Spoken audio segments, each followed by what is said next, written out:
Here for game number 1, T1 on blue side, first pick for GENG, and the Varus, we're never going to see. This is where Hanwha Life Esports had the initial Camille pick though, right? And that's where the woes for T1 kind of started draft-wise, right? Was right in that game 1. T1 were able to bring it back a little bit, but Karma's gone, so we're not going to have that set up anymore. But this, for me, is a bigger look, a bigger temperature gauge as to what T1's read is after some pretty rough reads a few days ago. What's the transition here? What's the new prio? Well, the new ban is going to be Cassiopeia, I would assume. As Rumble's still available, of course, as well. GENG are always going to ban the Bard against Keria.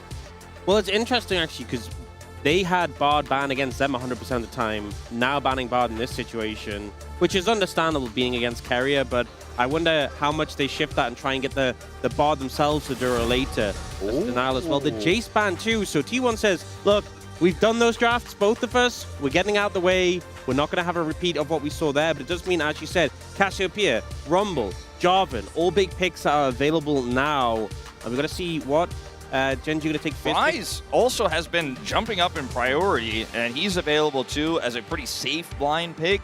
The thing is, it's really hard with the Cassio available, and we just never see it, right? Like, we've seen Ryze first picked all the time because the Orianna Cassio are always banned away, but the Do it for Insect will be the first pick. Do it for Insect. There we go.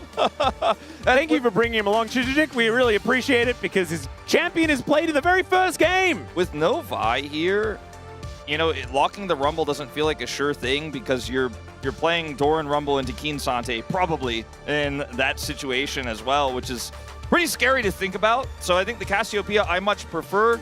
It looks like that is what they are going to lock in here, which also weakens a Ryze pick for Chovy. Yeah, I think it's good into the Lee Sin. Obviously, a lot about his mobility and dashes. Good into the Ryze Lee Sin being very popular.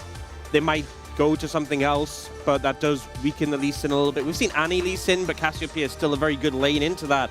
Pre-6 at least. And now for T1, a pick for Ona might just come through here. I mean, they've got Cassio Jarvan.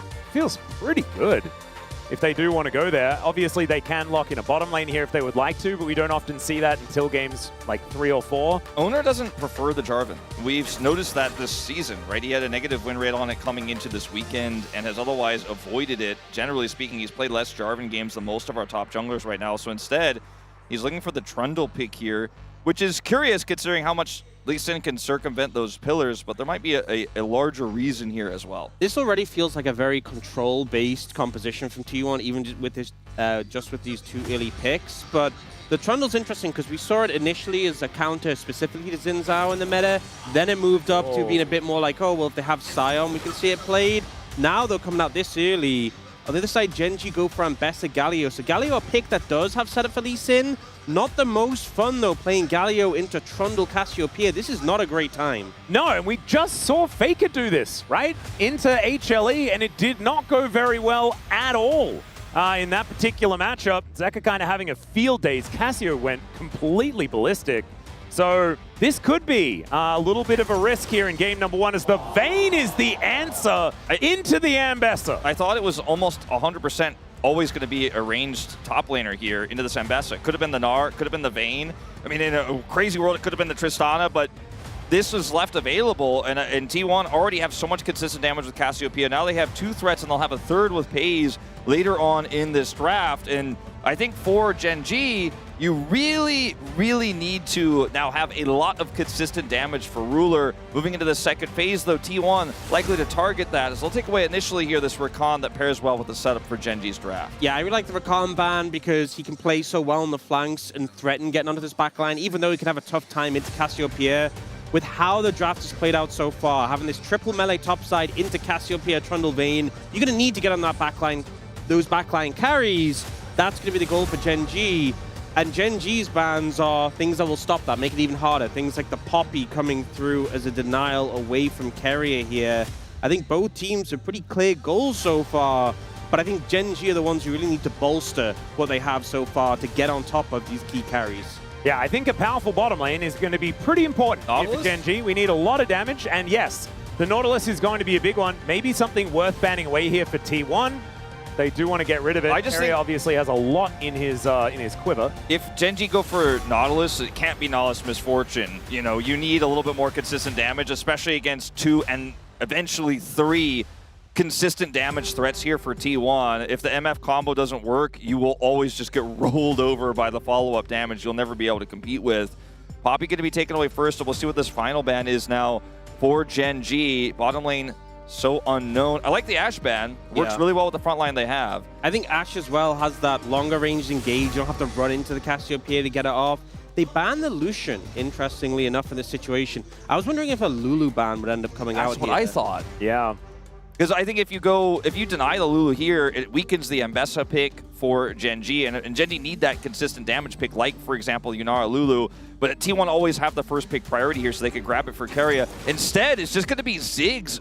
Pretty weird Ziggs angle here in a triple DPS composition. It's kind of cool, though, because they already have an 80 carry. I think the theory is they have enough DPS, and Ziggs is very good at controlling melee short-range compositions. You have the minefield, the satchel. He's going to be hard to reach if FaZe is playing it well. And if Ona's playing it well, the pillar can be amazing in this composition. This is so much a control comp for T1, and now GENG have to find a way they can break that open. Silver's going to give them movement speed as a good matchup into the Ziggs, does give them that sustained damage. Ooh, I don't know about this. Yeah, they go for the Jhin as well. We've seen the Jhin as follow-up when teams are diving in, and that is what GENG needs to do, but... I think there's too many things Jhin has to kill. He doesn't have enough bullets. You know, there's three. There's going to be 5 champions, he's only got 4 bullets. I think Keen is going to be so important in this draft. Regardless of what the support ends up being here, he is going to have to do a ton of damage. He's going to actually be having to help kill those backline targets. And if he's behind, this gets so tough to play out. And they're going to go for the Camille support again. I find this draft here for T1 to be really strong and a much better read than what we saw on Friday, but it's so unusual. Speaking of unusual... Wait a second. Who's playing Jax? Who's playing Trundle? You know, Keria has played Jax support in solo queue. I mean, they're just doing a top lane matchup in the support role. Supportal combat has never been this brutal before. And they're going to lock in the Shen instead. This is a Keria special. And he has certainly found a lot of success on this one in the past. A different look, but the thing that this Camille gives GENG, which is really important, is the Camille Galio combo. And unlocking Duro on the map can be incredibly devastating if GENG can get themselves into a position where they can do so. But the amount of control that T1 has, especially now with Stand United, makes things really, really difficult for GENG to make their composition work. Yeah, you have the shield on whichever targets hit. You have to kill 3 targets eventually, so the first one needs to go down incredibly fast. And if you can get a decent amount of damage done, maybe Keen cleans up, but I don't think the Jhin really ever does into what T1 has. This feels like a lot of takeaways from T1 from their match against HLE, where they played this melee-heavy composition into the Shen, into the Cassiopeia. Now they're the ones with the Cassiopeia, with the Shen, yes, in a different position, but they're playing the defensive control side of the matchup, and it's up to GENG to close the distance, and especially when you're playing Mbessa into Vayne, who is such a strong early lane, Cassiopeia on the other side of the Galio, this is going to be a tall ask for GENG in Game 1, I feel. I think this is going to come down to form, and I think that GENG's is going to need to be a little bit better than it was even yesterday, based on what we're seeing here in the draft. This is a lot of comfort, though. Chovy's Galio has been legendary in the past, and it's Keen's Mbessa. He's on a carry. Let's see whether they can make it work as we get onto the Rift for Game 1.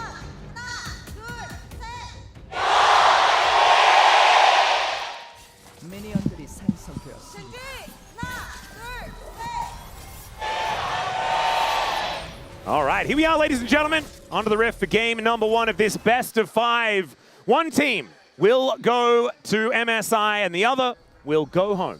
That is what this one is all about. So they got that ward down quickly into that lane brush just above mid lane, and then they all stacked there, and they basically ensured that there's no ward coming in to spot out Canyon. Faker doesn't have as much safety as well, so I wonder if they're trying to set up for an early gank to come in on the back of that. Obviously, if Galio can just flash onto the Cassiopeia, the Lee Sin can be there for the follow-up. Now, there's also another question here about lane priority in this draft, with the Cassiopeia's early levels going to smash the mid lane here, obviously, into the Galio, and then the Vayne into the Mbessa favors Doran in this early game, too. He's gone for the common exhaust.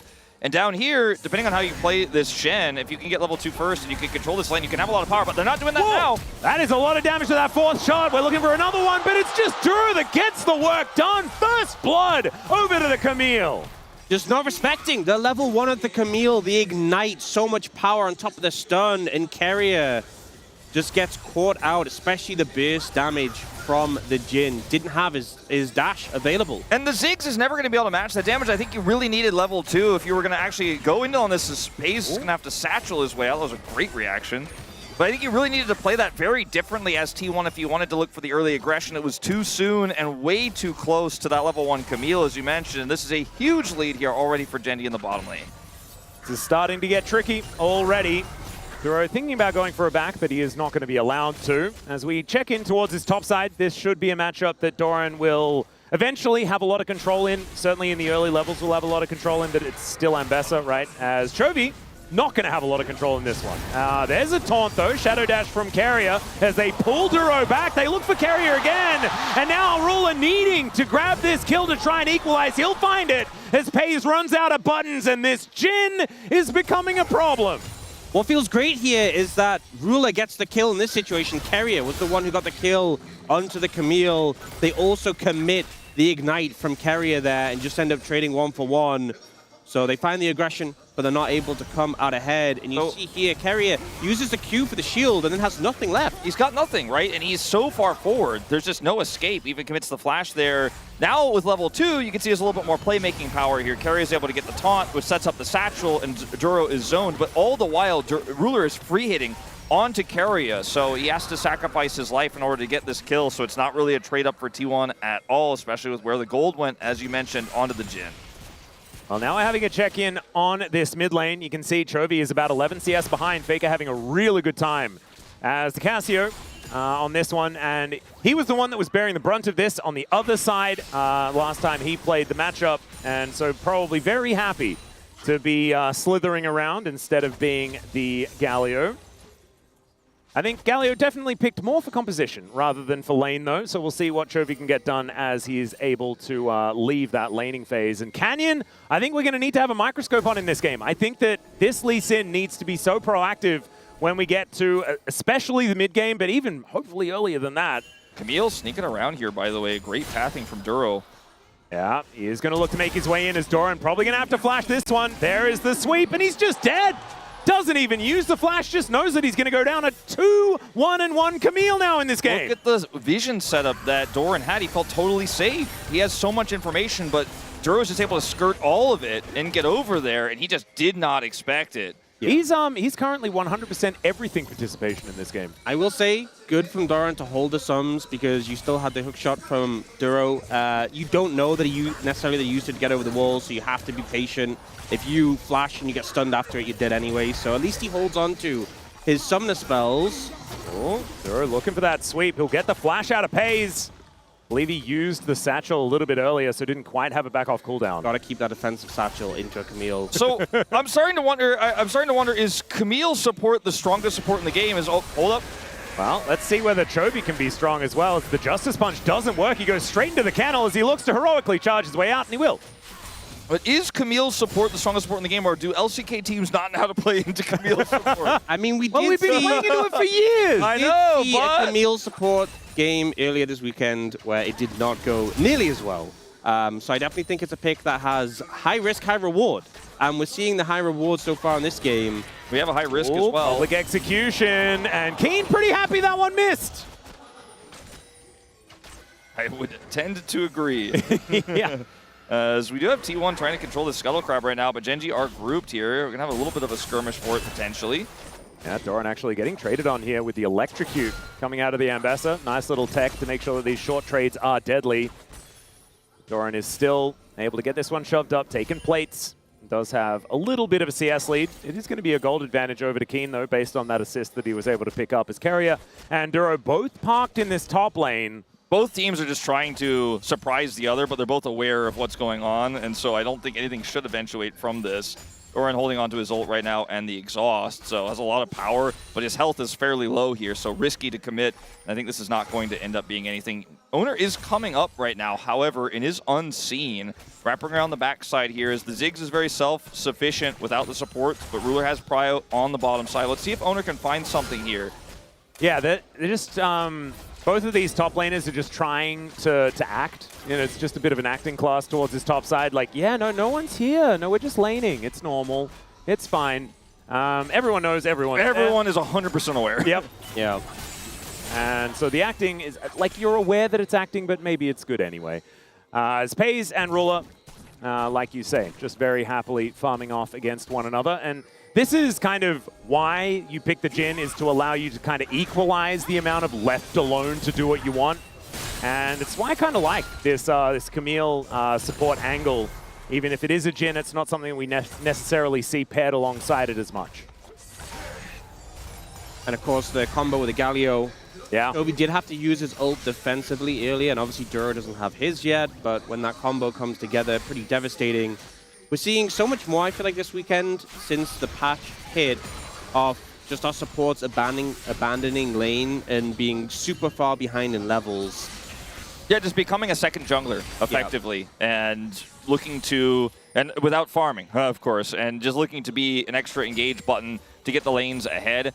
And when one support roams, you have to match, or you have to dive that lane, right, and look to punish the AD carry. And with the Ziggs, it's really difficult to punish him because he has so much wave clear, he has his ult. So we're just going to see the Camille, who wants to be more aggressive anyways, lead the charge, and it's just a follow here from Keria all over the map. But haven't really seen any ganks since those early ones because everyone is so hyper aware of who's missing. And right now, you can see they're very aware, T1, that they cannot actually get control of this bottom side, so they'll look to trade Dragon for Grubs, but there is going to be some extra plate gold going over. Can they kill Keen, who has no flash here? He has his ultimate. Well, it can be hard to outplay it, but with 3 people, it might work. There's a heroic entrance as Chovy's going to join in, and that will be enough to defend their top laner. It is going to be Grubs taken here by Owner. The Dragon just secured from Canyon, and GENG retain that slight gold advantage that was built by the bottom lane earlier on. Nothing has really changed too much. I think the stabilization has been commendable here by T1. Oh, they're going to try again. Well, if at first you don't succeed, see whether you can do it with the Camille there as well, as he does have the hook shot. Mega Inferno Bomb, able to lock down the Ambassador, but it's 2 already on the floor. As Owner wanting to go back, they're trying to get this reset, but Pays taking so much damage from the tower, and Duro is massive on this Camille. This ends up being a pretty big fail from T1. There was a... Oh, they're collapsing. Oh, there's in so much trouble. There's a Galio coming as well. The little Ziggs does avoid the Sonic Wave, but he walks up. And so I think that will have sealed his fate. And it's going to be a safeguard over, wanting to deny Chovy an assist, so it's going to be a solo kill over to Canyon. He'll lock that one down. A 1 for 3 in that situation. T1, the ones making the proactive play, but they get punished massively by GENG. And the thing is, the initial dive was prevented by Chovy, but they went back for it again to try and make it happen. And the cost is so dear. I think the rationale behind this play is Chovy's TP'd mid. We need to make something of this. Keen's just, he's ice skating. I think the rationale is Ziggs can do better than a Jhin pushing that bottom turret because he has a short fuse. We might be able to get a lot of plate money here. If we can kill Keen, the value will be immaculate.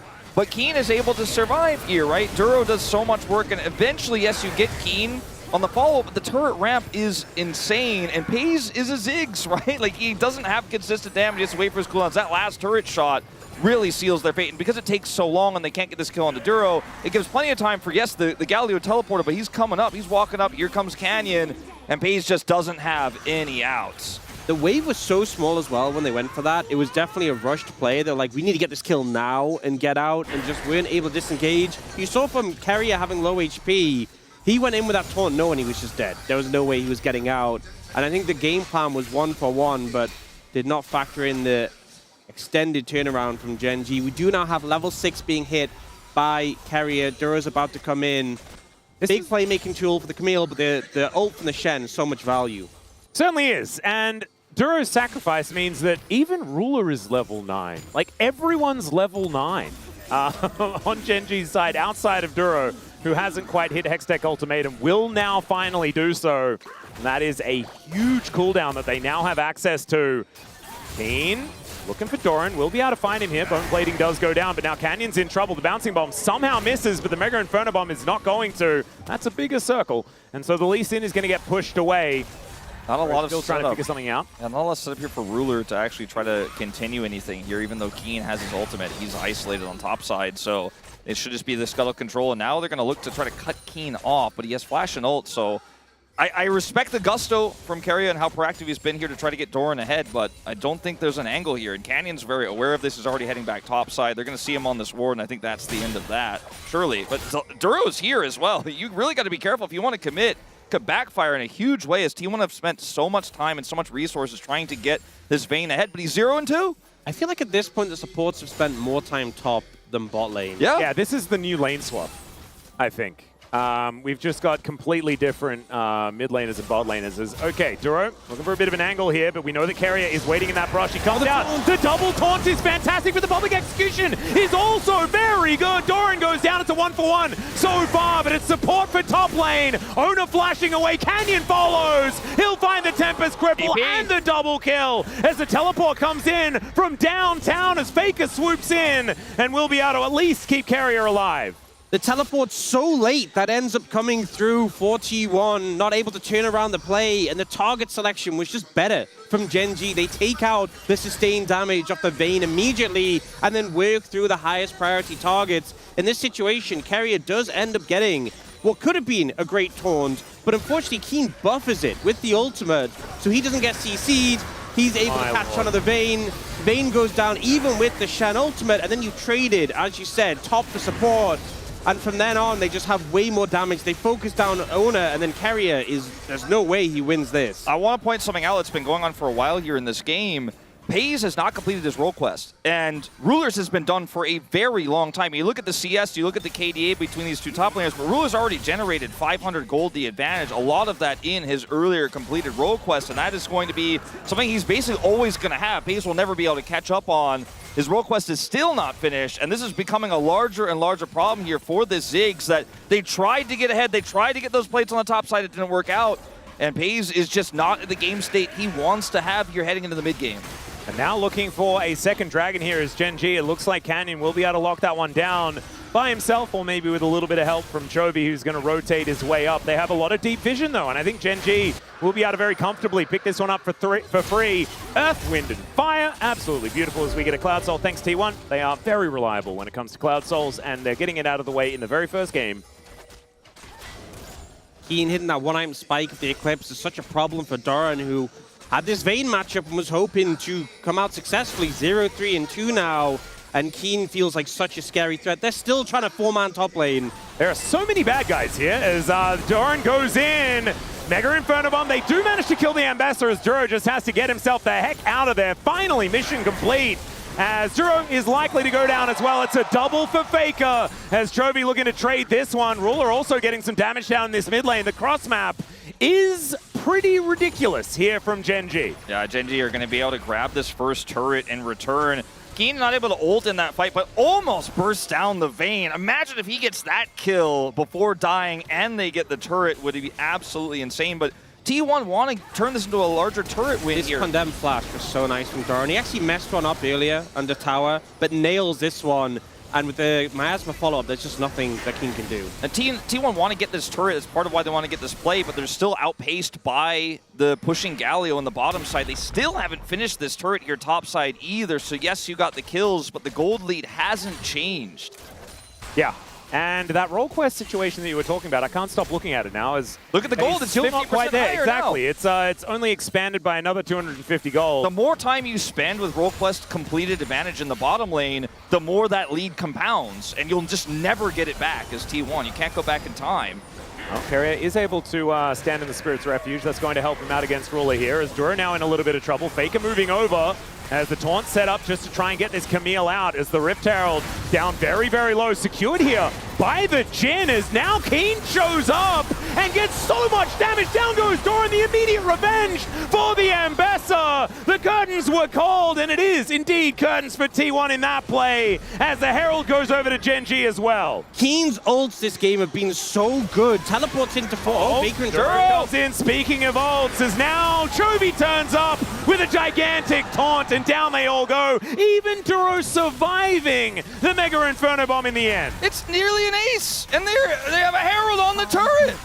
And T1's composition, one that wants to control the pace, keep them at a healthy distance, is just struggling to do so. GENG, so crisp with these engages. Initially, Keen, his ultimates have been so good, buffering CC constantly. And Chovy's follow-up as well in that fight is fantastic. So watch this here from Keen, TPing into the fight. He goes to wait for him. And they know exactly how they want to play this. Goes into the backline here, sets up a huge ultimate here from Chovy as well. This gets backline access right away. Well, guess what's happening in the backline? Ruler following up. The composition is working like a well-oiled machine. And then they catch Faker here on the side and lock him down. Look at Chovy as well. Channels a torn. Little sidestep to dodge the ultimate from the Cassiopeia. Oh, so man. beautifully played there. Those little micro movements are just textbook. They finally got the turret, though. There we go. It only took 17 minutes to try and... No, Hey, and because they got it late, they get the bounty. That's big news. Oh, We yeah. got the bot lane roll quest. Hey, there we go. Big celebration. And so now this 1,000 gold lead shouldn't just naturally extend over time unless Ruler continues to get kills. I mean, you do get that influx of gold when you complete it. True. But unfortunately, Ruler picked up a bunch of gold on the team side. So, not looking great. well, Chovy once again not going to get hit by the Petrifying Gaze. And I guess, I mean, he's already stone. Like, he's a gargoyle. Shouldn't Petrifying Gaze not even work on a Galio? You would think. Yeah. I do find it interesting how you know that meme we used to have of like all the players turn around and fake it in the other way and they put the Cassiopeia in front? Just Yeah. Fake would always sidestep it in away. And this game, Chovy's been putting that on display. Has also picked up the Imperial Mandate, which is on Galio an insane item. 30 ability haste on every ability but your Q is incredible value. Yep. Pretty ridiculous. With how well Keen has been playing and how well GENG have been playing around Keen, it has been that GENG have known the game plan from T1. They've been one step ahead of T1. They've matched those rotations. There has always been the Canyon's been rotating over a little bit late sometimes, but in time. And Keen's playing so incredibly well that T1's game plan just isn't working. It just isn't working at all. And now GENG have such a lead, 4,000 gold here with a 2-dragon lead. They're looking for Soul Point as they group for this prio right now. Chovy's about to have his teleport back. Keen is resetting right now to come over. They already have the control around this pit. I think T1 are just going to have to give this up, which is so tragic, so disastrous in the game state that's already been so rough for them. They just have to sit back and give more. Yeah, and this is going to be Soul Point, like you say, but they also miss out on their red buff. GENG really taking control of anywhere they kind of choose to look at on this map. And it's not the game state that I was expecting. I was expecting this Ziggs draft to be able to play out this stage of the game and really take control of structures, get control of areas, utilize the Trundle with the pillar and all this sort of stuff. But the way GENG has been playing has just been so fast and loose, and hats off to Duro, man. Just completely warping the game from like 2 minutes in. And I think because this Camille got off to such a great start, it just adds an extra weapon to GENG that T1 didn't account for in the draft. I mean, it's been so impactful, and it's the fact that we have this game, and earlier on this weekend, we had that Camille game where it was a 1-9, and it just seemed to be dying non-stop, really struggling. It is such a feast of famine pick. You are playing on a knife's edge to make success on this champion, but Duro has just been pulling it off again and again in this game. GENG as well, would have been a Cloud Soul. I feel like there's so much value for their team. Not necessarily champions that sync up that well with the ult to get movement speed. Jin, for example, doesn't. Oh, Ian looking for an all-in. Yeah, Canyon is going to come down here as he does have support from Carrier. He's going to be able to pick up that kill as Canyon now has to get out a teleport in from Faker as well. A lot to make sure that Keen goes down, but they get their man. If there was a dragon here, I think this would feel great for T1 because maybe you could turn that into something. Instead, it's going to be here an attempt to stop Chovy from getting the cross-map turret. They got the kill. That's important. That's valuable money, but this turret is so healthy. They're going to stick for it. They're going to look for more. Yeah, Canyon is able to safeguard as the Condemn is coming down. As now Pays He's on his satchel, but he's just going to get wiped out by Ruler. Finds the bullet, and he's able to take him out. Petrifying Gaze under 2, it's Faker, makes the flash play! And now Canyon trying to get himself out. The heroic entrance is going to allow it, but now Chovy's in the firing line, and he is just as comes Duro. his way down, and Duro, the hero of the hour, is looking to make his way in. Another Condemn coming on through as now GENG find the front foot, and the teleport from Keen, as this man has been addicted to revenge this game, and he's going to find even more as Faker goes down. Ruler's opening the Chovy base! gets his man, and yeah, Ruler has never been with his team, to be honest. He's just killing turrets. The side lane Jin effectively just flip pushing on his own. T1 think they found a successful play, but they want more out of it, and GENG punish them for their greed. In this situation, they turn around this play well. Keen very confident in the 1v1, but it doesn't end up being a 1v1. The exhaust comes in, the Channel comes in. The Canyon disengages. This play, though, Zig's typically very safe, but the flash from Duro means he can't satchel to interrupt the hook shot. He has and once nothing he he can connects, he's just stuck. Then down here, they want more, right? There's a lot of greed, but there's so much control here for Duro. This ultimate buys a lot of time, and that's all they need to do is to buy time for the larger team fight to come through. And GENG play this so incredibly well, right? They play it slow, they don't overforce, and then the TP comes through. Keen shows up after respawning here, and T1 are just outgunned, outnumbered, and the play took too long. And this is a timer that I think T1 would have, in the past, been right on top of, you know, playing around when Keen is going to be back up again, when can he punish? And that's when we back away. It's almost like T1 playing with a little bit more desperation that we've seen otherwise. As GENG now is Soul Point, minute and a half left on this Cloud Drake. They are in a pretty desperate situation. This series is do or die, and right now this game is not in a great spot. GENG, 6,200 gold lead, Baron's up, Dragon's in a minute and a half. They're looking for Faker here. Well, he does have Owner as support. And so Chovy not going to be quite as tanky as he otherwise would be, but I think they're just going to flash on it. They look for the angle onto Faker. Petrifying Gaze does connect, but Canyon still resonating strike comes in. Double knock-up as the heroic entrance comes down just as punch for more CC as Keen is there for the cleanup. He is going to go down as he goes a little bit too deep. The Condemn was pretty good there from Doran, but a 2-for-1 and the turret going down. GENG still with their eyes on a potential Baron. This draft for GENG had to be played so well. Keen had to be able to absorb that pressure topside. They needed to be ahead. They needed to be able to snowball through this Jhin and take T1 apart constantly. But this is what it does when it's ahead, when it's firing all cylinders, when it hits all of its breakpoints. You just kind of pull them over, and Ruler fires at fish in a barrel as you lock them down. And T1 have no recourse. There is nothing they can do this far behind against the execution here of GENG. Perhaps Keen could have played that last part a little bit slower, but ultimately, does it really matter? I think the answer is no. No, Soul Point already here. 20 seconds until that Dragon spawns for GENG. This comp is already so strong from ahead, but with the Cloud Soul, even more potent. Oh, with the Cloud Soul, they're just zooming, and Galio as well, being able to taunt and being faster as you do it is just, that 15% movement speed goes so hard when you're trying to connect on the targets. They're going in for this TP. T1 want to contest this, but they're so far behind. This needs to be flawless from them. Yep. Teleport does come in. There's a Deadly Flourish onto Carrier as Canyon just gets on top of him and Chovy knocks him down. Now Owner's going to need a fantastic smite, but it's GENG that are looking for the team fight as in goes Keen. He is going to give me Petrifying Gaze though, and now able to dash his way out. Still taken down by Owner, who is doing battle in the back line. Still going to be taken. He did buy a lot of time, but Pays is still dead. The Hextech ultimatum saved for this Ziggs, and now GENG pick up the ace, and they can do anything they want. Duro does nearly 3,000 damage in that fight. Carry. He's doing so much work, saves the Hextech ultimatum till the end to pick up the Ziggs. But here, this pick on a Carrier, the Deadly Flourish lasts long enough for them to just go in on him. He can't taunt before he goes down. And then this flank from Duro, even though Faker gets a great ult to peel away, it's still so hard to reposition from here, and Chovy just beelines immediately for the Cassiopeia. And they're missing the critical Shen ultimate in this fight, and the pick to kill Carrier was through really basic abilities. No expensive cooldowns were used, so it's really easy for them to follow.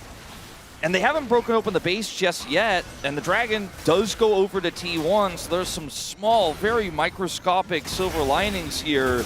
I just don't think it gets better from here, as Canyon could do whatever he wants, seemingly. He's got GA as well.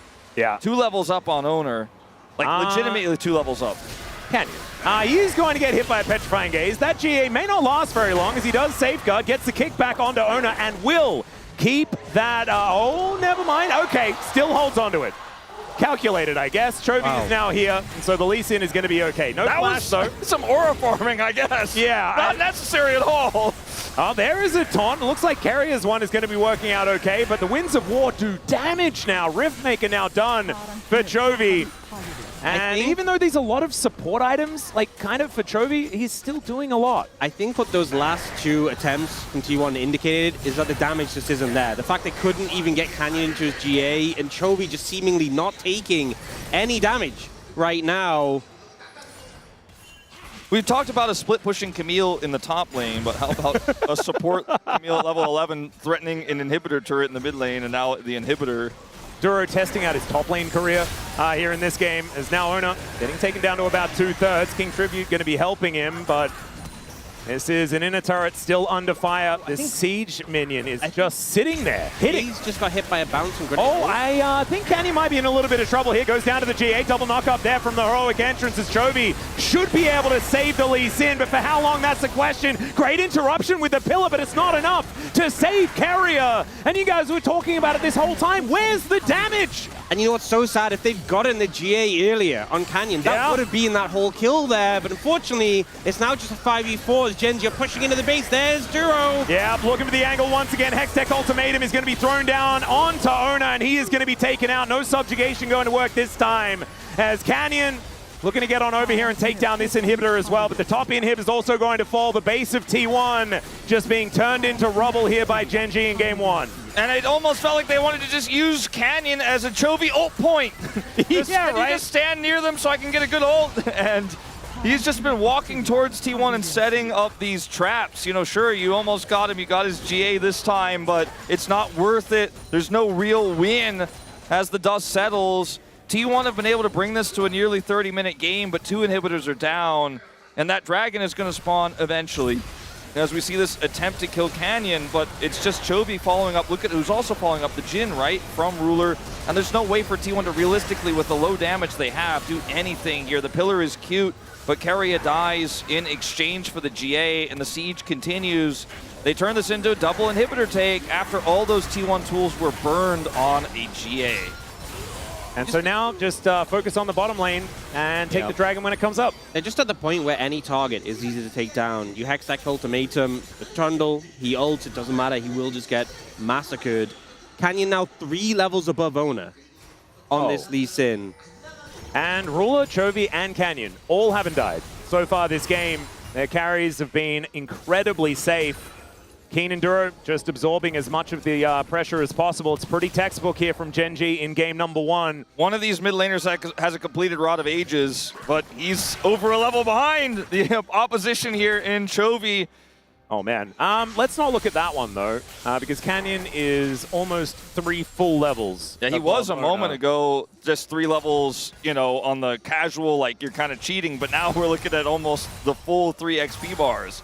And now it's 8 seconds until this Cloud Soul is available. GENG will be booking it around this map, and it's an 11,000 gold lead. If ever there is a time for the T1 magic to be employed, it is right now, and they're going to need so much of it. I'm starting to wonder if it's in game 2, actually. It might be the time. It would be great if we had it then, too. If they wanted to win game 1, though, they're going to need a lot right now.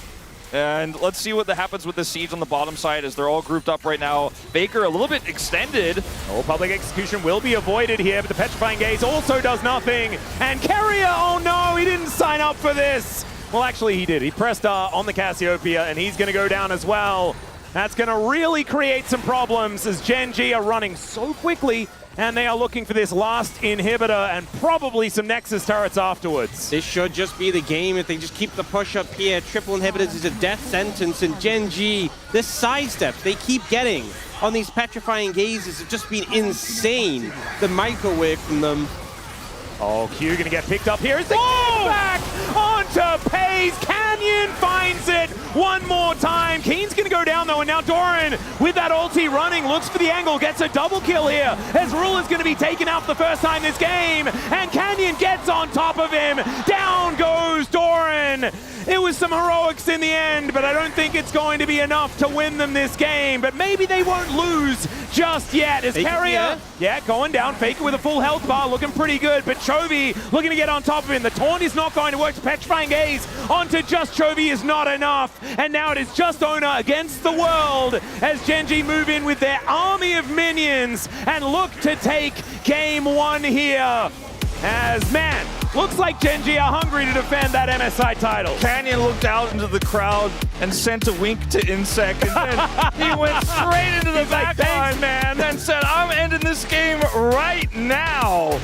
And that was the end of that, as T1 had a heroic defense attempt, but GENG so far ahead, over 13,000 gold up. Just take out the Nexus. An oppressive Jhin Ambessa game here, and the multi-carries, the Cassiopeia, the Vayne, and the Ziggs, right, that was so safe it looked like they were going to be able to zone with, just fell so far behind the composition, could not function, and T1 fell apart. It would be very easy and realistic for GENG's composition just to stagnate, slow play, not find the momentum against this T1 composition and struggle in the late game. But they played the pace so intensely. Duro from level 1 was setting the pace of the game and just never let go. And T1 never got an opportunity to really hold their ground. You look at the gold graph, just smooth sailing from GENG throughout. They didn't put a foot wrong and had a crushing game one against T1. And Chovy doubled Faker's damage approximately. Is there another bug, like with Imperial Mandate? Is it like accepting all the damage from everybody else as well? Like, is that what's happening? Is the vulnerability stacking up? Because that number looked weird.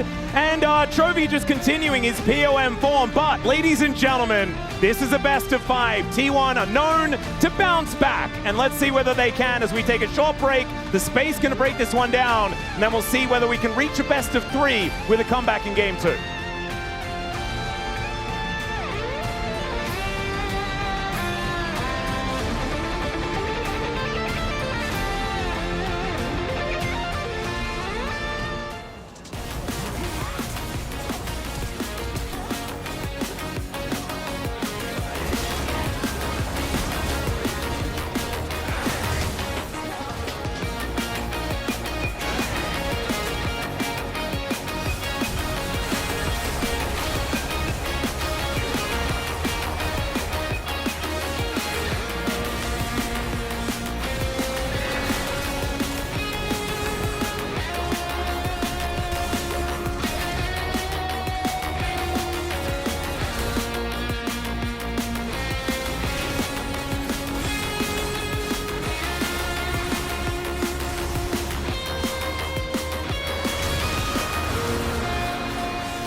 직스 노플.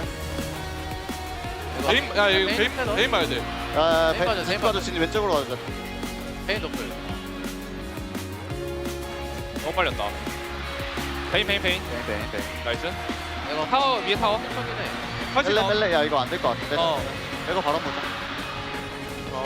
빼는 거 맞게. 근데 이대로 싸움 보면 될 것 같은데. 천천히 봐봐. 이대로 싸움 보면 이길 수 있어. 싸움 볼게.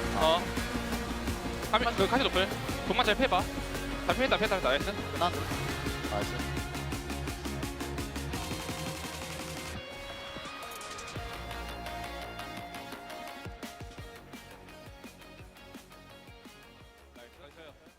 So often for T1 this season, it's been about the bot lane, having successful matchups, coming out ahead.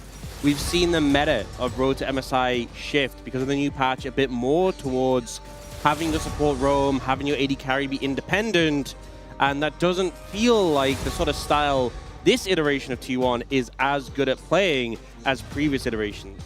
Well, we are into pick and ban here for game number 2. No switch up as far as sides are concerned. T1 had right of first selection in game 1. They keep it here by losing that game, and they have once again decided to get on towards the blue side. First pick over to GENG. We'll see whether that develops as we move towards game number 3, but kind of curious there is no switch up of the mindset here, as the final ban on the GENG side is going to be that Karma. That is the only deviation from game number 1. The Vi was banned from them in that slot last time.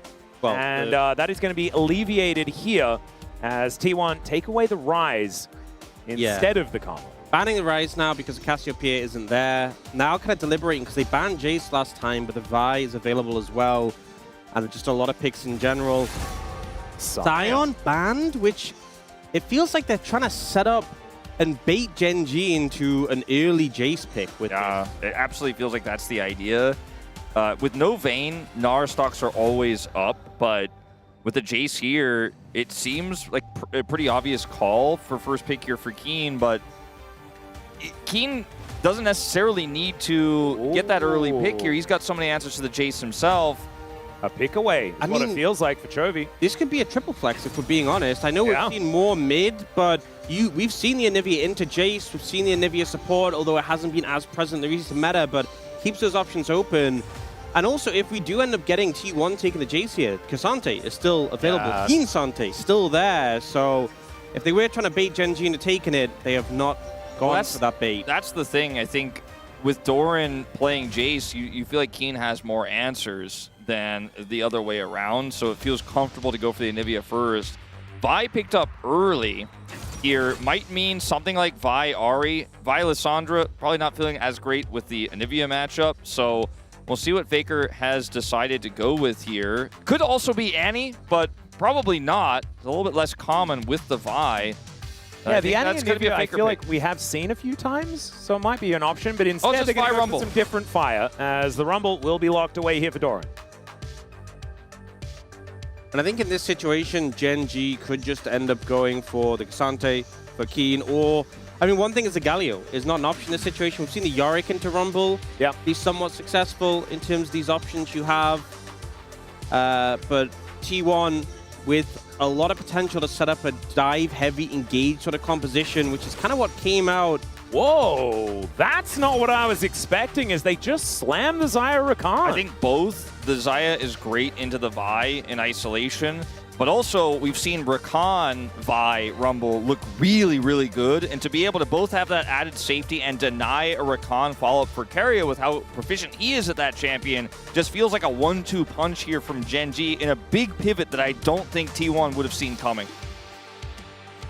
We'll see what the response is going to be. Prior to this series, on this weekend, we've had 20 out of 28 of the last 4 picks be bot lane.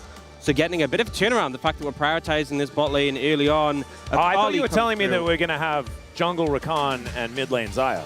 That could be still, but I think probably not likely. Okay. Akali comes in for Faker, so committing heavily to this dive-focused composition. And we saw game 1 be GENG wanting to lead the charge, get backline access, and T1 have more control. It feels like this, the script has been flipped a bit in this one, with sort of opposite themes coming through. Yeah, the idea here for T1 is to try to deny all sorts of peel, because you are all winning now on your burst and your setup here. That's why they take away the Wukong, could just cyclone through team fights and disrupt everything T1 is trying to do, so that makes a ton of sense.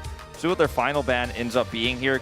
Could be the Cassante, right? But you don't necessarily want to do that when Ornn is also available and Keen's champion pool is so massive. The Yorick is still looming, as mentioned before. And the Jarvan is still available. Yeah, Jarvan also so good here. It's kind of crazy that it hasn't seen any priority at all throughout this series, as it has been first pick in a whole lot of them leading up to this on this patch. Nefiri going to be taken away first. Yeah, I think it makes a lot of sense. We originally saw Nefiri come out as a Vi counter, and it's risen in priority, but especially here, would be hard to pin down. It's probably just maybe even an Ashe ban, right? Because it's so much single target lockdown already. When you have the Ashe comes through, the Vi follows up. I wouldn't mind a Sivir either. I think Sivir is kind of okay here, especially when they do want to just run at them.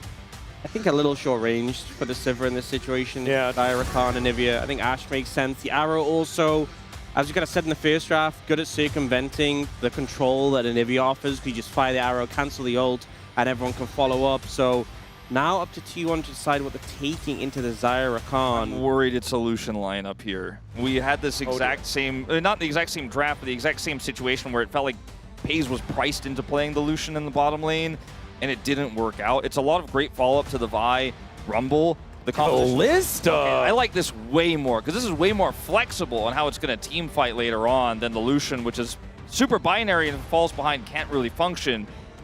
I mean, it's a similar story with the Kalista, who is largely aimed towards the mid-game, but the mobility is going to be there. It's just what GENG is now going to augment this composition with in order to make this Kalista's life hard. What about Maokai would be one of those. Or even Poppy jungle could work here. As it's a lot of magic damage in the mid jungle, so the synergy between Chovy and Canyon not exactly going to be outstanding. Those but upgraded Merc treads for Faker will go very hard. Very hard indeed. But now a top lane pick for Keen. We're expecting the Cassante, but maybe something with a bit more damage could work out here. Yeah, you might have a pseudo tank already. Might need an AD threat, so they end up going towards the Yorick. That does provide a good amount of AD damage, even though there's a decent amount of magic from the Yorick too. And it is looking just to be the Kalista Renata. I'm coming out of this one and once again feeling like T1 have the edge in terms of draft. This time it's GENG with more the control element, trying to keep that backline safe, but T1, I think the bot lane matchup is so tough for Ruler and Duro to deal with. Kalista can just skirt around the grand entrance, the feathers, the mid jungle as well. So much potential to get on top of Chovy, and Merc treads are just going to make that mid jungle so hard to match into when Faker gets them upgraded. Hard to stun him, hard to get damage down with that free shield. Now for me, I look at it the other way. I think that GENG has so many forms of peel. Between the Xayah ultimate, Rakan can peel, Chovy's got Egg, right? There's Nature's Grasp, and even the Ghoulie Wall can be utilized to try to prevent that follow-up, so it can make T1's composition a little bit more disjointed. That's why I like the Kalista, though, because even though Kalista doesn't always do well if she doesn't get ahead early, they've got a good lane for it, and it also does consistent damage in team fights and can be cleanup that Lucian often struggles to do, and the Kalista obviously has a lot of additional power around Fate's Call.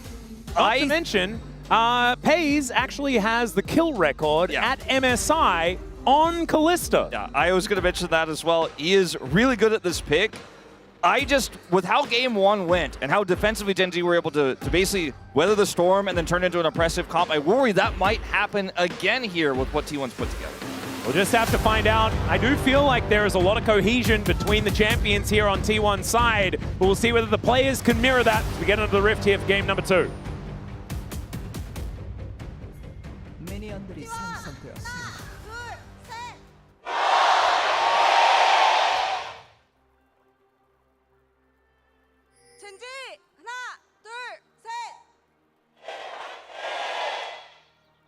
All right, here we are, ladies and gentlemen, onto the Rift for the second game of this best of 5.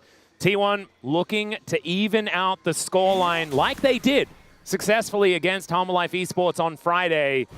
And GENG wanting to move to match point, try and stamp their ticket towards Daejon already. This is interesting. We're seeing from Chovy the Deathfire Touch. We normally get Electrocute from our Anivias in the mid lane. Yeah.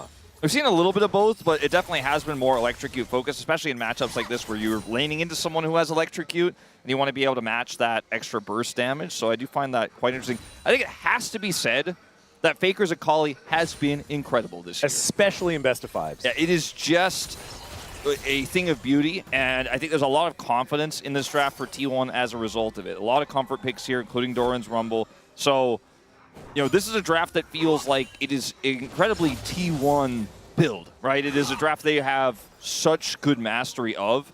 So maybe that'll be enough to get them across the line. As we expected, and as everyone knows, this Kalista lane is going to rule the day here on the bottom side in these early few levels. It just shows how much comfort T1 has on the rest of the map that you don't even mention the Kalista Renata for FaZe and Carrier as well. Like, there is ultra comfort here for T1. I think it's a great mindset to have moving into a game 2 after you lost pretty convincingly in the first one, right? It's like, let's get back to basics. Let's do stuff that we really know. And so far, so good. Interestingly, the Pay's not going for the cleanse, and a lot of time you see barrier for the early trades, the tempo barrier I've seen so often. The cleanse value pretty high here, and particularly because Ruler's taken exhaust. Yeah. So if you had cleanse for that, would have a lot of value. All-in comes in here. Yeah, that's the heal out as Ruler and Duro holding on to theirs, and in fact, looks like they will not need to expend it. T1 will chase them down. You've got a Maokai in the area, spotted on a ward. Actually, Get back away. The position there from Ruler was really good because Hayes was trying to like hop around the feathers, but they were against the wall, so he had nowhere really to go. They have such an advantage right now because they have heal. The exhaust makes it difficult to all in with bailout, and Maokai's here. So actually, they regain control really quickly of this bottom side 3v3. And I kind of want to go back to the draft again. I know we've been talking about it a lot, but talking about this series as a whole, I feel like the value of the Xayah Rakan pick-away cannot be understated. Because Keria was unbelievable on the Rakan pick. Duro had a great game on it yesterday as well, don't get me wrong. But now you've denied that from T1 to have that comeback game where Keria really pops off on this champion. Obviously, he has a lot of others, but it's just another reason why I kind of liked what GENG did with their bottom lane early pickup. I think 100% Keria picks it up if they don't take it away there for the Rumble Vi. We've seen this so many times by Rakan, but with the Rumble on top, it's just so easy. T1 are utilizing this early prio here in the top lane really well as Doran's starting to finally chip away at this first plate. But otherwise, it's all quiet on the Rift. Ruler and Duro got through the toughest part of this early laning phase. We'll see what happens when we start getting to these first few objectives as Dragon spawns in 1 minute's time. Yep. So far, just some more laning to be happening here. Ruler trying to get some of these feathers down, successfully does so. Once again, not using his own skin, which kind of makes me a little bit sad, but going for the Skinergy there alongside Duro this time. Gotta have the matching skins, that's the most important thing. Yeah. That's all right. Chovy and Faker just going to be laning against one another. You can see this time around Chovy having a better time in the early laning phase, but that is to be expected in the range versus melee matchup, as he's just flapping around having a good time. Not going to quite find that Flash Frost, but not going to be the end of the world. Faker throws down the Twilight Shroud and will just now look for a little bit of a reset angle, potentially clearing out that wave comfortably. There's a ping coming through. I think T1 are looking to invade here. They have Prio in the bot lane, or at least get some vision down and find Canyon. Yeah, well, they will be able to find him there with the Scryers. He's looking for the Grump, although might actually forego that. Owner moves over towards this first dragon, a very early one, as it only just spawned. Canyon coming down, throws a sapling in that brush. Doesn't exactly know where Owner is, but has a sneaking suspicion. Owner has double smite, so he can smite the beginning of the dragon and finish with smite here, so he can rush it very quickly with the prio they have, and I just don't think there's any time to muster a contest. Chovy's already backed in mid lane, and this should just be break secured. Yeah, I think the Chovy recall was the thing that really cemented that, because if Ruler, Duro, and Canyon had looked into contest, even though it's risky against the Kalista, they potentially could have, but with Chovy gone, there was just no way, with the potential of Faker moving down on the Akali. So early Dragon pickup from T1, very early in this game. And it's once again, we're doing the Earth, Wind, and Fire track. Not going to be the same order this time around, as we'd need a Mountain Soul for that, as now Canyon gets the ward down. Good Shuriken backflip is going to be there as the handshake comes through. And Duro trying to keep himself alive, but it's not quite working. Owner doesn't find the Vault Breaker, as Ruler still desperately trying to get out of here, but it's not going to work. Pays rips out the sticks, and down goes the Xayah. First blood to T1 this time. Not enough value for the exhaust on the turnaround there. Ruler has a good feather call, but that is all he has. Too isolated down there on the bottom side. Doesn't have a barrier, and is just not able to fight his way out of that one.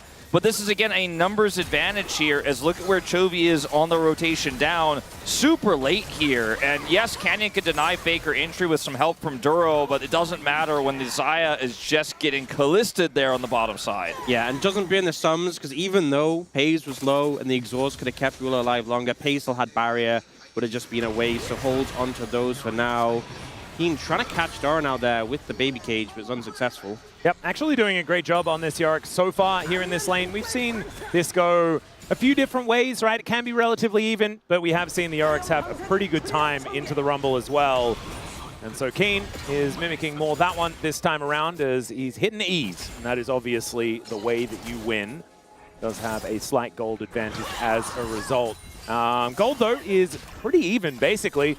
You've got Chovy being able to pull ahead as far as farm, with Fake going for that roam, but the bot lane is going to be in a great spot here for T1. So a much more even affair this time instead of GENG just kind of running away with the game from a very early mark in game 1. And I think, unlike last game, T1 have been able to play to their win cons, step by step, hitting every benchmark with the early game Kalista going very well, leading to a very fast, on spawn essentially Dragon for Owner.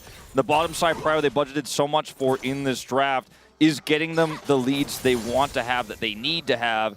Grub's on the top side here. Canyon has control there right now, so that may be the trade-off here, which is very valuable when you have a Yorick on the top side of the map. But yep. T1, see what they do. They are sending Owner over right now to at least try to deny one of those. Yeah, Owner is going to be spotted by the Sapling as Canyon looking to get himself out of there. Holds that health bar as high as he possibly can. But this is the problem. Keen has full priority in the top lane. Doran just ulted the minion wave. Yeah, they can't fight this. Yeah, to get some tempo back. And because that ult is now on cooldown, this is just not a realistic option. Double grubs going over to GENG.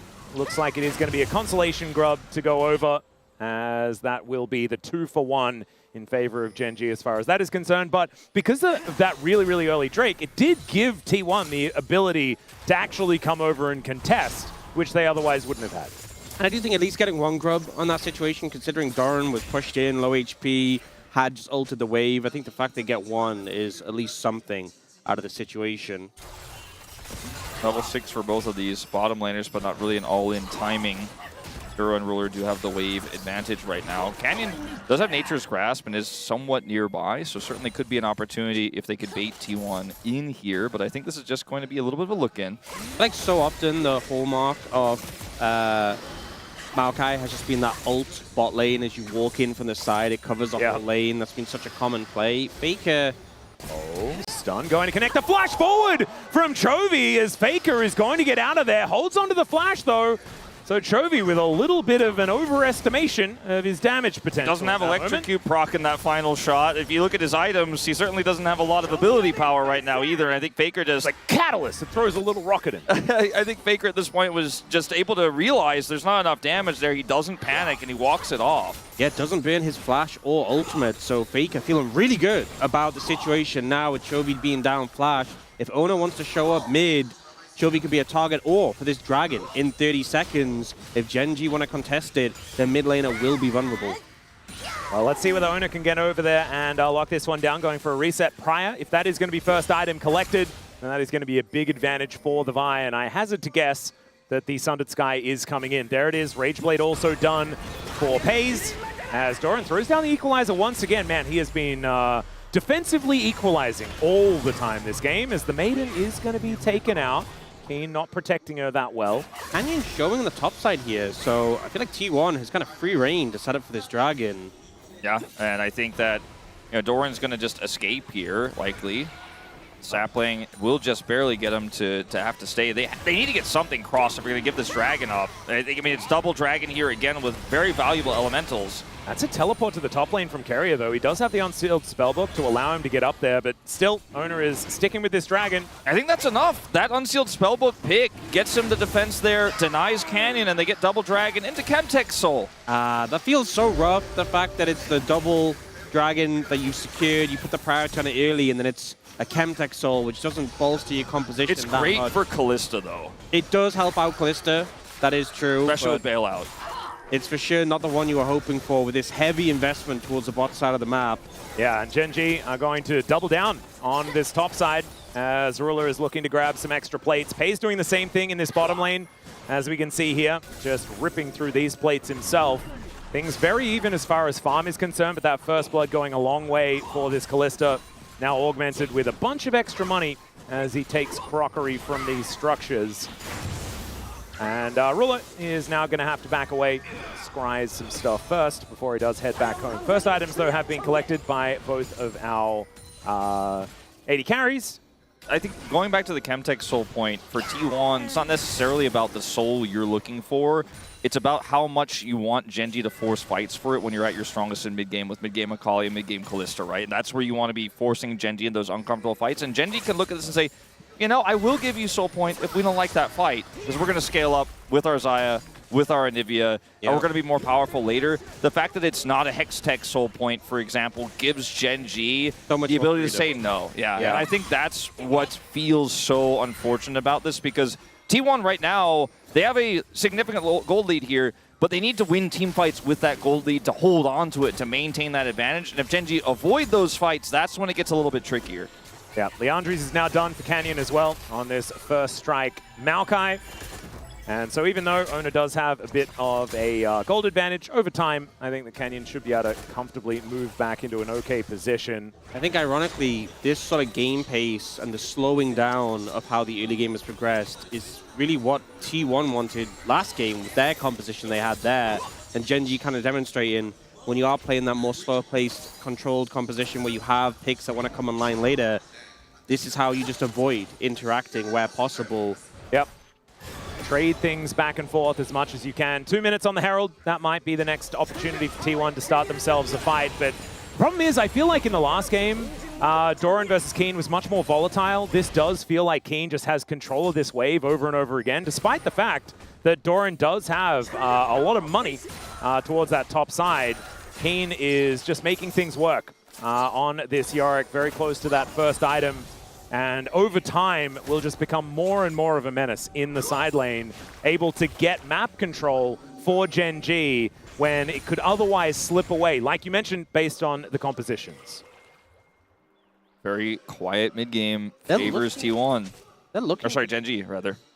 I was going to say, they're looking potentially for Chovy in the bot lane. Ono was just hovering around. Chovy's flash about to come up, and we so often see those plays made just before someone's flash becomes available, but he plays defensively, Canyon moves over, and nothing's to come for it. Faker now has that Gunblade spike, which is so significant on Akali, the all-in potential, very hard to deal with, but as you said, we'll just slow and calm, exactly what GENG need. Yep, now Chovy going back to base. We'll see what he's going to be able to complete here, as he has completed the quest. Probably wants to get boots 2, so he can immediately get some boots 3, and that is going to come on through. So some Swifties have been fully upgraded. This bird going to be flapping around as quickly as she possibly can. Chovy the only gold lead on the Rift right now. It's pretty small, but it's the only one that GENG has, and he's scaling up. Xayah is scaling up. Xayah has exhaust for safety later on too, making it more difficult to kill her. On top of her already safe ultimate, all the peel tools we mentioned.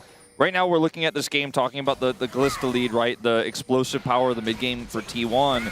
Ruler has a heavy responsibility to use these peel tools and to be able to judge both his positioning but his timing of his ultimate. We saw a pretty funky angle from him on this pick yesterday. Hopefully he'll have those aimed the right way this time around. As it is going to be very critical for GENG if they're going to win this game for him to play incredibly well when we get to that stage. We're not there yet as T1 have full control over this Herald. And as we've been talking about, GENG just opt out because they do not want to give T1 an opportunity to say that 1,000 gold lead just turned into a 3,000 gold lead on a flipped fight. And now they can use this time to get a bit of positioning around this dragon spawning in 20 seconds. Don't necessarily need to contest it, but they can threaten, get some saplings down, maybe if they see someone out of position, or just gather information and be wary of T1 before they move in. You can see now Ona trying to make his way forward. Yeah, he's actually going to be able to get into that river brush, as the saplings are really starting to do some work. Leandres one item, strike. but it is it's certainly working. Like you were saying, that first strike really looking like it's getting some work done, as the Trinity Force is going to come on through alongside Keen, teleporting into the bot lane. As GENG wanting to deny the soul point, Faker is going to be spotted here by Keen. Combat Herald down, and it's a lot of damage. Yeah, like you were saying, there is the Combat Herald as Canyon flashes out of the way, but he's still going to get knocked up. As Shelly getting a lot of work down. He sips the sap, but it's not going to work. Down goes the Callista. The bailout is in for pace. Gets the reset, but Keen is massive. Duro and Chovy on the other side of the fight. They're in a lot of trouble. And Owner is going to let his fist do the talking. Still Keen is in there, trying to take him down. And the egg, will it stay alive? The flash out from Chovy. He is able to keep himself up, and now Keen in a 1v1 with Faker. He finds another Morning Mist, and this Yorick is a behemoth! Keen is just an absolute monster. I think the two biggest things for GENG that kept that fight even was his Yorick just running around, smashing skulls. With a maiden! As well as Blade Caller as well had so much impact. A fight that T1 definitely felt like they should be winning with the Combat Herald as well. But in the end, it's Keen who comes in strong. And we're going to get a refight for the Dragon. Yeah, good handshake there from Carrier as Doran's looking to move his way back, but he hasn't been back to base yet. And these ghouls, man. What I think this is just GENG's Dragon. There's just no two ways about it. T1 not able to make it happen here. Yeah, Ona was not on the Krugs, by the way. He was like, no, guys, we're not doing that. Initially, I thought with this fight, GENG had maybe overstepped, right? They didn't have to fight for this. They had been so measured in all of the other fights leading up to this, but they play it out so well. Combat Herald comes down, Canyon backs away here. Flash buys him some space, but then you see what happens with Ruler on the right side of this fight. Ult comes out, good pullback. Yeah. Look at that, the double there. Denying pays the bailout. And then from here on out, yes, T1 have the numbers advantage, but they don't have a great way to deal with Keen's sustain as he just rips through this fight. The egg buys time. I think GENG judged that they had enough here so well. It was on a knife's edge, but they played it confidently, and they barely walk out ahead. Also, that ghoulie wall position, so Ona couldn't flash over the actual wall, was so good. They needed the Kalista alive to deal with the Yorick, and just some great team fighting from GENG. And Chovy, he's the master of minions. He really is. His own and the opponents, as he will just force them on a merry goose chase. Faker not exactly going to notice too much of a difference in the wave state, but it was a very cute little maneuver. Pays does have his static shiv now, as he's gone for that after the Rage Blade. Pretty good item on this patch at the moment. Is now Keen getting focused down by Ona. Cease and desist comes in, the Maiden getting involved as well, and Keen I think will be burning down. And there he goes on the cross map. Faker trying to keep himself alive as a smite comes in, Twisted advances down. And Faker no chance of getting out of that one with Dura joining the party. Oh, a turret has already gone down here in the bottom lane for T1. It's going to take GENG a lot of time to get one in return, and Ruler's not going to be able to defend himself here alone, so there's going to be some tough calls made for GENG. They are going to commit to that topside turret and trade, but T1 can match that and actually look for almost a second one here, as well as mid-side prio, so T1 getting a lot in this instance here on that initial pick. And yes, Faker dies, but T1 are still getting more. Also, it's a 3-0 Yorick that they managed to take out, so T1 making a good proactive play, even though GENG, once again, cross-mapping, going for the trades. T1 are the ones who end up getting the edge in this situation. That being said, Doran stays for the tower. I mean, he's not actually going to get punished. It looks like Dura might be able to get over here, but no one else is in the vicinity. Yeah, that was close. Canyon was heading over, Chovy as well, but perfect timing to get it and get out. They knew Canyon didn't have ult, and I think that was a good judgment from Doran, or whoever made the call to tell him to stay there, and they are able to just barely get the maximum value there. And if you look comparatively what Chovy was able to get their top side, only 2 of the inner turret plates. And now, I mean, Doran has 2 items. He is very, very scary on this Rumble and has a slight gold lead. And after that last team fight, I was expecting Keen to just run away with this game. Things a lot more even on that top side than we expected. Still, T1 with a slight gold advantage as the Baron has spawned. Keen going to get his hand shook, looks for the ghoulie wall as it is often about Keen getting killed and then going on a rampage afterwards. Not going to happen this time around. So a bit of a difference between this game and the last one is occurring once again as Doran comes on over here, watches as that plate falls down, but is able to incinerate that minion wave. Get a little bit of tempo back here for T1 as they move to 1,000 gold in the advantage. So much of GENG's agency is on the Nature's Grasp cooldown, whether it can be used defensively to secure an objective or to siege and look for a pick. Ruler is doing a lot of damage with these 2 items now completed. It's getting a little bit scary. One thing that's a real conversation. Oh, Faker. Yeah, might be in trouble. Goes into the Shroud. The Keen is moving down. Nature's Grasp is going to collect him. And now he's going to ult to try and get himself away. The rest of T1 are going to show up, but he gets the ultimate to get himself out of there. Still won't have that if there is going to be a fight coming up. 1 minute until the Chemtech Dragon is going to come on in. And GENG maybe looking for this outer turret mid lane, but even that feels a little bit too scary. Some big tools baited out there by Fake and able to evade it without even bidding his flash, which is pretty good going into that next fight around the Dragon. I will say one thing is that normally we've had Blade the Rune King built early on Kalista, giving you that extra sustain. But going the Shiv route that applies those on hits, obviously very powerful, but you don't have as much sustain into this Maokai. Whenever the saplings hit, it feels so painful. That poke, very relevant, especially when you're trying to move up and contest his vision. Especially when you don't have a tank to eat the saplings, to clear vision, and to go through those brushes. It might often just be Vi or Carrier's job here to eat that damage so you can go into the fight at full health. I do think the Shiv is incredibly valuable at getting Prio to be first on objective, because that's what T1 needs. And so while that trade-off is big, I think it's the right call here for Pays, as Canyon does have his ultimate backup. They have this defensive setup here where they can use the ult to deny T1 access or look to force a fight if T1 want to challenge. This is a very tough moment for T1. It might be the beginning of the sunset of this composition if they fail this fight.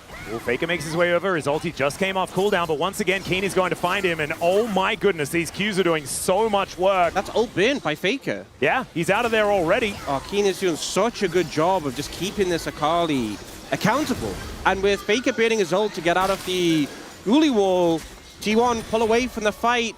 It's 2 dragons apiece. Even though the Chemtech Soul isn't the biggest win condition, it's slowing the game down once again. GENG, they know exactly what they want out of this game. Absolutely. That positioning of the Ghoulie wall there for Keen was a game changer, but the fact that they were first on the dragon was essentially checkmate because T1 could not approach. It was just way too risky.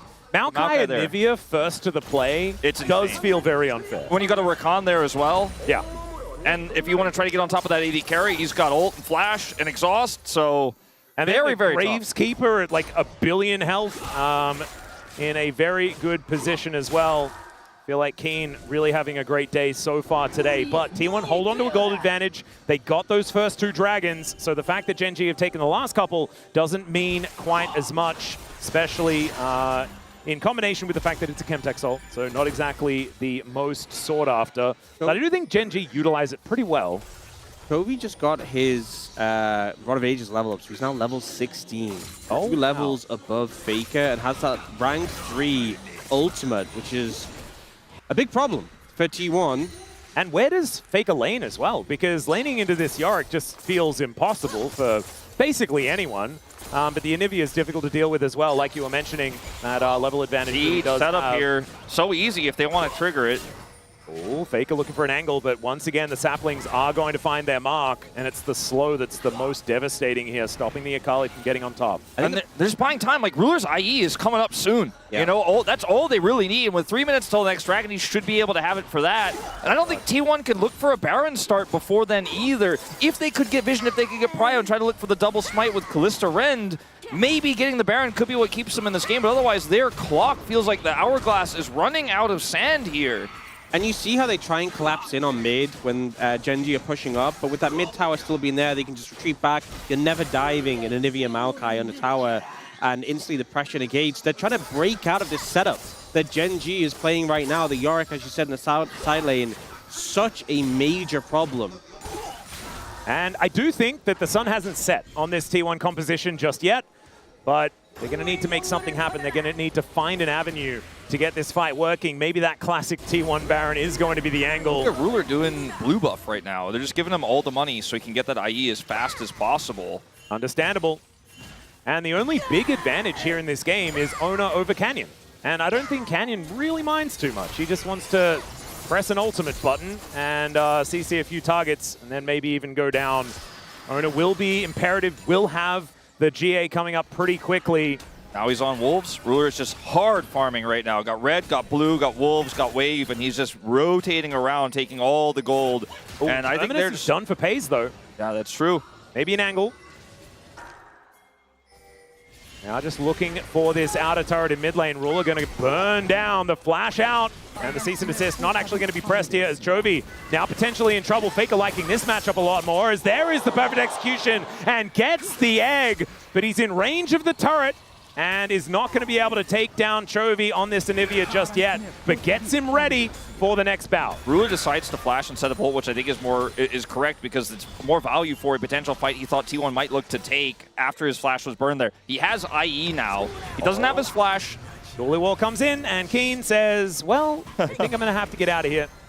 Pays was on his way down. I don't know whether they would have even been able to kill him, to be honest, but good respect. I think that Callista is the one pick that has to sustain damage to actually cut through this Yorick, and it's why...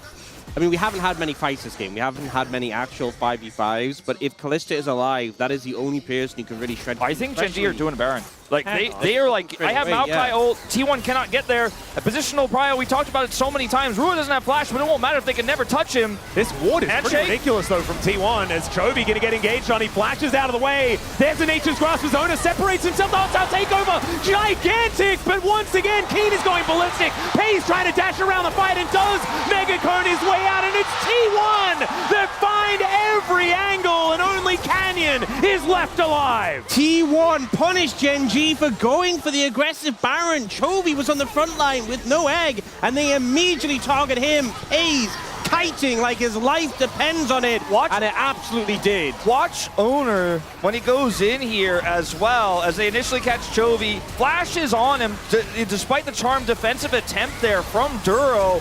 Jovy's taken out. Equalizer here, decent. Even though the feathers come through, Pays is able to fight his way out, kite his way out. He's got the bailout rolling, and that's the T1 magic right there. GENG, I thought that was checkmate. They got Maokai. They have so much peel. Ruler has ult. There's no way T1 get in, but they make it work. And Owner has a clutch play to follow up on the catch onto Chovy. And now they're going to look for their soul point here finally after picking up Baron.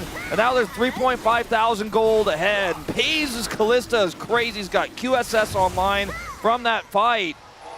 T1 really in control. We were worried maybe the sun was setting, but it's certainly burning bright right now. And also now, Faker, level 16 with Flash. Chovy and Ruler, no Flash is available, only Duro, and GENG has his. If someone oversteps, missteps, Faker can just take them out. We saw how much damage he did earlier to Chovy to force his egg. Yeah, and then the whole game might just be over, right? T1 with Baron and access to the base could just mean that this one is just going to be gone, especially with Doran and Faker doing a lot of turret damage as well if they are left alone.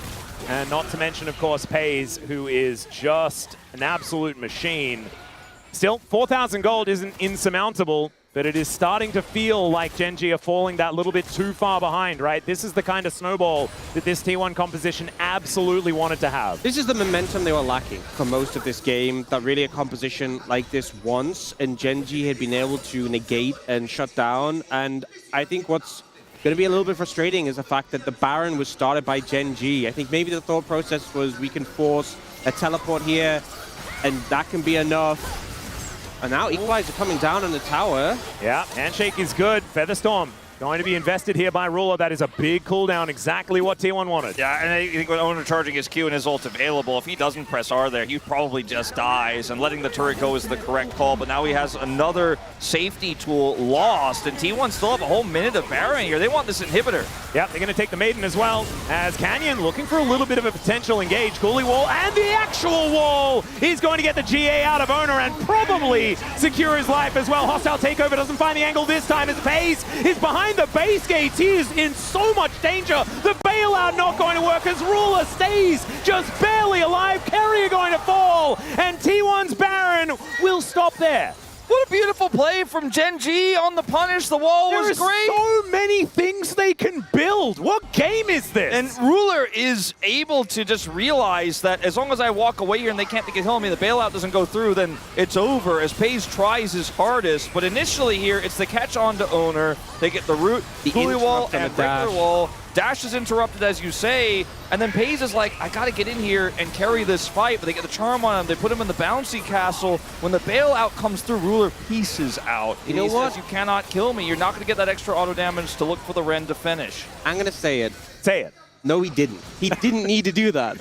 They could have just let Owner die, and that wouldn't be good, but it wouldn't be that bad. But they No, but you know what happens? Pays keeps a friend. Okay? Owner's like, thanks, man. You didn't have to do that. You know? He really didn't. And now they're still buddies. That gold, just the spike up and the immediate spike down. I just think that there's a feeling or a tendency, especially with a lot of our LCK teams right now, this road to MSI in particular, including our play-ins, of desperation, of feeling that your comp needs to win now, that has led to leads being tossed away. And they had such a proactive moment there. They had the GA. They thought, okay, we should be able to siege this up. Let's get kills. We get the inhibitor, but you get kills. You actually just win the game right there. And I think their eyes were too big for their stomach, and the punish was so swift from Keen and Chovy there.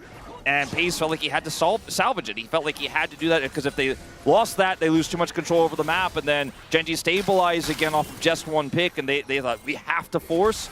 But I agree, they did not, and they chose to, and now GENG are back at the driver's seat a little bit here. Still down on goal, but We've already discussed so much about the compositions, and those flashes are back up. Ruler's got his flash back up. Chovy's about to have his. Oh, Faker looking for an angle towards Chovy as he does dash on in. There's a grand entrance, and Faker is just taken out. Ruler finds the feather, and the Akali falls. GENG now with a huge leg up here. 1 minute until the Dragon. Duro's presence there was the difference maker. Faker knew Ruler was there, saw Chovy, thought I can take him out, but Duro's charm denies the chance of the play, and now GENG have full control over the map. If you want to try and move in and contest this Dragon, it's going to be so hard. The saplings are getting thrown down. You're going to get choked out of your own jungle. Yeah, I think GENG want more than just the Dragon here too, but they're struggling to find a siege angle here with Canyon. Oh, Duro, he's Rakan. Duro has had so many great peel moments this game, including on that base defense we just saw. He's 9 out of 10 KP. He's popping off on this Rakan pick, which has been so essential to their ability to deal with this composition. We talked about all the peel tools, but they're starting to really feel like they're being realized in this game. 15 seconds of Dragon spawns. GENG don't get further any control. They don't look for the Nature's Grass siege on a turret, but they will get Soul Point here and bring us to a 3-3 7 elemental game. Yeah, T1 are pushing now through bot lane. They can't go through the jungle. It takes too long, too many saplings. They're going straight through bot. They're gonna look for the fight. It's going to be so hard to secure, so I think the fight afterwards is what they're going to have to look for, as the wall just prevents them from going anywhere near this. As Ona gets in there, he's able to actually get towards this straight. The equalizer, fantastic. It's Canyon that secures it. Ona goes down, as well as now Carrier in trouble. It is going to be Pace pulling out those sticks, grabbing that first kill, and GENG's health bars are going lower and lower. Faker finds Ruler as Pace going to be taken down. Pace finally unleashed as he picks up the double, and Chovy trying to run away those Swifties, getting some work done, as once again will be able to put up that wall, but I think Faker might be able to find him, as Chovy not able to get the angle on the stun, and now needs to keep flapping to get himself out of the way of this one. It's gonna get another Q though. It's got vision. Chovy's TP is nearly up. Oh, Hang on, wait, he's just long. buying so much time though. Yeah, this is actually such a win for GENG. Even if he dies ultimately, he has his egg too. Carrier has the CC, but he can TP in the egg. If Handshake's gone. Yeah, there's the egg. And Doran just goes for the golden burn to take out the Anivia. 420 gold over to him. The thing is, even though he bought time, which allows the rest of GENG to get up, him going down that late means T1 have ample time for the Baron. But here, this fight, Ona forces his way in to get access to the Dragon and just gets melted by GENG so quickly as a result. With so many tools committed early, means that FaZe is able to teamfight freely. We even see Carrier interrupting Duro and stopping him from getting a quickness down onto FaZe, and now FaZe is just running rampant. It tights away then, cleanses the stun from Chovy. FaZe and Faker dance through the fight together with the timing there of the stasis from Faker, allowing him to do the damage, then get out safely. And FaZe follows up some damage, and then it's the execution from Faker in the final moment there. The DPS duo working together in tandem so incredibly well. The Baron goes over to T1 now. They're back in control of this game. Level 20 hit for Doran, and now they're looking to break open more of the space. Yeah, they haven't been able to kill the Rumble all game long. He's 4-0-8. Even though Keen was an absolute monster in this one, the Rumble has turned out to be the walking barbecue that T1 needed. And that has allowed FaZe to get so much work done. The equalizers in these teamfights have been game-changing. The problem is, though, this Baron, we saw what happened in the last one when Ona tried to get on a tower and hit it, and how difficult it was and how he easily got punished. You're playing a composition where your longest range champion is a Kalista. Sieging is not easy into this GENG composition, so I just don't think they're going to make much headway in terms of pushing into the base. Not to mention, if you push too far, the Maokai finds that angle, you all get rooted, you get stuck, and you get punished and die. Not to mention, also, there are flank teleport wards that they know they're trying to find all of, but they know they probably haven't gotten every single one of them. There are a few here that aren't necessarily designed for that, but could be utilized as such if they do push up too far. So T1 have to be measured and really, frankly, let the minions do most of the work, which allows GENG to slow this down and look for clear in all three lanes. They have an Anivia, so it is really rough for T1 here without getting kills to actually look for this inhibitor. They do have a big stacked wave in mid now. They're going to transfer that pressure into this bottom lane. I think importantly, the Anivia is not here for the bottom lane, so they feel a lot freer. The Maokai are going to come down, though, and that will just force them off. They can clear out that wave. That is still a decent amount of damage onto Owner. The equalizer comes in, and that's going to be a lot as well. Still, Duro going to be there to try and help keep his teammates' health bars safer. That is going to be successful for now. Ruler's health bar still full. And man, 6 Elemental Drakes so far. The next one, 1 minute 20. And finally, the Chemtech Soul will come in. The Rebel Baron power play sitting at 1,400. Not a whole lot has been gained since that Baron did go down. It's still a 4,000 gold lead. But as we crest towards the 40-minute mark, 4,000 gold just doesn't really feel like it means all that much. Both of these 80 carries sitting on 5 items each. And GENG still in with a fighting chance. T1 going to have to keep it tight if they want to take this one. But the war of attrition being won by them for, so far. And Inhibitor looking like it is starting to really take some big hits here from those cannon minions empowered by the Baron. And Doran is just empowering that here. GENG look like they will barely get the defense. No, they decide not to. Yeah, a cannon will go down. So the Inhibitor in the mid lane is going to fall. But you're fine with that. Honestly, I think GENG okay with that mid lane Inhibitor having the super minions pushing in, gives an extra source of farm compared to your opponent because those minions will just push by themselves and mid easy to handle. Dragon up in 30 seconds. Nothing really changing from the Baron that T1 were able to take.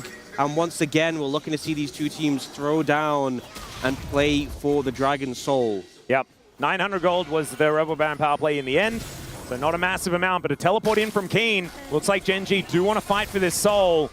Quadra Chemtech Soul is kind of crazy, as now Ruler might be in trouble. Does have the Featherstorm, but the Season Desist comes down. He finally gets that ulti through, as the flash out doesn't work, and the bottom lane are eviscerated. Canyon still trying to fight, gets the sticks ripped out of him though, and it's Faker that grabs the kill. A double for the Akali, and T1, they don't care about a dragon. They just want to kill all of GENG and win this game too, bringing us once again to a best of 3 for a ticket to MSI.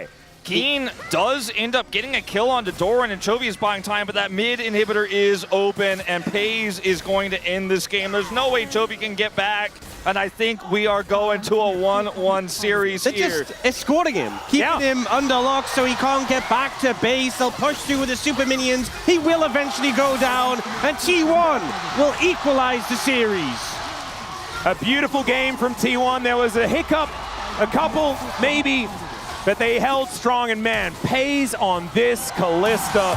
What an incredible performance and a huge turnaround, honestly, from everyone on T1 in this game number 2. They have really made this series look interesting now. That is a momentum shifting, a series momentum shifting performance from T1. And sometimes it's comfort that gets it done. Sometimes playing what you have insane mastery of. Faker's Akali, who he's been crushing on all year long. The Kalista comes out. I mean, we could go for days and days, right, of all the different champions on T1 in this draft that they were able to pilot here to its full potential that we haven't seen at this road to MSI from them just yet. And even though there were hiccups, they never let up the pressure. They never took their foot off the gas, and eventually were able to catch Ruler there in the end. Owner had a phenomenal Vi game. His flash Qs were out of control good and were a huge part why they're able to close the game there catching Ruler. He's the one who found Ruler, and considering he's been the one who was under scrutiny for their most recent series, popping off here, that Vi Akali coming up big. But Pays on this Kalista, definitely the main character in this one. Yeah, he certainly had a phenomenal performance. Most damage in the game is not really much of a surprise after what we saw went from first blood to winning the game, is what it kind of felt like. Never really tripped on anything.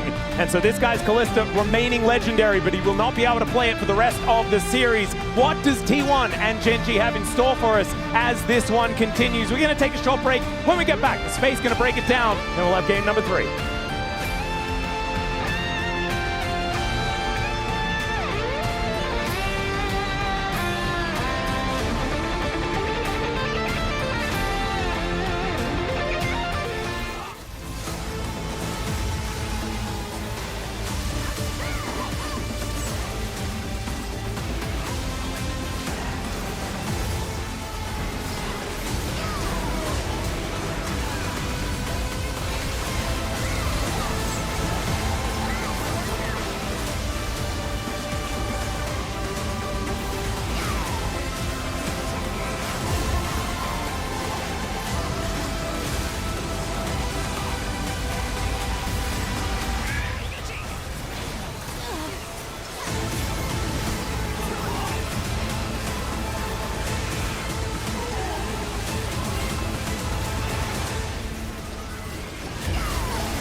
애니바 물고. 오케이 오케이.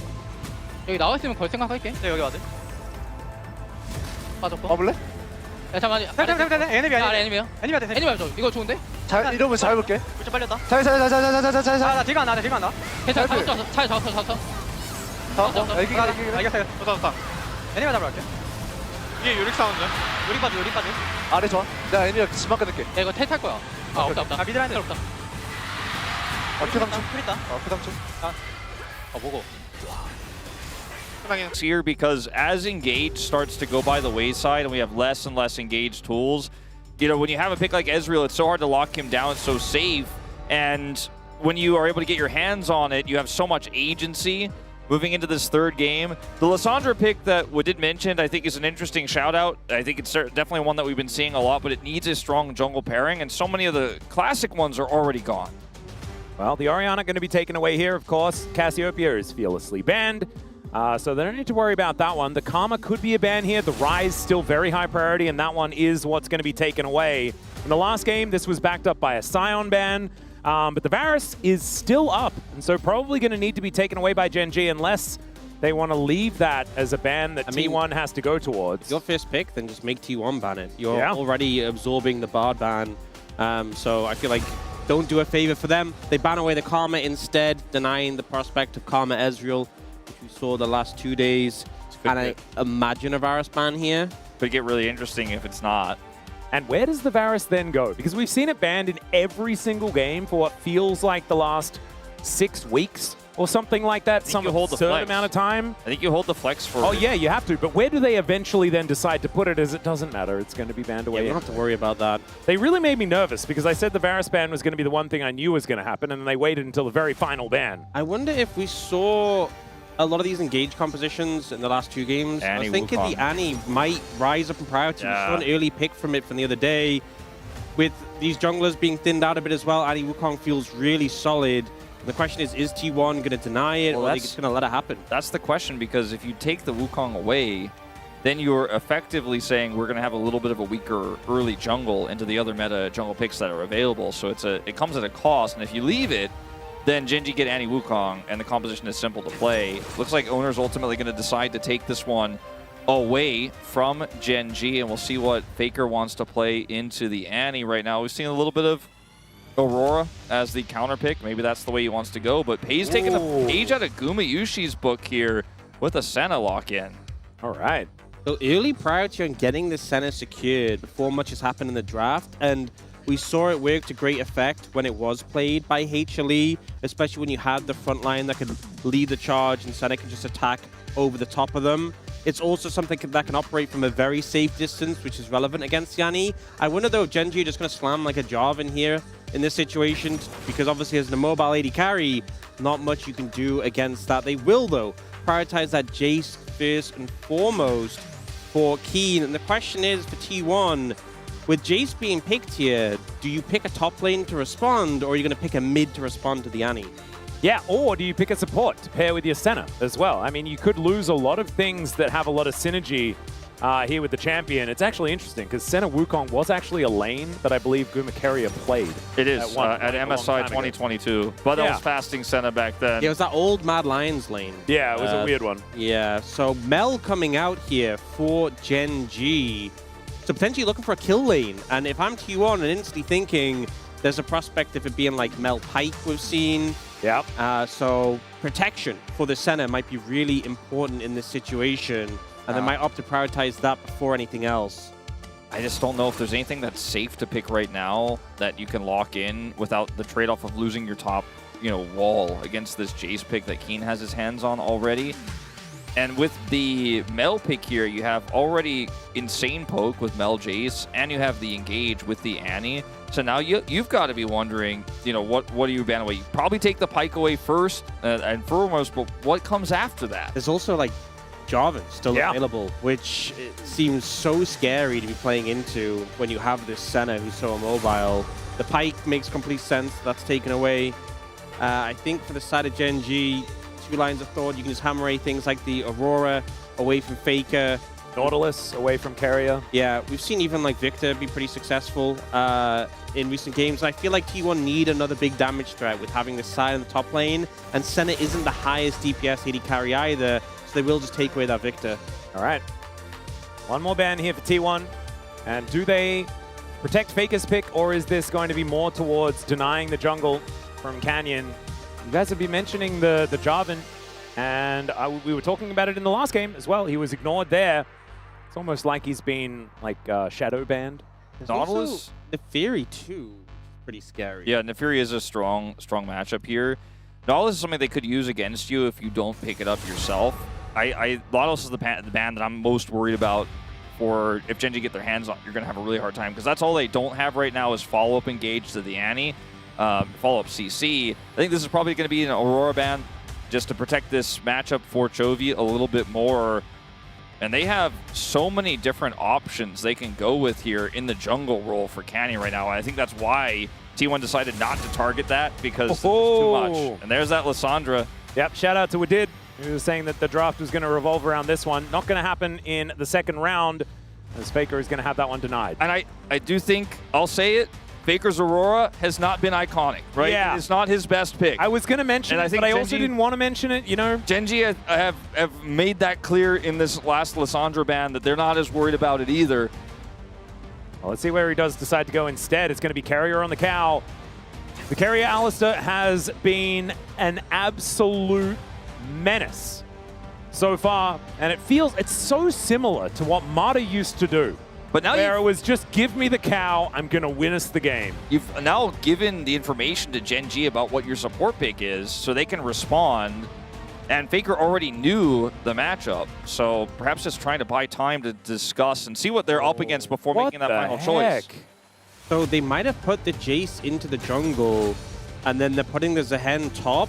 Or vice versa, potentially. Canyon was playing a good amount of Jace jungle in solo queue recently, and specifically the Zehen here. So you make sure you're not matching the Jace into Sion, and Zehen into this lower damage composition full of a pretty bulky front line is going to be so hard to There's a lot of things to hit. A lot of things to hit. It's been the Poppy support is the option for Duro. It's been such a classic counter pick too, the Zehen into the Sion, because it has the free early game.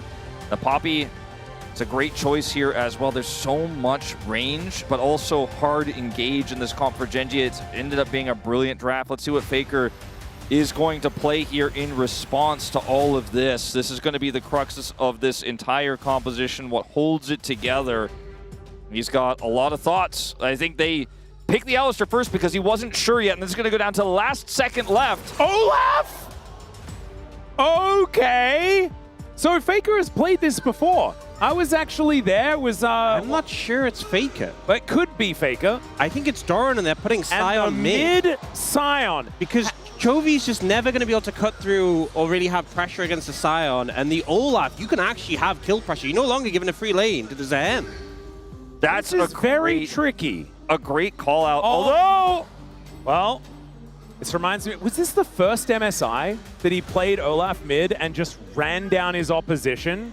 I think he's currently 1-0 on the champ, and I think that might be the only game that he's played. But we'll make sure that we get everyone on there. This is off the top of my head from a very long time ago, and he's not even going to play it. It's going to be the Sion in the mid lane, and it will be the Olaf towards the top side. So a very standard mid Sion here for Faker. I think this makes more sense. I think you're allowing the Olaf to pop off, and something to remember is that last time Doran played Olaf, where the early game did not go good, the mid game did not go good, but the late game, he absolutely popped off, and it was into a Mel as well. We've seen a few times Olaf in a Mel, the other team runs out of damage, and you just run rampant with the Senna supporting you as well, healing you up. If this Olaf gets going, he will take over. And it's also something that Doran has found a whole lot of success on as well. Like he often saves games. And if this early game goes horribly, it's not then smooth sailing for GENG because Doran has had comeback games on the Olaf. I think this draft for T1 in the early game is incredibly weak. We'll see how they pilot it here as we jump into the game.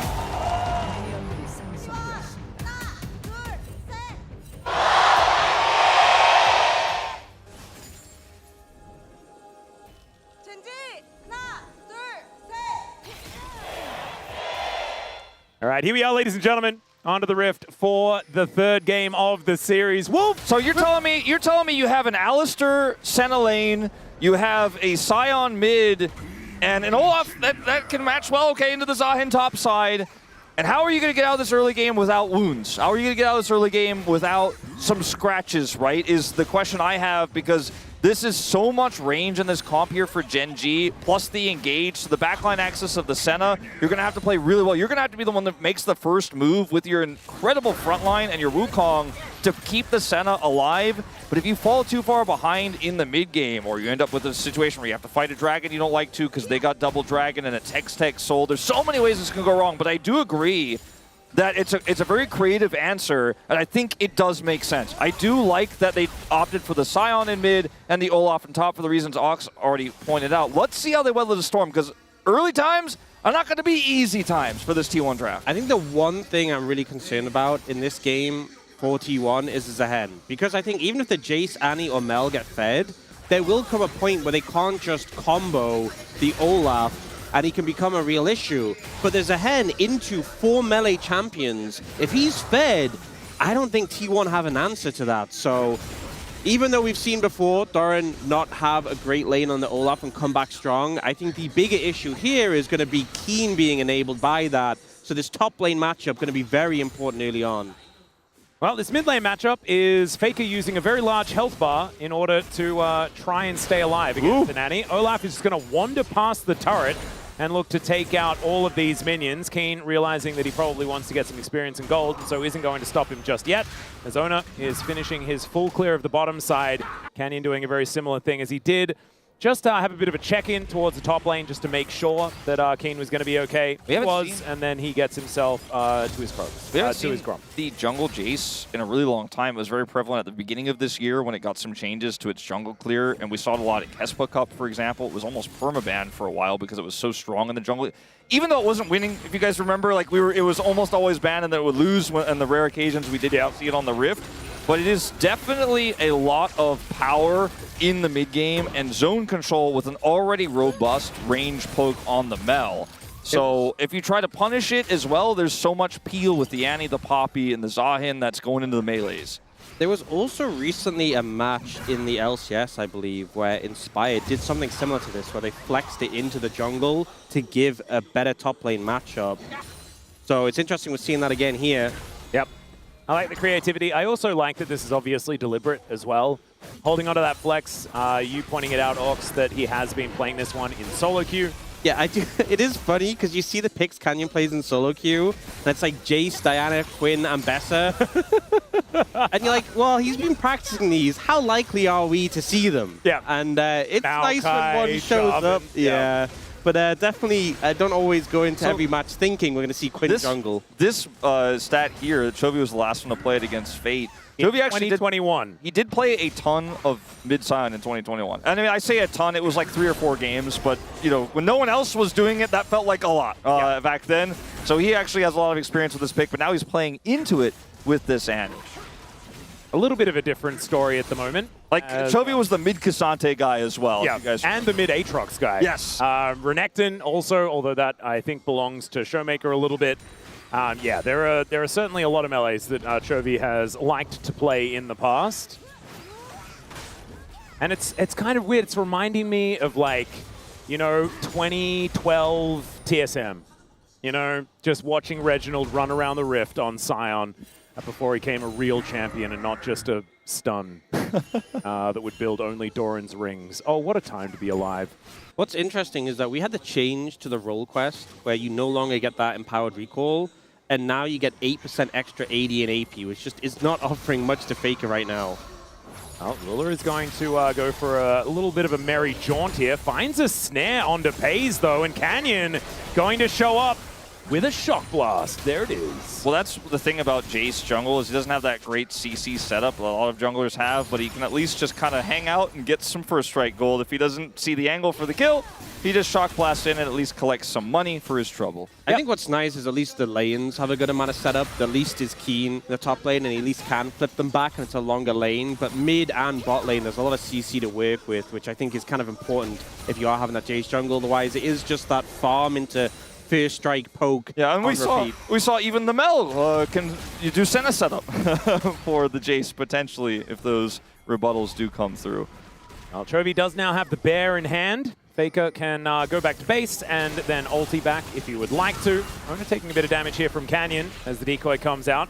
Doran coming over the top though. Keen is just following him down, and we can see the top lane is incredibly even. Cute little Bramble Vest here from Keen as well, just to try and nullify a lot of Doran's power. Will put him a little bit behind his Trinity Force, but definitely picking this one for lane is going to feel great into both the Wukong and the Olaf. And in fact, building as much armor as you can is going to be a great move into T1 just in general, because I do not see magic damage, like at all.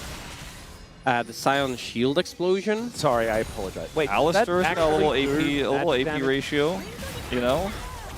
He's just gonna go static shiv. Hey, there you go. Actually, never mind. Static Shiv. That's massive. Okay. I will say there is at least armor shred that's gonna help. Oh, they're going for a play. Yeah, Ruler's gonna have to flash as there is Faker finding the unstoppable onslaught, knocks Duro to the sky, but doesn't have a whole lot after that. Still flash available here for this Poppy. He might actually have to use it over the wall and does so as Ruler finds a snare onto Carrier, who just uses his headbutt That was out cute. of the way. That was very cute from Carrier there. You know, something we hadn't talked about, which is in the rare cases where Scion is mid, is he kind of becomes a global threat with his ultimate between both top lane and mid lane for roams. Because It's not a train anymore, it's a boat. Yeah, he's going straight through the river, and in this case, able to get multiple critical flashes here. So that is a big win for him. You can see the lanes, though, in this early game and the jungle, with that first strike coming through here, are naturally ahead. GENG, without any kills here, have picked up a 500 gold lead off of their early lane advantages alone. Let's see if they can push that advantage into some of these real objectives here. Oh, there's an interruption from He Duro. really wanted to channel that. Yeah, he did. Adjusts his microphone and then gets back to pressing Q, and absolutely does so. As Faker at 500 health. Bount has the same amount of health as Chovy is what it feels like, even though he is sitting at about 20%.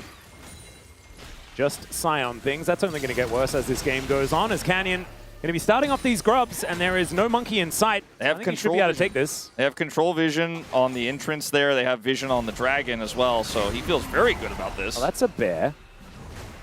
That's all. That's my play-by-play, by the way. Oh, okay, yeah. That's a bear. That's all there is to say. That's pretty unbearable. It was a bear. I apologize, Ox. I'll try and be better. It's all right. Faker down to about 300. He's Lost the drinking a potion. cannon. He's fine. And all right, there's a shock blast, and Faker, oh, it's in the air, and there's first blood for Chovy with a pyro blast. Man, that is, for Faker, you feel like you did everything right there. You're just trying to catch this wave, and then you flash, but the Q's in the air.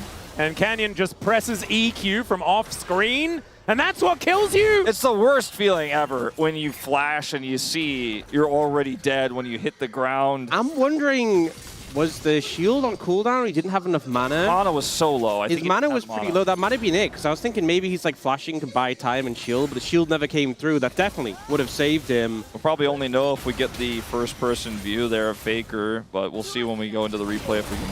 I hope they don't do it to him, as Hepa Pulverize does come in from Carrier. Ruler once again finding a bit of an angle here with his rebuttal, but the unstoppable onslaught delivers Faker to the bot lane, and Ruler, he has to try and dodge it, therefore walking into the waiting arms of FaZe. And there is the answering kill for T1. Yeah, They did it twice. This time there was no flashes. I think, oh, Doran's in trouble here. Yep, Shock Blast does come on through. The Grim Deliverance comes down. The Ragnarok is going to be there for long enough to get Doran out to safety as the Dawning Shadow comes on through. Owner there for the defense, and Keen, oh, he wants this Crystalline Overgrowth. He'll hit it, and the flash immediately has to be used to get this Zehen out of there. So it ends up being a trade-up in terms of summoners for T1, with Keen beating his flash, and it was only the Ghost We there. are going to see it. Yeah, but from Canyon's perspective. Any moving 되나? Very nice. And here, it's the same play from Faker. You know, the ult comes through from Poppy as they realize they're in trouble, but Faker drives right between the Tri-Brush, and he's dead again. Huh. That's surprising. Not sure what led to that, but obviously... Kill bot lane, die mid lane. I Kill see bot a lane, Poppy. die mid lane is that's the equilibrium that we're going to hit. Yeah, the Malignant Spike is there for Chovy, but you would expect at some point Faker can kind of just brush a lot of the damage off. It was a Poppy there, and I think he may have been a bit Oh, zoned in the lane as a flank. ow.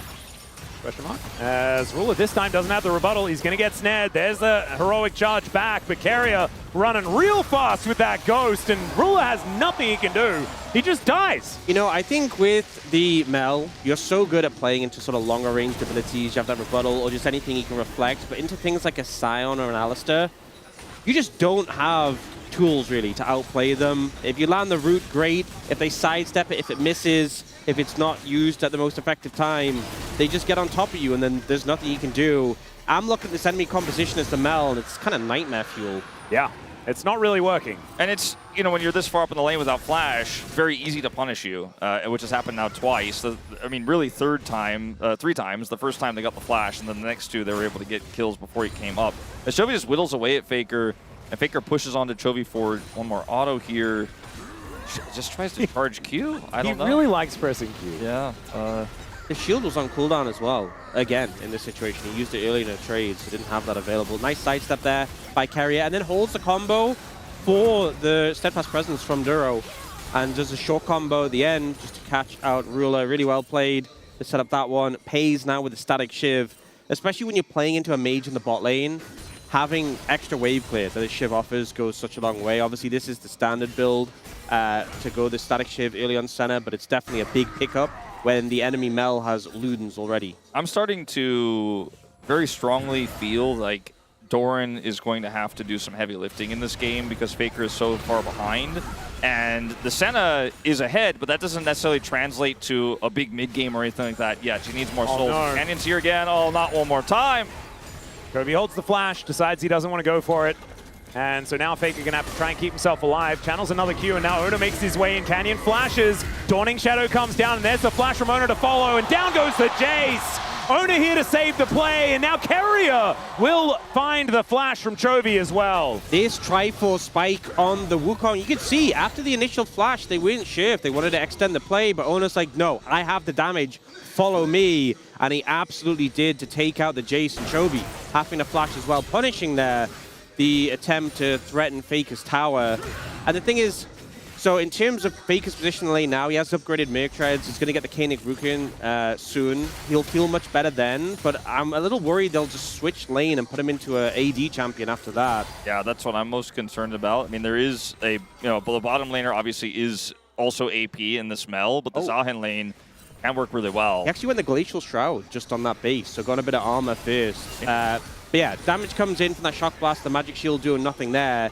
They go for the push in, and then this time Faker has the shield available, so he can ult freely with the initial peel and the flash. Faker turns back, but Ona's like, no, no, no, I have the damage, I have this spike, and Chovy having to flash away as well. This is a small win here for T1.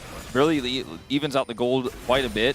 But I think they need to do more to protect this Senna through this mid game than just, you know, to be able to get this gank onto Canyon and Chovy there. So he needs to be set up for success with the gold that he has. Pays has everything he needs to rocket into an amazing late game, to be a super strong late game AD carry threat, big powerhouse, especially with how ahead he is over Ruler specifically. Ruler isn't going to have as easy of a path there, but that means the front line needs to play well. And when Faker's behind, it means the Olaf and the Wukong are going to have to pick up the slack. And if they can set Pays up for success, I do really favor the game state here for T1, but it's yet to be seen. Ruler will at least be able to clear out these waves pretty comfortably. Finds yet another nice rebuttal onto Pays, who does have Piercing Darkness, so he'll be fine. Ona coming on over here, spotted by Duro, as that sweeper did at least find the monkey. Feels pretty good. And Faker is once again taking a lot of damage here towards his bottom side of the map. I think as this game goes on, we need to feel less and less concerned. Well, you know, it's the fact that he went for the armor, and we were talking about the concerns of him playing into an AD champ, but it means he's delayed his Koenig, and he hasn't gotten to the point where the Annie lane is just easily manageable, that we normally see things like Galio or other tanks hit into. He would have had the Koenig right now if he'd gone for it, but we'll just get some plate damage here. Canyon going for the money gangs we've kind of seen this game. Yep. Yeah, and he has a significant lead. It's not the most amazing, but he went for the early Serpent's Fang, which is very cost efficient and great into this composition for what it's doing right now. And Ruler has his first item, which is a little bit more of a damaging item than Pays' first item. But again, it's about the fact that Pays got that gold, has this item, and is looking for a second as he's also getting those stacks. Like, that's the extra element that you can't get from ganks, you actually have to get it over time. Still gated by game progression in that sense. So let's see what they could do to protect him and get him through this next part. If GENG get double dragon with the prio we talked about they should have in this game early and wind up with a really strong soul like Hextech Soul, it's going to get a little bit tougher here for T1. But they'll have to get that double dragon first. Hextech Soul with their composition would just be disgusting. I feel like Chemtech Soul would also be kind of crazy, though, with a Zehen. On the Zehen, yeah. And a Poppy, you know? There's a Molten Shield. Not the... I mean, it's a Poppy. I'm just trying to say that no matter what the Soul is, it could be fun. As Carrier going to take a bajillion damage. Does have the Unbreakable Will, so he doesn't necessarily need to completely go back home right now. His will seems somewhat breakable there, I will say. All right, Faker is just going to ult his way towards this dragon, but the Shock Blast value is gigantic. GENG utilizing that range advantage that we've been talking about. Finally, we're seeing it in effect. And they regain prio on this dragon. And now they're going to look to control this zone here into the choke point as the Shock Blast rain through. Oh dear, Faker in a lot of trouble now, has to flash into the red pit. And I think that will spell the end of T1's contest of this dragon. And Double Dragon's great for GENG, not the end of the world for T1 to have to give this one up. And I think dying on that hill is not what you want to be doing. Spade's coming on over, just grabbing as many souls as he can.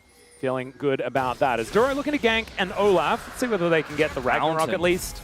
As Mountain is going to get pushed back. It is going to be a Mountain Soul. Oh my god, if T1, if T1 get control of this game again and stack 4 Mountains, it's unplayable for GENG. Absolutely.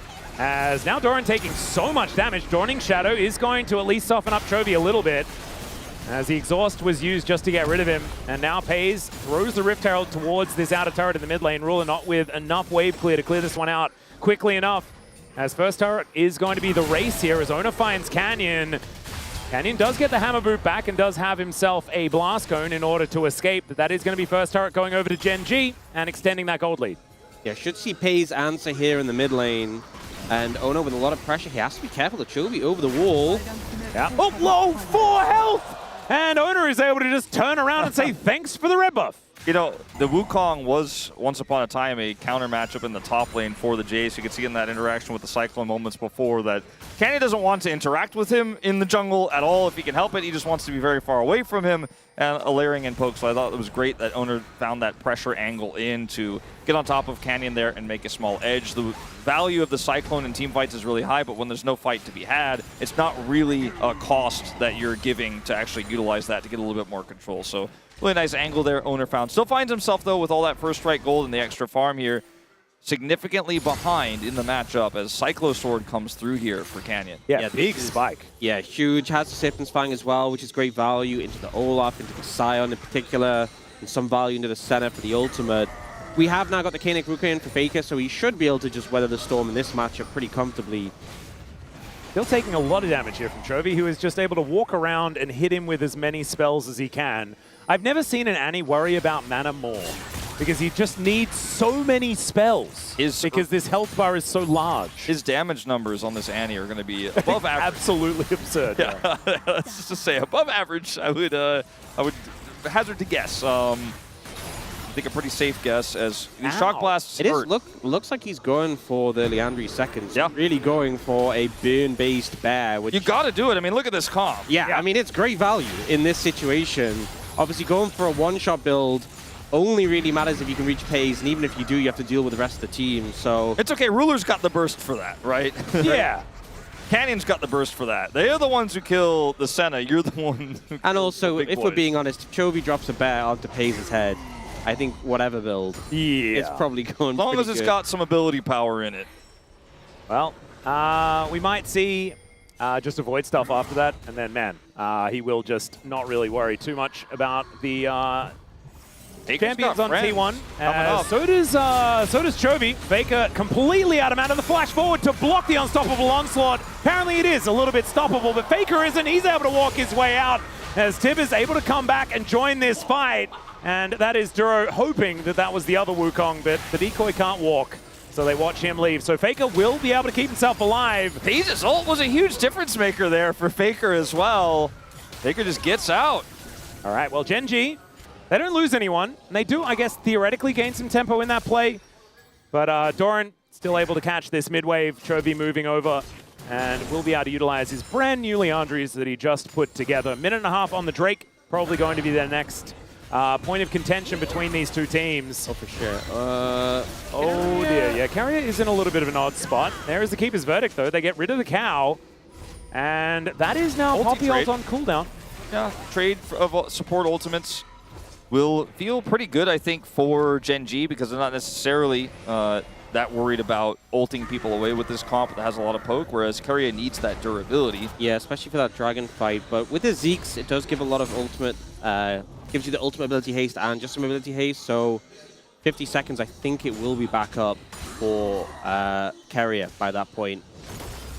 You'll be able to play around it. This dragon, though, this next one, going to be a big one. Both teams so close in terms of gold. We just had Owner complete Sundered Sky. This 2-item spike for the Wukong, very significant, very relevant. And he's going to be a main factor, I feel like, in this next team fight. If he can get access to those squishier targets, which, let's be honest, there's a lot of them on the side of GENG. He can do so much damage. All this lethality, even with the extra brutalizer Canyon has, if he hits an empowered shock blast on the Pays and Ruler hits 1Q, then presses R, Pays is either dead or so low health that he is practically dead and has to leave. So his positioning needs to be really good here when we set up for these objectives. GENG have Prio now. Faker's going to TP over and try to wrestle some of that away. Yeah, Keen makes his way in there as well as Faker turns up. Avoiding a fair bit of this poke right now as Duro going to get snared. Doesn't snare the rest of his teammates though, as Doran is on a flank angle and he is so scary if he can get into this backline. Shock Blast goes wide, actually could be a big deal as there is the flash in from Carrier, but he's a little bit disconnected from the rest of the team. They're chasing Chovy out of there. The undertow's thrown the other way, but the flash to follow from Doran. In the meantime, the rest of the fight, GENG trying to pull it back, and the flash forward from Keen gets the kill onto the cow, and Chovy somehow playing a weird game of tennis where the dragon is the net. What the heck was going on there? As the snare not going to connect onto Faker, who looks to get himself out. These health bars are so low. How is this just a 1-for-1? T1 get control of the Drake and just leave it there. Goes so well for T1 because Doran occupies Chovy on the backside of the fight. Chovy never gets access to come in. And I was watching Carrier's ult. As soon as it comes available, he just goes in, pops the ult, has the Zeke's AoE on them as well. Owner's there with a follow-up, and even though they don't get the kills, they force them to disengage, they get them low. They do have to respect there's a hen with the fully stacked passive, but he only gets Carrier. And you see Chovy. Chovy used the dragon wake up to get some space there. He was able to force the dragon to knock him away. Ragnarok ended as well. It was crazy timing. Doran was trying to use the dragon to kill him, but then the dragon was hitting him, and then Tibbers, and it was a whole mess. It was crazy. It was only a 1-for-1, but T1 end up having the pressure advantage. They didn't, though, get to finish off the dragon. A reset comes in first, and neither team even playing towards it right now after the reset. Yeah, they're just pretending that someone took it, I guess. We will need to go back and grab some control of that one, but the waves are going to be dealt with first. We are getting to the point of the game, though, where you can really feel how difficult it is to kill Doran. And in that last fight, Chovy had some shenanigans, right? Was able to buy a bunch of space, escape, run away, etc. Dragon got angry. But in a more traditional setup fight for T1, where it's not split like that, and he's not chasing Chovy alone, he's going on top of Ruler, things get a little bit different. As GENG again have this Prio now. Well, into the pit goes Doran, but he immediately gets pulled back, taking so much damage. Dawning Shadow keeping him alive, but he will be taken out. They traded for Ruler, but there's still a lot of damage left here for GENG. The Grim Deliverance from Keen. Carrier right in amongst it, but he's going to be taken out. And now it's Owner that's in there doing battle. Finds the Poppy, but that's just a support. And that is going to be the Drake going over to GENG, keeping their whole top side alive and just foregoing the bottom lane and not really caring. You know, Wolf, I think Doran heard what you said and took it a little bit too hard, because he jumped in by himself and just got melted. He needed more nearby there, and when he's down and the Annie is still alive, the damage throughput from the Senna you talked about in the draft earlier, even on 3 items, it just isn't as strong as other traditional AD carries. It's especially when she's not there. Yeah. It's not there in the beginning of this fight as Doran goes in and just gets melted. And the knockoff here of the Wukong means that there's not enough to lock people down for Pays to do the damage. Keen's ult here is fantastic, and he is unkillable. He has the res. Yeah. And when Owner gets back in, he's just burned down as Keen holds the line, and T1 do not have enough damage in this Senna to actually secure the kills. FaZe spent pretty much the whole fight autoing a Keen who had a res with a bear sitting on top of him in his face. And there's just not much you can do in that situation. Doran a little bit over-aggressive in that situation, and it allows GENG to get that third dragon off the game. Damage dealt. Yeah, Chovy's done a lot of damage. I wonder who that damage has been dealt to. It's so fake. And the thing is, like, I think Chovy deserves a lot of credit for doing a lot of damage in a lot of games, right? The Galio was such an incredible thing, but, like, he was just hitting a Scion all game. Now he's got the Leandri's burn on it. The Malignant's burn is there. I mean, it's he's wearing a lot of masks, as we can see here. I think that the main thing, though, is that Chovy is able to do a lot of damage to this bulky lineup, and they have Soul Point now as well. I mean, GENG are not going to be taking damage if they manage to get themselves a Mountain Soul. And then the setup for the Elder, I mean, I don't know whether T1 will have enough time to get this Senna scaled up, you know, to have that advantage. As the unstoppable onslaught here from Faker is optimistic, as Chovy does have those Swifties. The rest of T1 looking for an angle, but Owner's approach is going to get denied, and I think Faker is just going to go down. Chovy comes on over, does have a Q, but it's Canyon that grabs the kill. The rest of T1, Baron's up. Baron is at least able to take this turret in the bottom lane, but he's got a teleport in hand. Baron's up, and without half of the front line, I think they just focus him down again. If he decides to show up, he is going to come here a little bit late. GENG playing this slow, Duro on the flank. Yeah, Keeper's Verdict going to be a big deal, but it's on cooldown. And again, he's looking for it. Yeah, Flash not quite available just yet. Nine is going to stop that one. Carrier in so much trouble. GENG looking for the turn. A better Baron play than their last one, we have to admit. Oh, Doran gets caught here. With the wrap around. And Chovy is going to be able to find him with that stun. He has to throw down the Ragnarok, but using it defensively. He doesn't get a lot of time. And Keen wants that angle. Owner is going to find him. And it looks like Keen is going to get dissuaded, and the Baron will be foregone for now. I think, honestly, T1 pretty happy with how that panned out. The fact that they were threatening that Doran flank, he obviously gets focused down, but unable to catch him out because of that ult here. Faker ends up going aggressive. They want to make a proactive play, but the double TP instantly turns things around, and T1 decide they can't follow up with this. Not to mention the Keeper's Verdict, which denies Carrier from being able to stick around and buy space for a potential Doran TP. Because if this starts to go better, Doran TP's in to match, and then maybe they could have found something there.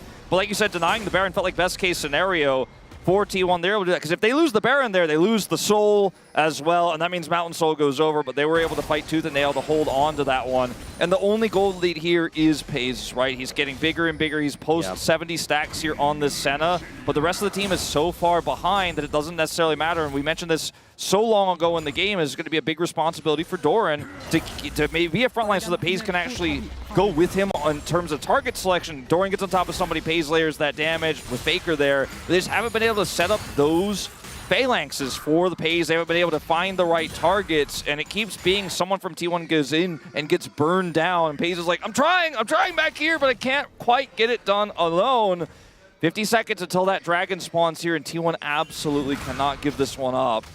And we get the rapid fire for FaZe, a big spike, being able to play around that just ungodly center range. So hopefully on the back of this can get a bit better target access following up on the setup from the team. And on this Drake fight, it looks like Shadowflame not quite done yet. For Ruler, he really wanted to collect that item. I mean, Chovy has 3. His shred is ridiculous now as well. As Duro not too worried about Carrier. Even with the gold lead for GENG, I think just on item completions, T1 have an edge right now. GA came in for Owner as well. These are some really good item spikes to have, but it's going to come down to execution at the end of the day. Yep. I think this Keeper's Verdict is going to be such a big deal as well from Duro. Keep your eye on him to see what this Poppy can actually accomplish here. As Owner with that GA at the ready, looking to make his way in. That is Faker engaged on. He takes so much damage as Keen wanted to stack up that passive. Faker is not going to be able to start any fights with that low health bar, and his teleport is available. He may need to use it. I think that's exactly what he's going to do. They can get that big shield, and he can front line with that. They're just going to focus the dragon now. They've done enough work here. Carrier getting low. Yeah, GENG going to try and hold on to this one. Remember, this is Mountain Soul, T1. They cannot give this one up, but Faker makes his way back. The rest of his teammates looking a little worse for wear, though, and FaZe just needs to hammer that Q button over and over again. But again, only hitting Keen, and no one else cares, and these shot the flash forward from Keen, but he misses. Doesn't get on top of FaZe, who gets his exhaust off. And now Carrier gets into that backline. Chovy able to avoid FaZe. Grim Deliverance chance is denied! And now the Dragon should belong to T1, a double! Doran as he gets into the backline, but it's Ruler that locks that one down. Owner should be able to secure this Dragon, but that is going to be the snipe from Canyon to try and even out this trade, and it will not be even in the end. T1 deny the soul and win the fight. Faker once more here. They are going to try to collapse. And Faker's health bar looking a whole lot better now, as Ruler is going to be able to snare him. The flash forward, and Ruler will get that speed up from the W. This was such a chaotic fight. I've got to say, there was a lot of mishaps from either side. We see it starting off. It's Keen trying to set up this grab on a Paze, but Paze flashes, and then Terrier actually fails the combo when he flashes in. But then Doran gets access. And Doran gets exhausted, but it doesn't matter. He's in ult, and he's just running through this team. The Keeper's Verdict can't impact him either, and even though he goes down, he did enough. And it feels like for the first time in any of these Olaf fights, he was able to make the difference, buy the space to allow Paze to follow up on those prio targets, and they make it work. They get the first Dragon of the game. They put a huge dent in the gold lead. The stacks are rolling, and Paze is deathless on this Senna. His positioning has been very good, and finally, Doran sets him up. And he is very big. I think a big thing as well is that since the last fight we had, Doran able to pick up Death Dance and Hex Drinker, so he just feels so much harder to cut through. And when he starts getting kills, he's getting the Death Dance cleanses to reset the bleed. He is very... Oh my lord, that range. Oh dear. Rapid fire cannon coming in hot. And Ruler not going to be able to stand toe-to-toe. Won't even be able to really stand near the minion wave. And Paze is going to find Duro. Steadfast Presence not really doing anything at all as the snare is going to connect. Dawning Shadow! And Duro is very durable. That is going to be GA now down for Owner as they overextend a little. Faker moves in, and even Tibbers stays alive. Keen, very frightening as well, level 17 on this Zahan. The Maw, 3-1 and 2. The Maw here for Doran makes him... I think when we see the next big fight, I mean, he just has to run at whoever Paze tells him to, and they shoot. Paze shoots at whoever Doran is running towards, and it feels almost impossible to lose fights now at this stage because he's so big on this Senna. Well, Tibbers is going to go flying around just a little bit here. GENG getting control of this top side. That shock blast, I mean, this poke is still such a huge deal. The range is something that we cannot really forget about. As T1, they need to be so decisive and start fights before their health bars just reach 0. He's poking tanky targets as well. He's hitting the side and it's doing so much damage. Is now done. It's 4 items on this Jace. Yeah, he's super strong. And the fact that he's got 35,000 damage, like remember, Chovy inflated that number massively by just hitting the Scion all laning phase and even outside of lane. Canyon, this is just camps and then poke. Yeah. He's hit some really, really big ones. Hasn't always been onto the Senna, that but was through Celestial opposition. Yep, it doesn't even matter if he's not hitting the Senna, if he gets enough time to hit these shock blasts, though, as Faker's gone a little bit halfway in terms of building both the armor right and the magic resistance, so it feels less tanky than Doran in a lot of ways because Doran has his ult running.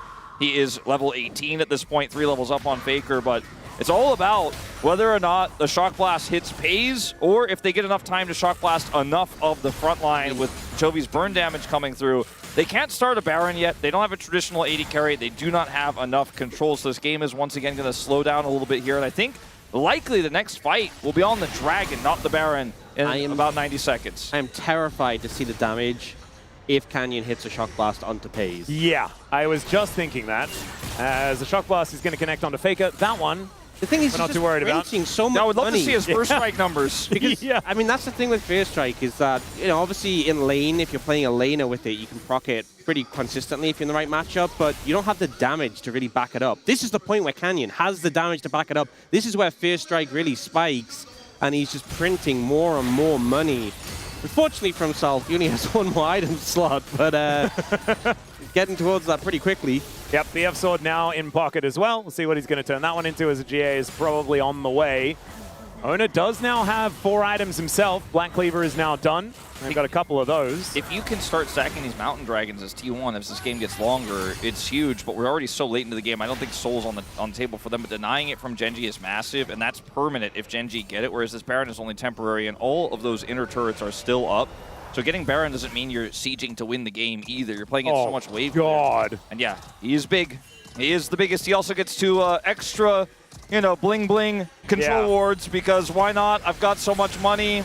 And you also get free crit, so he's just got, I mean, he basically had 100% crit anyway, but then that gets turned into more damage. But he got hit! Stacks, and he does get hit, does do a lot, but the Piercing Darkness is going to be there to keep the center somewhat healthy. There's the interrupt from Keen, being a bit of a hero to try and keep Ruler safe. And it is going to be successful as Duro now with that steadfast presence. Doran not actually going overly aggressive against GENG as the Dragon has spawned. Keenan a little bit of trouble. Oh my god! That's it? I mean, that's all you need. Now Pays is in so much danger if he sticks around. That was the thing that we were scared of seeing, and now we know why we were scared of seeing it. Yeah, that's the Mountain Soul, I think. That's GENG enough. just got it. That's it. It's that simple, and it hasn't been really hitting this whole game, but it does twice.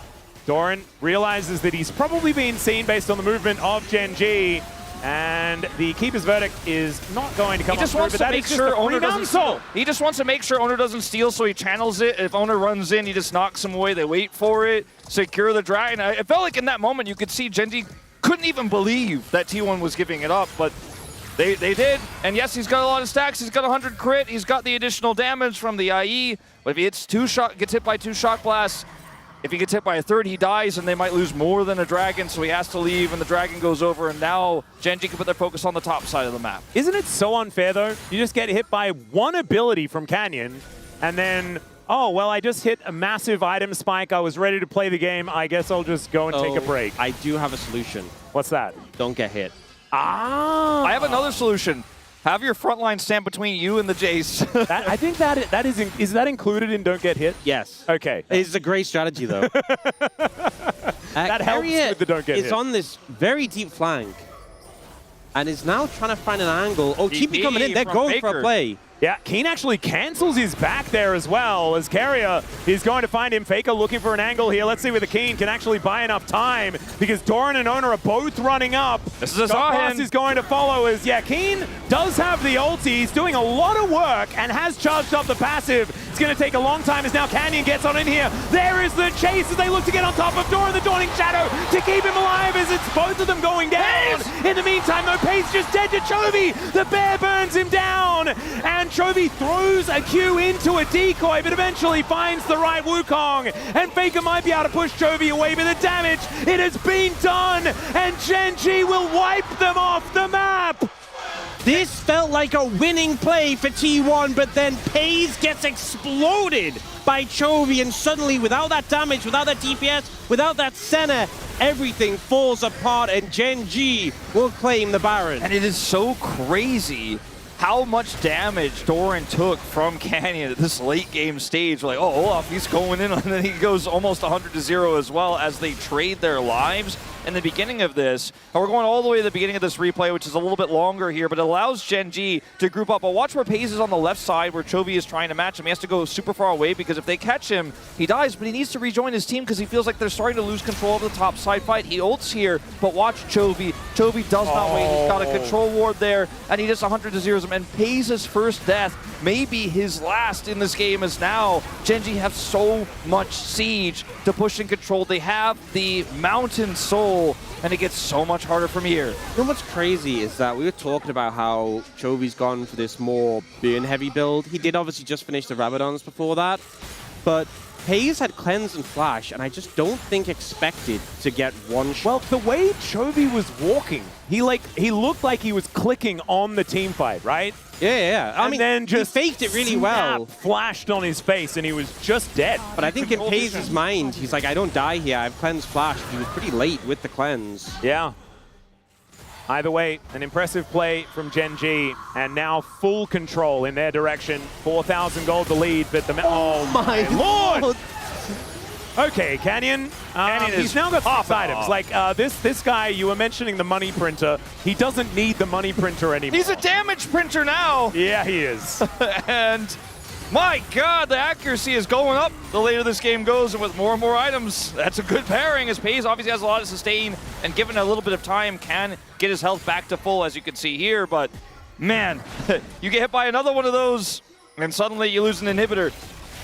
Well, you've got Ruler now trying to push this one in. Does manage to take down the inner turret thanks to the Crystalline Overgrowth. That is going to be that gold lead extending a little bit further. The top wave has not been tended to at all by GENG, and so they're going to be pinging that one out now, looking for a reset, buying some items. and then going for the top lane push. The key- But this Baron is... I don't think it's going to break open the base or anything like that, and the Elder is what we need That's to what I was worry gonna say. about. The key is the Elder, right? And they're going to have, if they don't get any inhibitors, they should have some prio and they should have some control, but it's not as good as it could have been. But when you are the team that has this much poke and this much turn with the Annie, right, the Zahin that can charge on you, it's hard to be the approaching team, and Doran, when he presses R, the timing of that, how he does it, the fact that he doesn't have Ghost now, but he will have it for that fight, these are all really important things. And T1 still have the opportunity to turn this game around after what looked like a potentially game-losing catch there onto Pays. They still have one more shot at this despite everything. What's really important is normally you fight at Dragon, you burn your summoners, they're up for the next Dragon. But we didn't get a fight at Dragon. It was the Shock Blast onto Pays that meant there wasn't a fight. They used their flashes after. So going into this Elder, there's going to be a lot of summoners not actually available yet. You can see Pays' flash 3/4 of the way. Dragon's up in 50 seconds. There's so many of these summoners that will be down. That's going to make it such a tense setup. Another Shock Blast is going to connect. It's not on Pays this time, so it's not as much of a jump scare as the red buff will be secured. Keen now looking for Faker, who does have to use the ultimate. So much control is GENG's right now. Like, they're pushing them back. Faker's pushed out, doesn't have his ult now. But T1 have to contest it. They have to. They have to, and they don't have great tools. Keria is going to use his unsealed TP to get back into the mid lane here and join Pace. They can push that prio and look for a wraparound. But this is do or die, and GENG held all the cards for this really critical objective, a game-winning one. And the thing that's really frustrating here for T1 is that one of the biggest counters to Olaf is just getting burst down.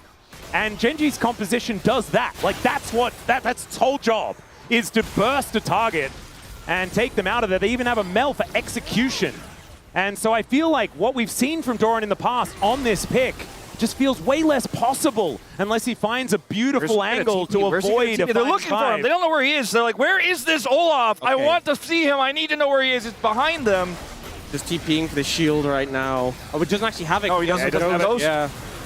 As, all right, Keen could be in a little bit of trouble. Grim Deliverance is available, so he will be able to keep that one alive. As the Pulverize comes in, T1 looking for the angle is Keen. He gets the Grim Deliverance. He manages to keep himself alive, but everyone is going down lower, and there is another snare, so Keen is dead. In trade for Ona, the flash out from Duro might be able to keep him alive as Faker just being that front line, and T1 now have control of the Drake. But with no jungler. There's no jungler, and they have to deal with a teleport back in. With the health bar coming back, I mean, Canyon here is not going to be able to secure this without his teammates, so it looks like we're just going to have a bit of a reset here on the jungle for top lane trade. And the big thing for me in this one was Duro's ult, because this play started off favorably for T1, but Doran gets ulted out by Duro from the Banana Brush, and then as a result, they just don't have the Olaf. Imagine if he's running into the backline now, how different this could have been. It probably would have been the end of the game, I think, in almost every situation, but the fact that he's not there is that we get another free fight here. There he is now. Yeah, he turns around, but he's spotted so incredibly quickly. Chovy looks for the angle. The health power of this Olaf is going down, but it's not going to fall! And Chovy dies! T1 fine, 2. Ruler is still alive, still has some damage, but Canyon will hit the deck, and that is 3 on the floor. T1 able to march up this bottom lane if they want to. That's the late game Olaf comeback. You were talking about Atlas in the draft before we even got in the game. We've seen Doran do this before. In our minds, we're wondering about the simulation of what would happen if he was in that back line, and then we saw it before our very eyes. Ruler, the last to fall here, and I think T1 have pulled themselves to match point. They've managed to do it once again. Doran on the late game Olaf comes in clutch, and this was not an easy game. This hasn't been an easy series, but T1 are looking to go to match point. Keen trying to defend. Yeah, trying to kill the minion wave at least, but it's going to be very difficult. Doesn't get that passive, and Duro now with the Keeper's Verdict. Can he get rid of them? The answer is no. Now, he hits a few minions away, but that is about it. Not enough. And there are 7 seconds on Chovy, and I don't think that's going to mean anything at all. T1, 1 game away from Daejon. As out of the fountain goes Chovy, and back again he goes immediately as T1 will walk off the stage. after drafting a very strange draft and making it work at the very end. They were the heavy favorites against Hanwha Life Esports. Everyone thought they had the momentum. They didn't have the draft reads there. Fast forward to today, we're seeing tons of draft creativity. Makes you wonder if they were hiding it just in case. And then today they come in as underdogs and they're starting to perform. They are on match point. What a difference one day can make. Yeah. And T1 feeling more prepared going into this position. It's not over yet. GENG have really challenged them in this series, but being one game away from making it to MSI and denying the back-to-back reigning MSI champions from returning would be absolutely massive. But they still just need that one more game win to get over the finish line. And there is just something about Doran, when there's MSI on the line, this guy just makes it happen in the clutch. Look at this! I mean, GENG were winning the whole game! Look at the gold graph, look at the damage. It just doesn't matter. Yeah, eventually in the end, Canyon manages to eclipse Chovy there, but in the end... Give me this! Give me the Doran damage taken!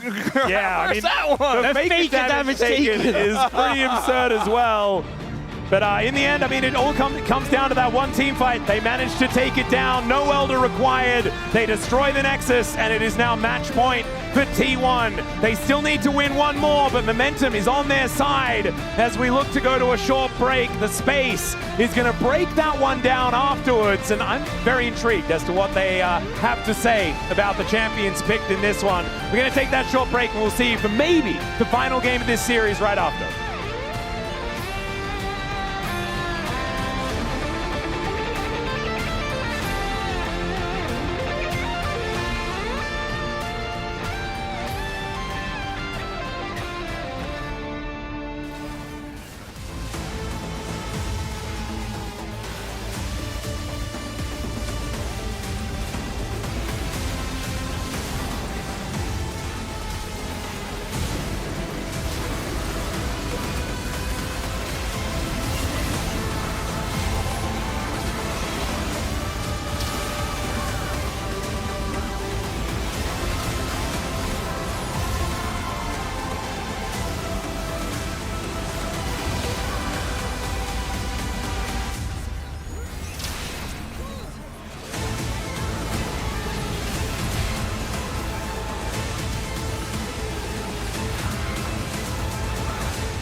아 여기 위치 안 걸린 것 같긴 하고. 나 가는 중.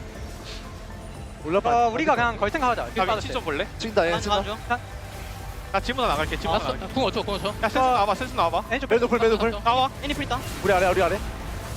괜찮은데? 애 주자 있다. 괜찮은데? 괜찮은데? 알라. 제이스! 어 좋은데? 바텀 이거 잡아. 라인 잡아. 베이스 잡고. 잡아야 돼. 멜버 없어. 매일 노플. 바텀 가자. 얘들아 매일만 노플. 아 매일 전에 둘다 노플이야. 둘 다 노플. 확인. 내가 바꿔갈게.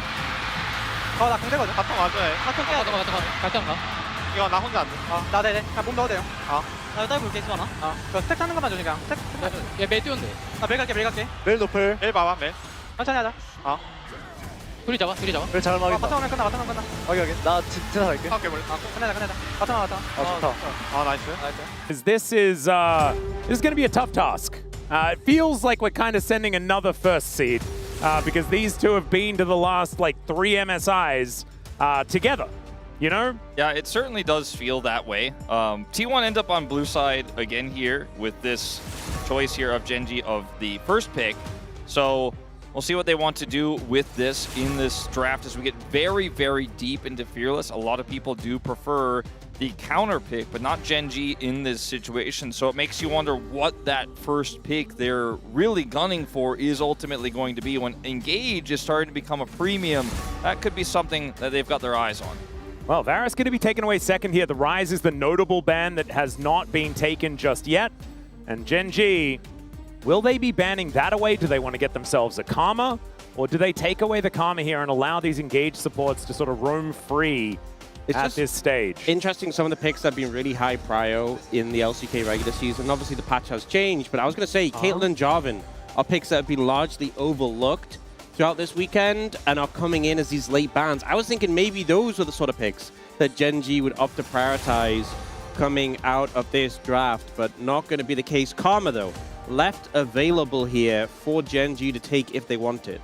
Ezreal up and available as well, and I think that it is somewhat dangerous to go for this. You can lock Karma and then get either Sivir or Ezreal, especially with the Jarvan banned away. That makes a bit of sense, and that's what they're going to go for here. But it is dangerous. We've seen Karma's really run into some issues when there's a champion that wants to roam over the other side of the rift. Now imagine if T1 were able to get Misfortune Nautilus and then on 3 get Jarvan or any variation of that. The Jarvan's banned. I think that's why GENG predicted this was going to happen. If the Ryze ban goes through, they get the Karma, they don't have to worry about the Jarvan. But we'll see what gets picked here for T1, because if you go for that Misfortune, it creates a lot of other holes in your draft. And instead, we're seeing the Gnar with the Vayne fearlessly banned here, feeling like a great blind pick for Doran. We'll see what comes with this, as it looks like T1 are opting not for the bottom lane, but instead for the top half. Something that was banned in the previous draft was Owner's Nocturne, which is potentially on the cards. Not sure if they want to prioritize it here and now, but a potential option, and it looks like they will go for that. That's going to be the choice. This was a difficulty a couple of days ago, but we know that Owner is pretty phenomenal on this champion, regardless of one game's play.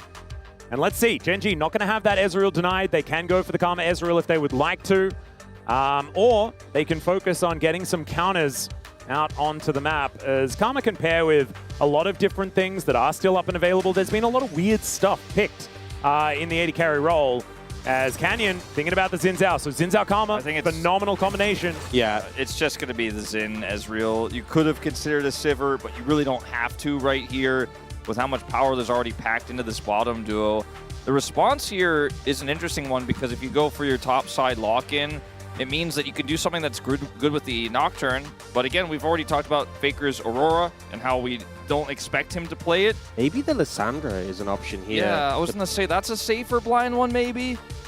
You have the bans afterwards, so you can kind of, and it's already so late and fearless that a lot of these mid laners have been trimmed away, so I think they can make sure that the solo laners have a good lane. We'll see how much priority they put towards Faker or Doran in terms of these bans. Yeah, few options, as Keen has had a lot of things that he's liked to play into the Gnar. I'm kind of expecting that he probably wants to just play Renekton, like kind of everyone. But we've seen Twisted Fate in the top side of the map, and could be used as a flex pick as well for GENG if they would like to.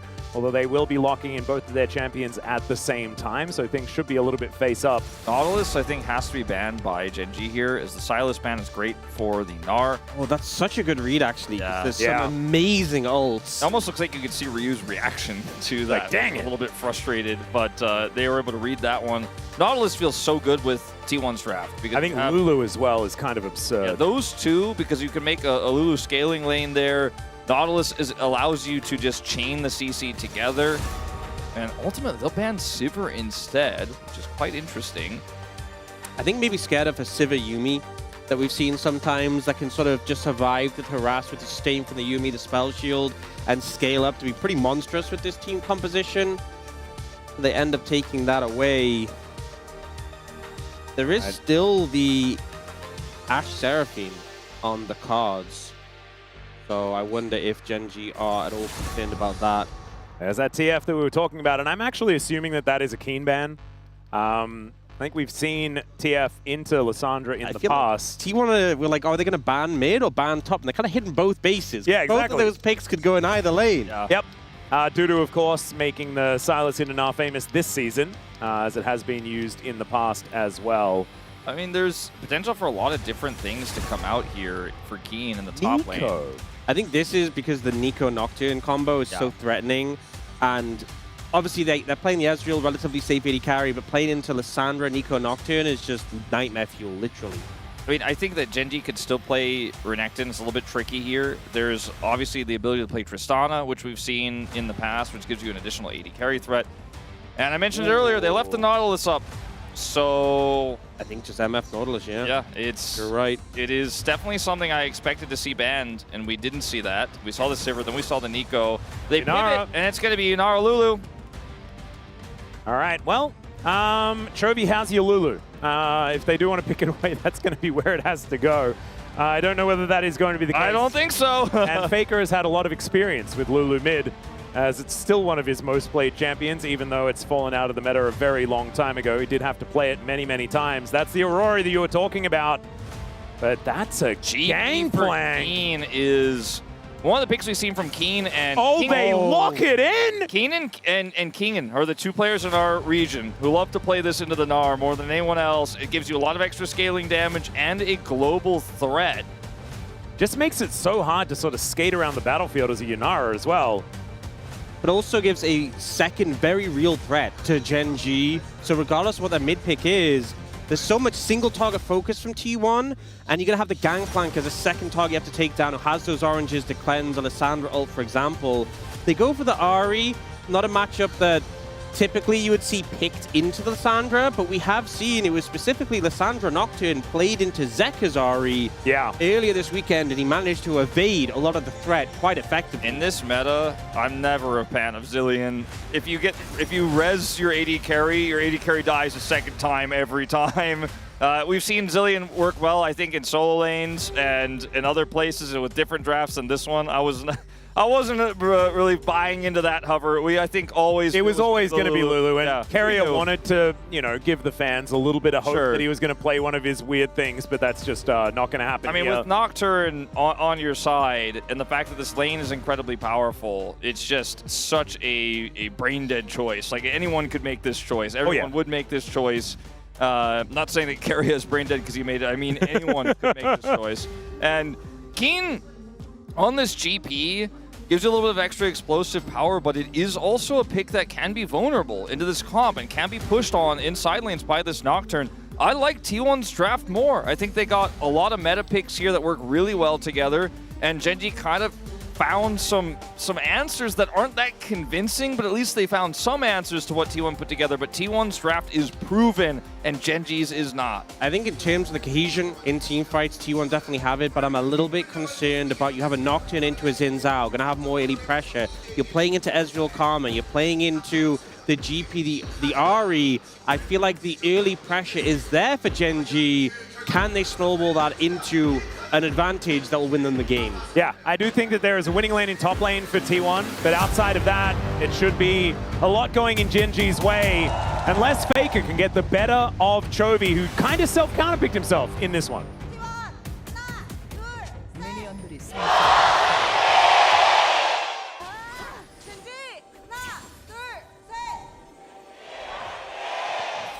All right, here we are, ladies and gentlemen, onto the Rift for T1's match point. GENG, they can take us to Silver Scrapes with a victory here.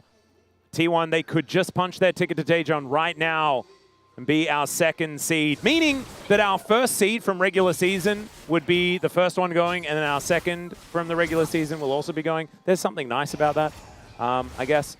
But GENG not wanting to go out without a fight. As now Canyon walking up towards Ona here, steals away the Raptor camp, gets level 2, and sends Ona packing. What did Ox just say? Early game Xin Zhao gonna feel pretty good into Nocturne. Yeah, completely cuts Ona out of this portion of his jungle, and Ona's gonna immediately make his way up to match, but he's already behind in tempo quite significantly. And my concern right now isn't really for Ona. It's for T1's bot lane, who might end up getting pushed on the tower. They're cut off from their jungler. Could we end up seeing a potential level 3 dive come in? We've seen it before plenty of times this LCK season. It certainly could happen. And they set it up with a level 1. They cleared the ward. They did everything right. They had all full information about what T1 was starting here, so they knew they could find and interact with the Nocturne and set up for that potential dive here. Level 2 reached for Ruler and Duro on the bottom side as they continue to stack this massive wave up. Owner is going to, like you say, be able to cross map here and try to get something back, but he will not be here for any potential defense. It's still, early game, it's still, heal and barrier available for pays, so it looks like they're not going to opt for this, but did dare to wonder. Yeah, we've definitely seen some level 1s, some Ezreal Karma just completely blow out the lane, and I think the fact that Pays and Carry are doing okay in the 2v2, even though they are being pressured, does mean that we're not going to see that early dive, but definitely a scary situation to be in with the prospect there. Yeah, you can see King getting pushed in towards his top side. It's not fun in the early levels, absolutely, but can certainly get better as the game goes on. It's more about the scaling for the Gangplank rather than anything else. and the impact that your ultimate can have globally as this game goes on. As Keria going to get poked down here by GENG, and this has been afforded to them by Canyon. That one play around the Raptors gives them full bot lane control. Keen just trying to bide his time here in the early parts of this matchup. Start to get a few more points in his abilities as... Nice job. Wow. They're going to connect there. Electrocute goes off for Chovy. And Faker not dead just yet, but is certainly under a lot of pressure here. As Chovy's sidestepping so many of these Qs very, very nicely as well.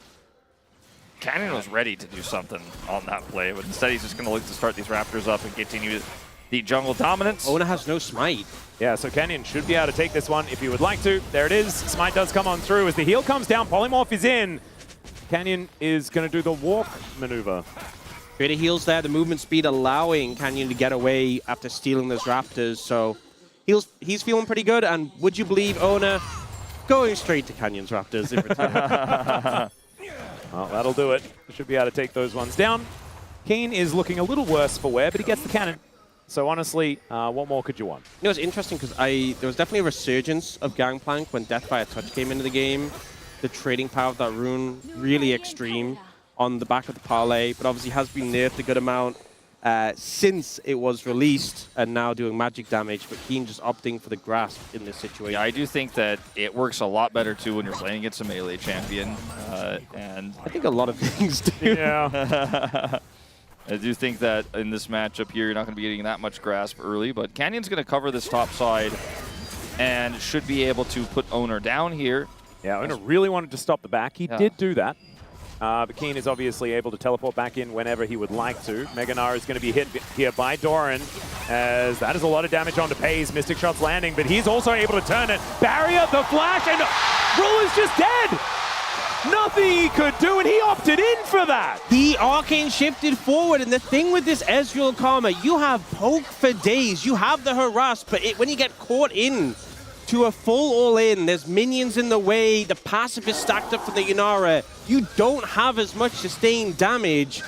With your Q's not there, what can you do? Yeah, when the Q is up for Pays, the sustained damage isn't there. The base auto damage isn't there for the Ezreal, where it is absolutely there for the Inara. You never win those, especially because the Lulu also has more consistent damage than the Karma when those abilities are on cooldown. And a massive, massive misjudge there for Ruler and Duro. And Pays is the kind of guy who will opt into those every time. If you're not sure, Pays absolutely is. He's got a call in his inventory. He gets first blood. And this was also a point of power that GENG had to manufacture in this game. And for an unforced error to push that back in T1's favor without them needing to invest anything more. Just a punish means so much. A punish attempt on the root. You know, it's so rare to get a root onto a target like this. And I think Ruler was just like, I don't know, he just fully instinctually was like, well, I punished that. And then instantly just realized, I think, that he had made a huge mistake. All the minions in the way as well, not only blocking the Mystic Shots, but also you just taking minion damage on top of it. Just not the best play from Ruler, and gonna put this lane in a pretty rough position because now tier 2 boots completed for Pays. Having early tier 2 boots into a skill shot heavy lane feels so good. Not to mention you stack your Q so much faster with the Greaves here for Pays. Yeah, and if you look in comparison, Ruler doesn't even have a Sheen, which is a big factor in getting those favorable short trades. Now Cannon Barrage is going to try and pin this wave out for Keen. I think was worried about a potential dive opportunity. As Faker going to get spotted moving over towards Canyon now. Chovy obviously able to follow as the Claw gets Faker out of there. And Oner is not really interested in contesting this, although T1 6 now. moving their bottom lane up, and now the Paranoia comes in, and Canyon's just dead. No level 6 available, and he is just going to die. This was so well played by T1. They know they can slow this down. Cannon Barrage is used defensively on top, so they don't have it for the fight. Oner is calculated. The team rotates over at the exact same time he's finishing that buff to hit 6 to ult in, and now he's going to secure this dragon. And I think in Canyon's mind, he's constantly trying to keep Oner down by denying him camps, but every time it happened, Oner just slinked over to Canyon's jungle and took some himself. Oh, Doran taking a lot of damage here from Kane, and the trial by fire is dangerous. The parlay's not enough, and the is GENG able to get a kill over to Ruler, which is also so important to bring him back into the game. Oh, and now Chovy looking for an angle. Self-ult from Faker will keep him alive. Get that health bar back up again, but ulti's now traded between the mid laners as well. It's a nice influx of gold. Keen getting to push the tower in, getting a plate, the kill going to Ruler. But more than anything, I feel like that kill is just a big morale boost for Yeah, I was going to GENG. say, the vibes gained back is certainly more important. Absolutely. Owner here is going to be looking to take these grubs away. Doran isn't here to defend, though. Yeah, Earl on the flank. just wrapping around, looking for Owner, who still will get snared. When becomes lightning, he's going to be eaten by the spell shield, though. Yeah, the backup not quite there for GENG. They force Owner away, but respecting the fact that Carrier was moving in and Faker was on the map while Chovy was resetting. We'll get the replay. Look at this Owner on the left side here. Faker gets out. They're buying time because Carrier and Pays have Prio and rotate over. Level 6 is here for Pays. It's an easy call to make to commit both ultimates there, blow up the jungler, and the fight is won. There's no way that Ruler can make a longer fight happen there. Here, Doran going a bit too far forward, finds himself on the wrong side of this barrel. Yeah, he hops in and then he wards the brush after Keen has switched brushes. So does manage to make his way out initially, but then the true shot takes him out. I think he was trying to hit Faker, because he hit Faker in mid lane as well. And then was very shocked when he managed to also kill Doran. High value, you know, just fire it up Yeah. through the middle of the map. If you hit, you hit. Not bad at all. We're going to say calculated, even though now we know officially that it was kind of an accident as Cannon Barrage goes down. Faker comes in, though, and Keen going to need to eat a lot of damage. He does! Doran's dead, and Keen stays alive! It's a solo now. Faker. Where did she be? What? Why would he do that? Term is up! Faker, what was that? What? Huh? Oh, he tried to... Did he try to flash and press TP instead? That could be it. That could be it. I'm going to go with that could be it. I'm unsure. I think we can all agree that is not what he wants to happen. Well, yeah. That was All of a mistake. sudden, this is a game state where GENG have pulled ahead in gold. Chovy picks up a kill. Keen already got one earlier. He defends the dive there. And all of the advantages for T1 are washed away. Outside of the dragon, of course, which is permanent, but a bit bizarre here is the turret ramp is what really starts to do them in. Yeah, I mean, the instant response from Keen with the ult, and then he has the oranges for the fear. There's no ult from Faker. So initially, the Gnar goes down. I think he just thought that was his best chance of getting out. There's no way he was trying to flash there. That wouldn't make any sense. I don't know. It feels to me like if he just keeps walking. The walk strategy seemed promising there. Yeah. I think it must have been an unforced error, unfortunately, there for Faker. I mean, you can't cancel TP, not for a long time, so once it's pressed, you're just a sitting duck. Yep. So, GENG now with a slight gold advantage, but I feel like both teams, there's been some mistakes. I feel like the pressure of this series has been getting to both of them. Ruler with the miscalculation in the early game, Faker with the weird teleport in the top lane. No one is infallible in this series so far, and this is not a large lead by any means. And I'm looking down at the champions that are ahead.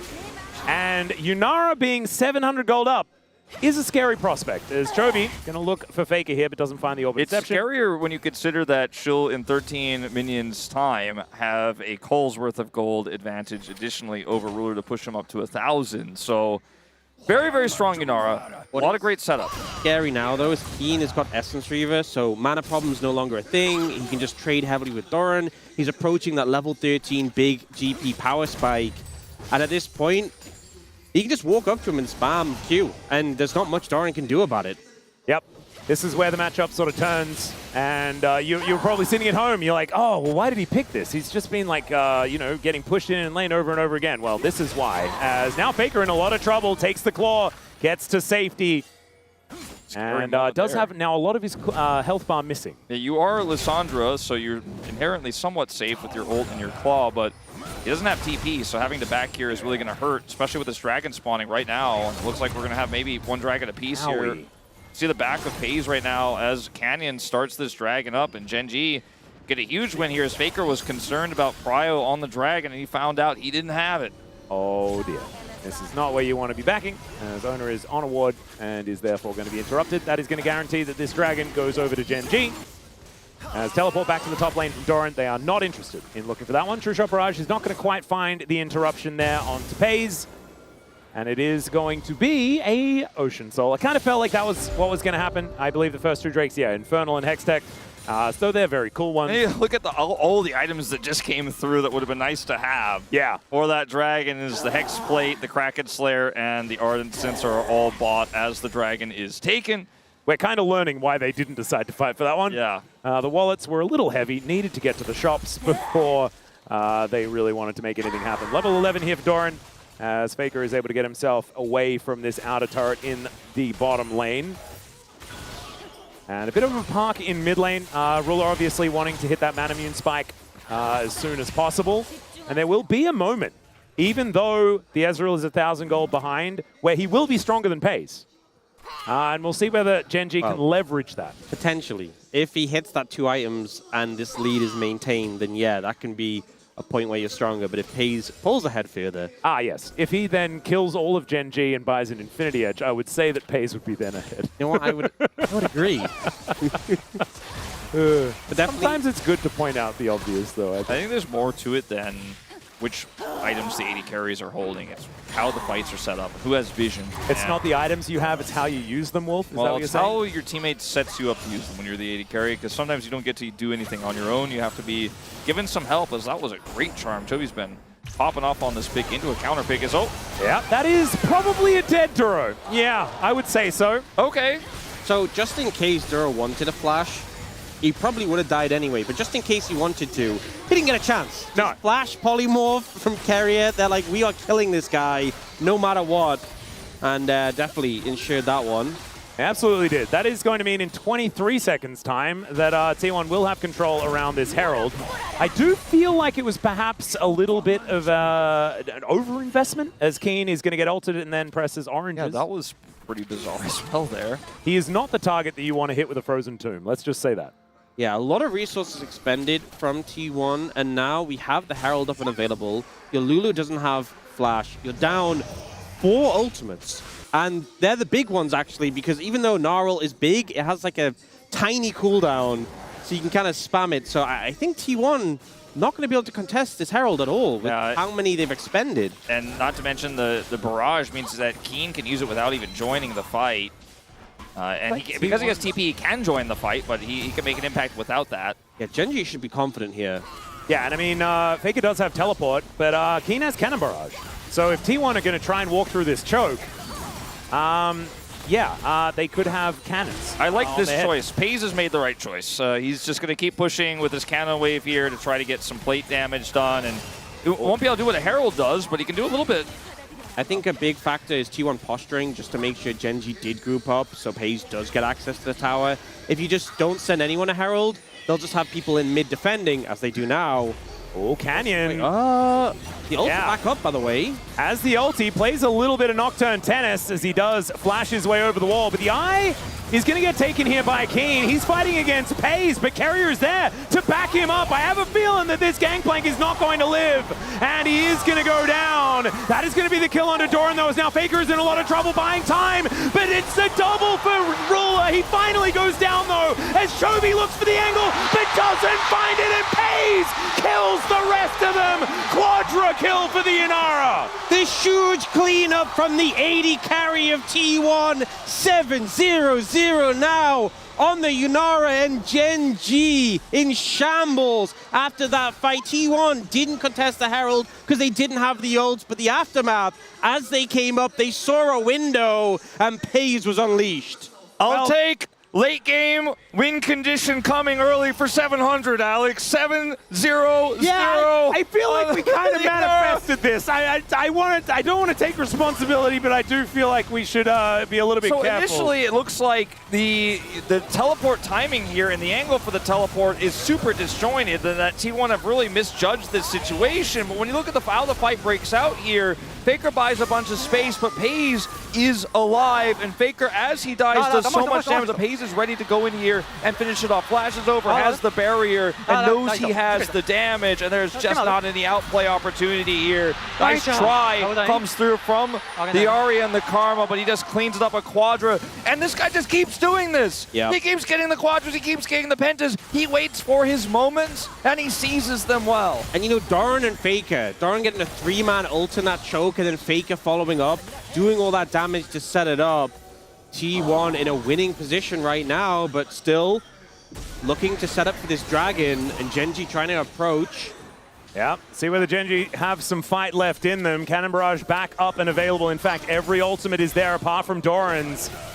His Boomerang also running away. FaZe taking a lot of damage here as the Rift Herald. They catch him! And they catch him! Carrier in trouble as well, as he will be taken out by Canyon. And he has the Crescent Guard there as well. They take out the turret. Faker with the self-ult, but he'll just be taken out as look at all this essence that Chovy's built up from all of these kills. And T1 throw it all the way back to GENG. We've had caster curses, but I feel like this was a player curse. Yeah. I did Set himself up so well. I did not take responsibility for this one. That was a player curse. You know what, right maybe there. we shouldn't say anything. Maybe we should just say commentary noises, so that we can't be blamed for anything. He was the one who got the kills. He was the one who looked infallible. He was the one who had the great judgment. They had the angle, though. The late Herald drop, and he just completely gets... Wait, oh no. Oh, not able to get that, but that is Ruler that locks it down. Canyon was walking to the top lane. If he'd stolen that, would have been pretty insane. But yeah, Watch FaZe. the thing is, he ults, but he got slowed going into it. So even with the dash, you can't get out. And then he was just already dead, basically before Chovy touched him, but he just finishes him off. The Essence Flux was on him when he got hit by the True Shot Barrage as well. Just everything was lining up. You know, when you get 7 kills on a Yunara this early in the game, it feels great, but there is a lot of responsibility on your shoulders. And I feel like FaZe maybe needed someone to say the Uncle Ben line to him. Yeah, with great power. Yeah. Comes a target on your back, and they got a lot of CC. Yep. And burst damage, as we saw there from Ruler.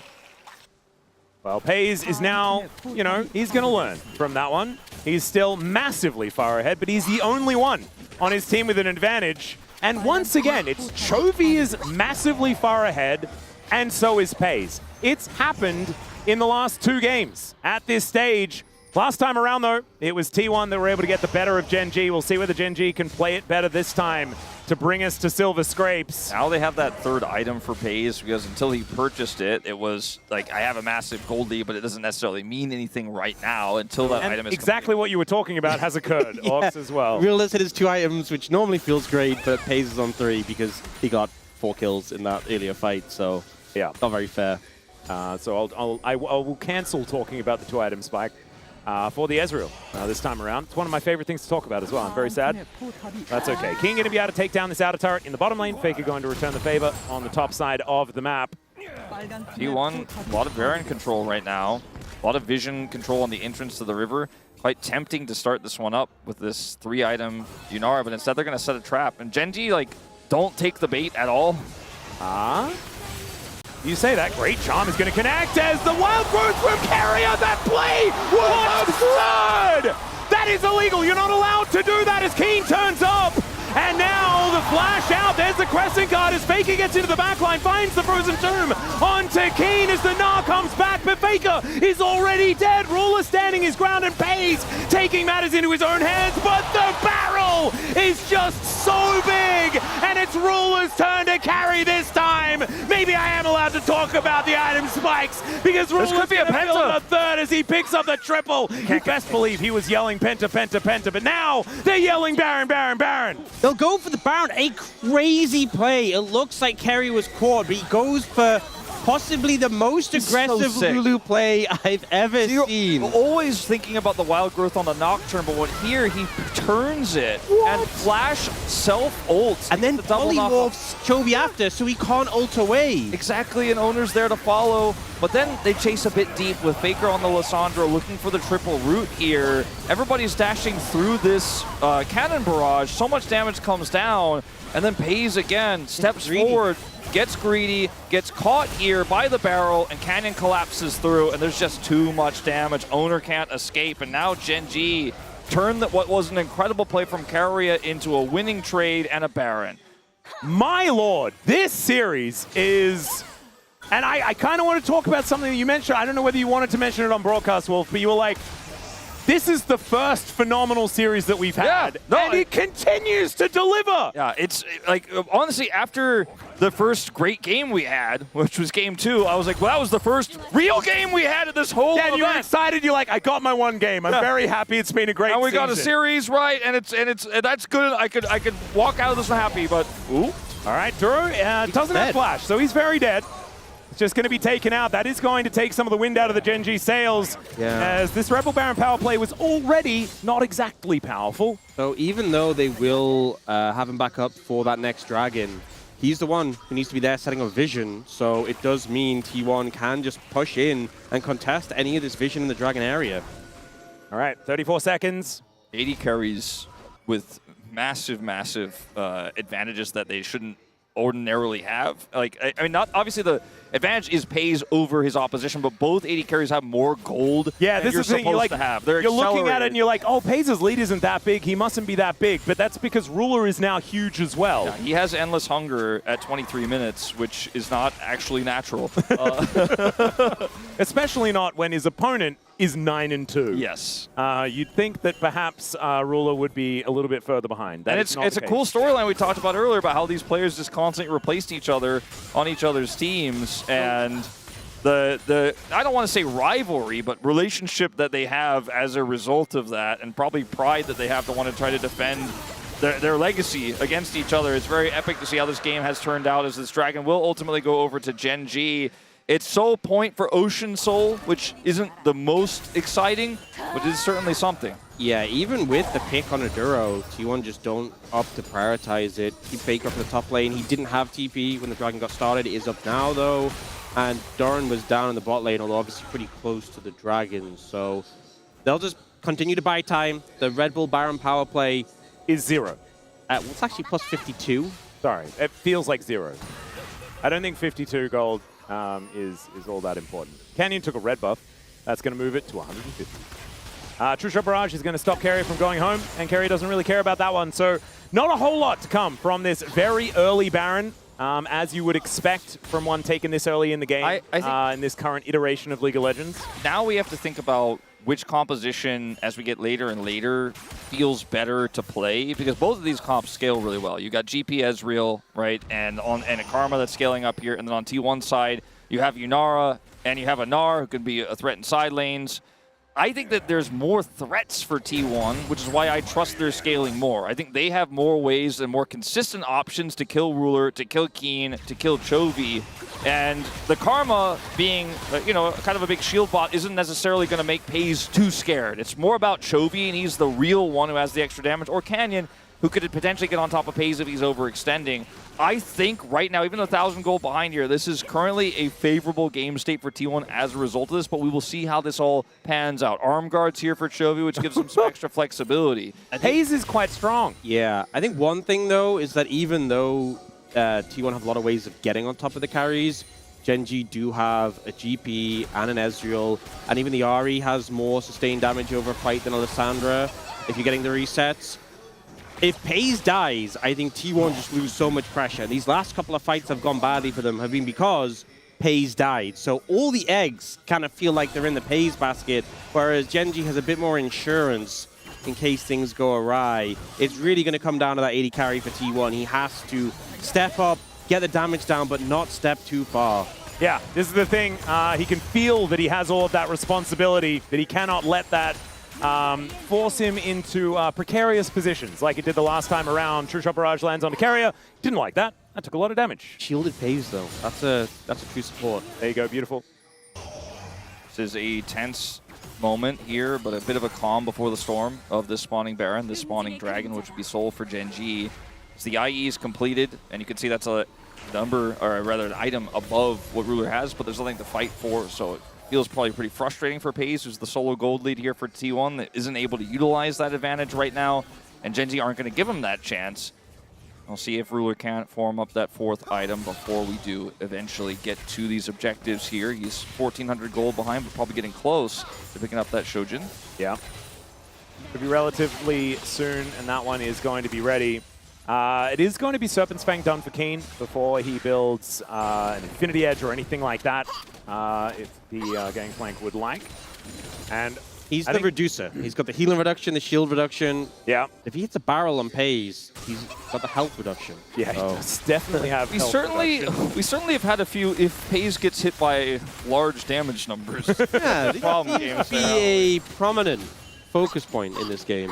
Yeah, they're not relying on consistent CC to hit the Yunara. They're relying on consistent death to hit the Yunara. Death is the greatest CC. It's pretty good. Cannon Barrage is also pretty good CC as well. So I think that Keen his responsibility will be making sure that Pays has an awkward circle to walk around in that makes him slow and does damage.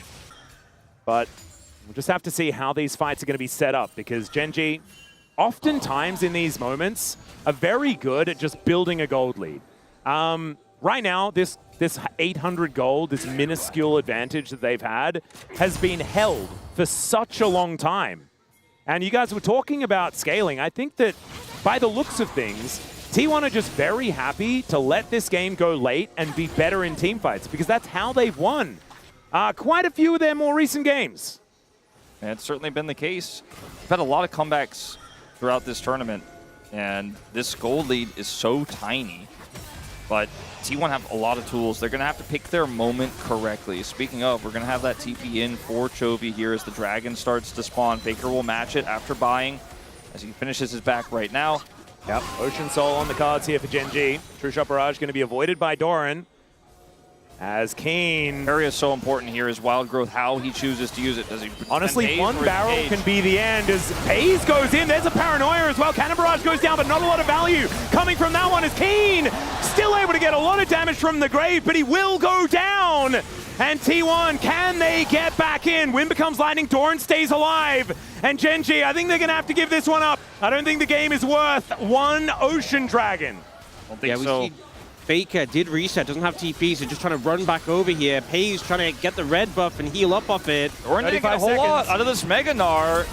Well, he flashes, doing it now. does get a single-person ultimate, but Chovy will here yet. Yeah, going to help Ruler grab that kill. Now Carrier just goes down. The True Shot Barrage does a lot of work, and Faker turns up alongside Pays, but T1 have 2 dead. That's going to be the soul. That's not what I meant, Doran, that you get a lot of the Mega. It didn't mean you had to try to get something out of the Mega. Despite the fact T1 get the numbers advantage, it felt like, oh dear, they're looking for another angle. Great spell shield there from Ona. He's able to block the charm from Chovy, as Faker not quite able to find the slow from the Q. GENG slinking back towards the Baron. Teleport in from the Gangplank. And Chovy looks for it again. I mean, they're on Baron. He's just trying to keep them at bay as they finish this one off. It's down to 75. has ultimate, though, if he really wants to go for it. It's vision, though. Does he have health bar? That's the problem.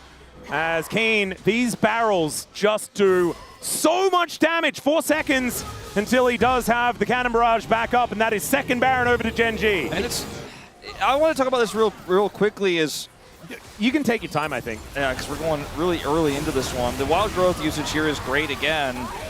But when we get to the part where Doran goes in, it's not that his choice to go in itself is wrong. It's just that Pays isn't here, right? There isn't follow-up damage. They don't have their combos and tools. So he goes in, and then Pays is like...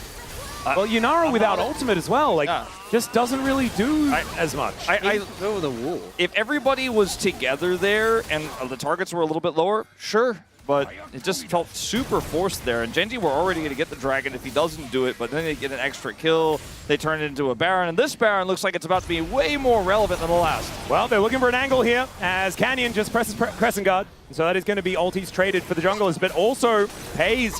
He pressed his R button. He's not going to have that for the next little while. And GENG, they take down the inner turret here on the top side in this Rebel Baron power play. This time around, it is looking like it's pretty charged up. As Faker able to take the claw to get himself to safety. They kind of wish that their inhibitor turret could have also taken the claw to get to safety, because it's not looking very safe at all. Pays still doing a lot of damage as Canyon in trouble. Faker is just dead. A charm from Chovy means he can't ult, he just goes down before he gets a chance. Oh my goodness, and this cannon barrage means that there's no ability to try and follow up on anything at all.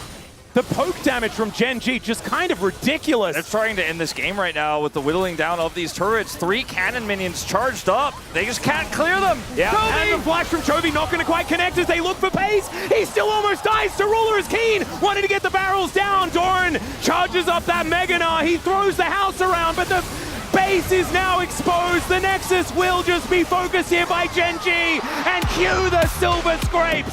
We're going to 5.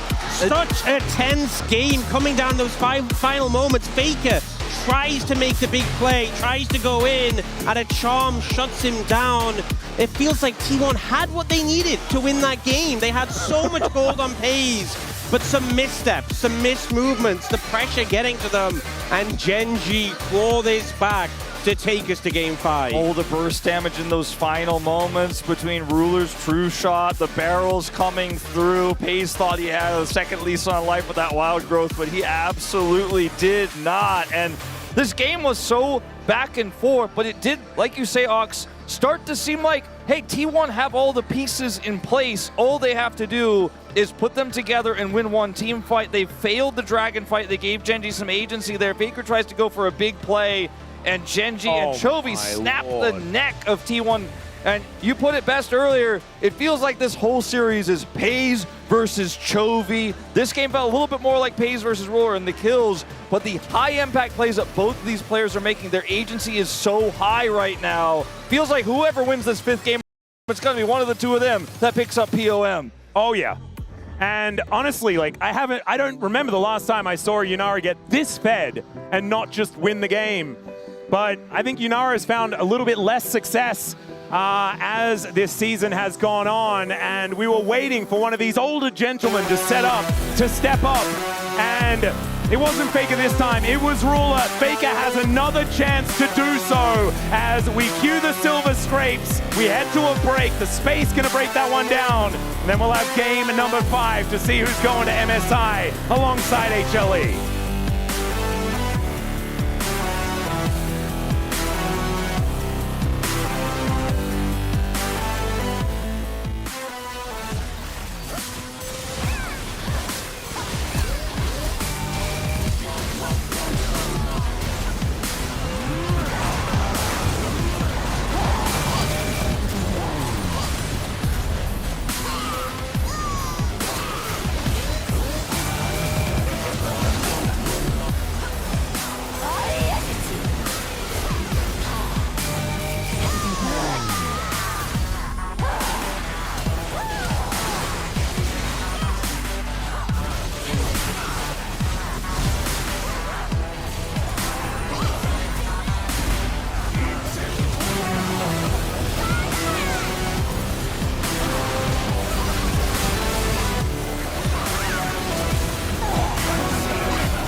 나를 한번 볼 생각할게. 네.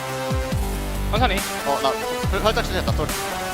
야, 매운 맞췄어. 나이스. 나 미카엘 없는 거야. 천천히 끝내 생각하자. 여기서 끝낼 거 보자. 나 이플 강 갈게. 매운 잘 쳤다. 나 화약통 채워줘.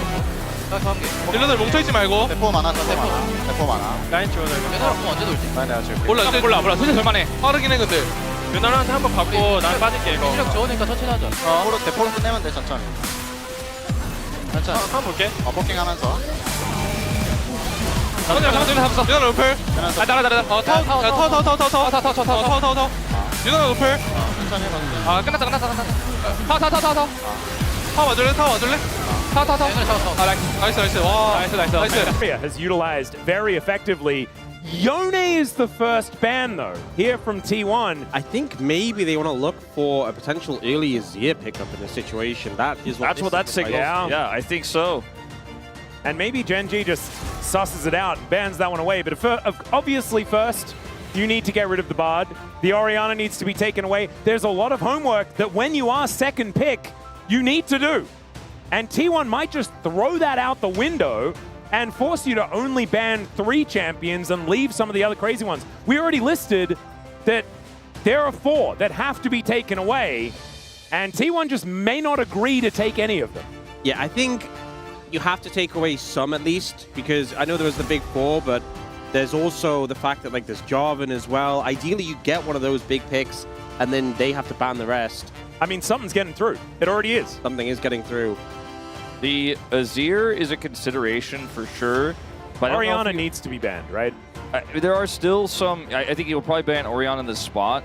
I think there are some picks that Chovy can play into the Azir and feel very comfortable, including the Sylas. Oh my lord. He didn't do it. They want to trade, and I think that's probably... If Faker wants to go for the Azir, you get Orianna +1. You get Orianna Jarvan, by the way. Yeah, and I think that's something you're very happy to take if you're Gen G right now. I think the Varus ban is good because then there's potential to trade those mids with the Orianna and the Ryze.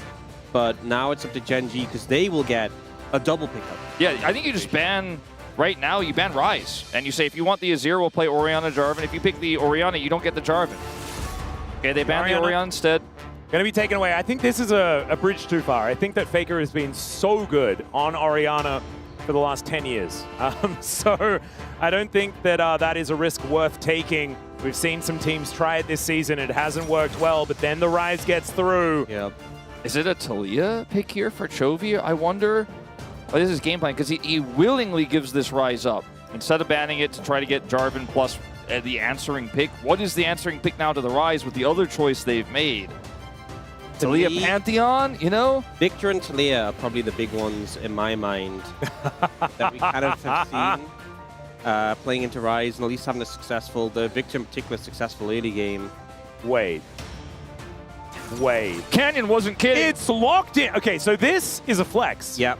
Right? And we don't know whether it's going to be Keen, whether it's going to be Canyon. We know that Canyon is the best Nidalee player in the world, probably, or at least the most famous. If the Renekton is locked here, then we'll know. But I don't know if they locked it. No, we won't. There's not a lot left available, I feel like, to pick into the Renekton other than just taking a tank. So, they slam it. It makes a lot of sense. I think for here, for Doran, you're probably just taking a tanking into this. There is Cassante and Ornn. Those would be the safe options. I mean, Owner has played a lot of Talon in years past where he's meta. He hovers it a lot. Now the crowd got excited about it, but I won't. Yeah, I'm trying not to here. The Fury makes a lot more sense. Yeah. I think Neferi... dogs and cats? Dogs and cats in the jungle? Neferi is not only that kind of remaining pick, but also into the Nidalee, you have point and click on your ultimate that can actually reach your dogs block spears, so you don't even have to dodge them. I think T1 pretty happy with what they got so far, and probably just going to pick up a top laner for Doran here. I think something safe, something that can just survive as best as possible. It's never easy to survive against Renekton Nidalee, but to me, Cassante, Ornn are the picks I would be leaning. I vote Cassante. I think it's the safest pick here. Ornn offers you a lot of CC, but doesn't necessarily pair with his draft that well. Or Haggis! The Doran special! Oh my lord, now Chovy locks Yasuo, and we're going to have the best game ever. Because he's playing Renekton mid, and there's Yasuo into Gragas top lane. No, it's probably not going to happen, but that would be very funny. Chovy, now we'll see what he is going to pick up here as Twisted Fate. I'm not actually a huge fan I don't like this. I understand the thought process. You want setup for spears, you want roaming pressure to play through sides, but we have seen Twisted Fate struggle so much in an Neferi. And there's not a consistent damage threat in the mid lane the same way there is a Ryze there on the other side. So you can definitely lock him down. You can get him in position to die to Canyon. And this is not a composition built for longevity. Oh no. I know that. I lost my hair because of it. This exact combo, it was Showmaker and Canyon that were playing together when the Renekton Nidalee was locked in that series. So now the second rotation of bans with no bot laners picked. The pool's really going to get thinned. Ashe, Seraphine going to be taken away as a combo. Lucian was already taken away. Some of the remaining 80 carries, I think, are standouts. MF, Caitlyn. Caitlyn already banned. MF and Sivir, I think, are the two that stand out to me. I mean, you could just ban Nautilus because that's really scary as a setup for either of these compositions, but especially Gen G's. Yeah, I think they need a lot of setup CC in the bottom lane, especially for Gen G.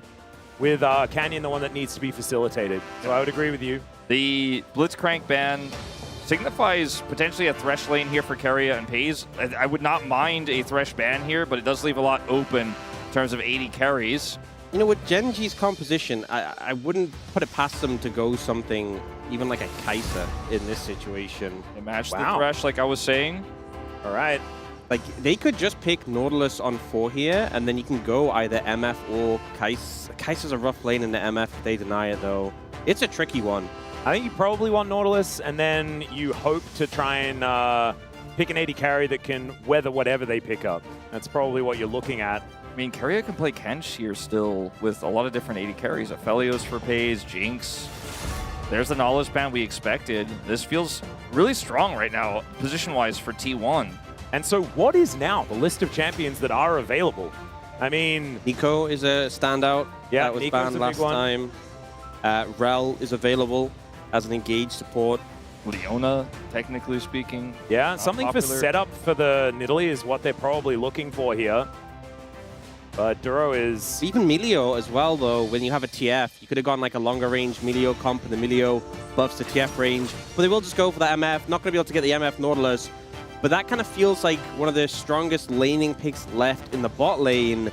And now for T1, how do you respond with this? Do you just go for the scaling pick and try to weather the lane? Oh, Sivir's still up. I think you just go Sivir, because you can spell shield a double up. And you can play Siva Yumi if you want to as well. Yeah. Siva Nico also feels pretty powerful as T1 round out this composition. Look, Keria's stoked about it. Is like, yep, they let me play it, and it will be the Rel misfortune for GENG. This composition did come together better than I was expecting after the TF, I'm not going to lie, on the GENG side. But I'm looking at T1's draft, and I'm feeling like this looks more like Game 2 than Game 5. I think it's a big edge for T1. The Neferi and the Sivir have tools of dealing with the TF threat, and the TF is going to be struggling to survive. You have an immobile backline, the TF misfortune, and then a lot of threats onto them. This Go to feels- team fights, it feels tough, but even the early pressure, I think T1 can match a good amount. This feels like Game 1, where T1 have the multi-threat scaling draft, and GENG were like, they've got to get ahead early. They're going to have to hold on early. And they did. They were able to snowball that game. They were able to just destroy them and hold on to that lead and kind of maul them. And I still yet think that T1 have the better draft. I think they can weather the storm here. I think that as these games go later, they have the better win conditions. They have the easier draft to play. But we're looking at, you know, Nidalee, Renekton Nidalee here for Keen and Canyon, a classic pairing that isn't necessarily one that we associate with these two players together, but with these two players separately, they have had so many great games on these champs. The TF has always linked well with it. GENG are on a timer. They've got to win this game early, or T1 just are too big to fail. Yep, and it was Renekton Nidalee by Noguri and Canyon that was really the most devastating. But let's get into it. Game number 5.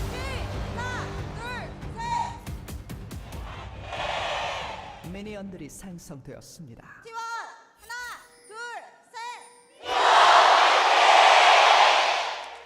All right, here we are, ladies and gentlemen. Desperately, our MSI defending champions are trying to get themselves a ticket, while our world's defending champions are looking to deny it from them. It's an absolute treat here that we get game number 5, but it is still going to be such a shame that we have to say goodbye to one of these teams. I mentioned it earlier on in the day. I want to reiterate it. It's going to feel weird not going to an MSI with both T1 and GENG there, but that is just the reality that we are in with the power shown by Harmon Life Esports. We have had a grueling series here, and I think it has led to a lot of errors. Like we saw in Game 4, both teams making mistakes, but still some clutch plays from GENG brought us to this 5th game. That fan sign we saw during that final cheer from a T1 fan said, "I canceled my bus. Please just win. I'll find my way home somehow." That is so good.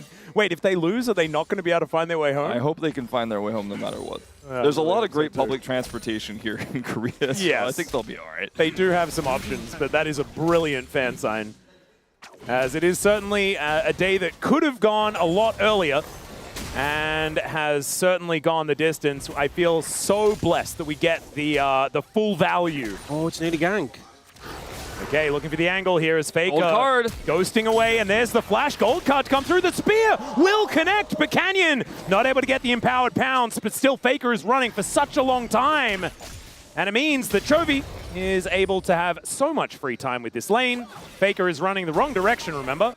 He's going to get So the execute. will not actually get the execute, look for the, actually no, does decide to do that. He probably could have just gone for a recall. We know, obviously, that Canyon is on his Krugs. The thing is that I think the execute is safer, and you're only losing like 4 seconds. Yeah, on the and if you timer do there. try and channel it back, you're definitely getting speared. Yeah, so I think he took the safer option there, able to get away, and didn't even burn his flash, is the big thing. Held his flash throughout that, Yeah, just and it ends up ghosted. paying off. Yeah, massive move there from Faker. Now, Is Canyon Yeah, pretty good it's- at Italy? don't get me wrong. This is all great that Faker didn't have to flash. He gets away, but he's still losing a lot of power in this lane. Lost a lot of experience. Chovy is a full level up on him right now and has a wave of extra experience, or a wave of extra CS. So still a huge win for GENG at the end of the day. Chovy expended his flash, but I think well worth it for what he got in exchange. Because he has teleport, he can take this quick back here and try to further the lead. Yep. Keen, trying to deal with Doran. We know that Doran's Gragas has been such an incredible clutch tool in the past. In fact, it was the reason why T1 lost to GENG a couple of years back on this very journey. Yeah, and Pays got the MVP instead, and Ox and I argued about it. I'm for still several mad hours. about it, and I think Chronicler still thinks that Pays should have got it. And I still like, I just hope that Let's one not bring day this up now. he realizes Guys, that let's it not was- bring it up. Well, I mean, the POM vote is coming up soon. Yeah. And honestly, Pays had a really good series, so he might be able to get it. And Doran and Pays are back on the same team again. So that conversation is relevant. Okay, Orcs? It is, somewhat. It's all right, think we're Orcs taking a lot knows of damage it's here. We'll get snared by Carrier. Make It Rain does stop Pays from making an entrance, but this is T1 with a lot of control here of this lane. A lot of damage taken. Wow, Pays is so far ahead. Kind of crazy. 2 waves? Something like that? Plus Cull. And I think it's the power of the melee support here for Duro just kind of getting poked out by the Carrier Nico here with the Sivir clearing those waves. Oh, gold card just going to be snap locked here by Chovy. Faker getting ran down momentarily, but not able to do enough damage there to really threaten him. Flash still in hand for the Rise, as even some popcorn chickens denied. As And even Canyon got the shot on the doggy. Yeah, he is just hitting doggies with the spears. He even sets up the cannon. Thank you very much, Canyon. As Chovy just going to be able to shove this wave in as Faker does go back to base, but he is going to miss a fair bit of this wave. It is a cannon, so not going to miss all of it or anything like that. But some plate money going over to Chovy and a slight lead here for GENG, despite how terribly things are going in the bottom lane. So ultimately, we're a 700 gold lead for Chovy now. Before we're starting to really talk about the extra passive money that's going to be coming in. It's come in already, but it will continue to come in over the course of this game. It will get larger and larger. Yeah, Pretty good situation here if you're a GENG fan. I And would I think agree. important that this is the manner they played it out, because I feel like the 2v2 mid-jungle is actually tricky. If they go for a fight after level 6, I think Owner and Faker would be in a very good spot to take it, but they haven't done that. They've gone for that early gank that set Faker behind. Chovy able to find success there with Canyon backing him up, just keeping the Rise down, because when you have double roaming ultimates on these mid laners, whoever's in a position to move is going to feel much better on their team, reap the benefits. Oh, we can see a lot of the reason why the Nidalee is picked is so that you can just really get through your jungle as quickly as possible. Owner has been very good at keeping up so far. Canyon does hit that level 6, though, as he does claim the top scuttle. And we'll now look for a little bit of a reset. We'll obviously be able to get around the jungle and hoover things up very, very quickly. But T1 not wasting any time. They are now on this dragon towards the bottom side of the map. And Canyon went for a reset and is now just looking to head towards his blue. So another very early dragon, although not as early as that one previously, will be claimed by T1 to get a little bit back against the flow of play. Dragon secure here immediately. Not in a farm lead or anything like that, but does have the scuttle top side here to try to play through with this Renekton. In 70 seconds, those grubs will spawn, and maybe they can get a little bit of power there. Pretty quiet early game. Yeah.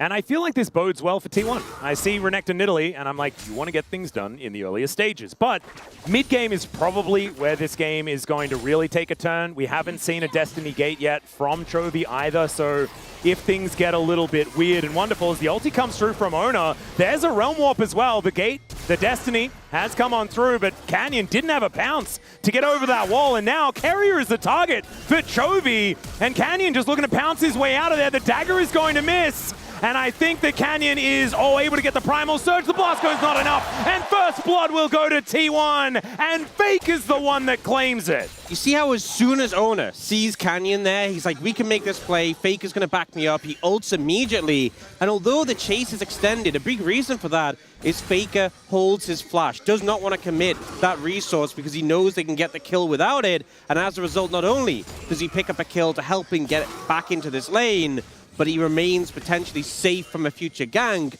with that flash in his pocket. He's cut the gold lead in half off of that play on this Rise as the one who picks up the kill.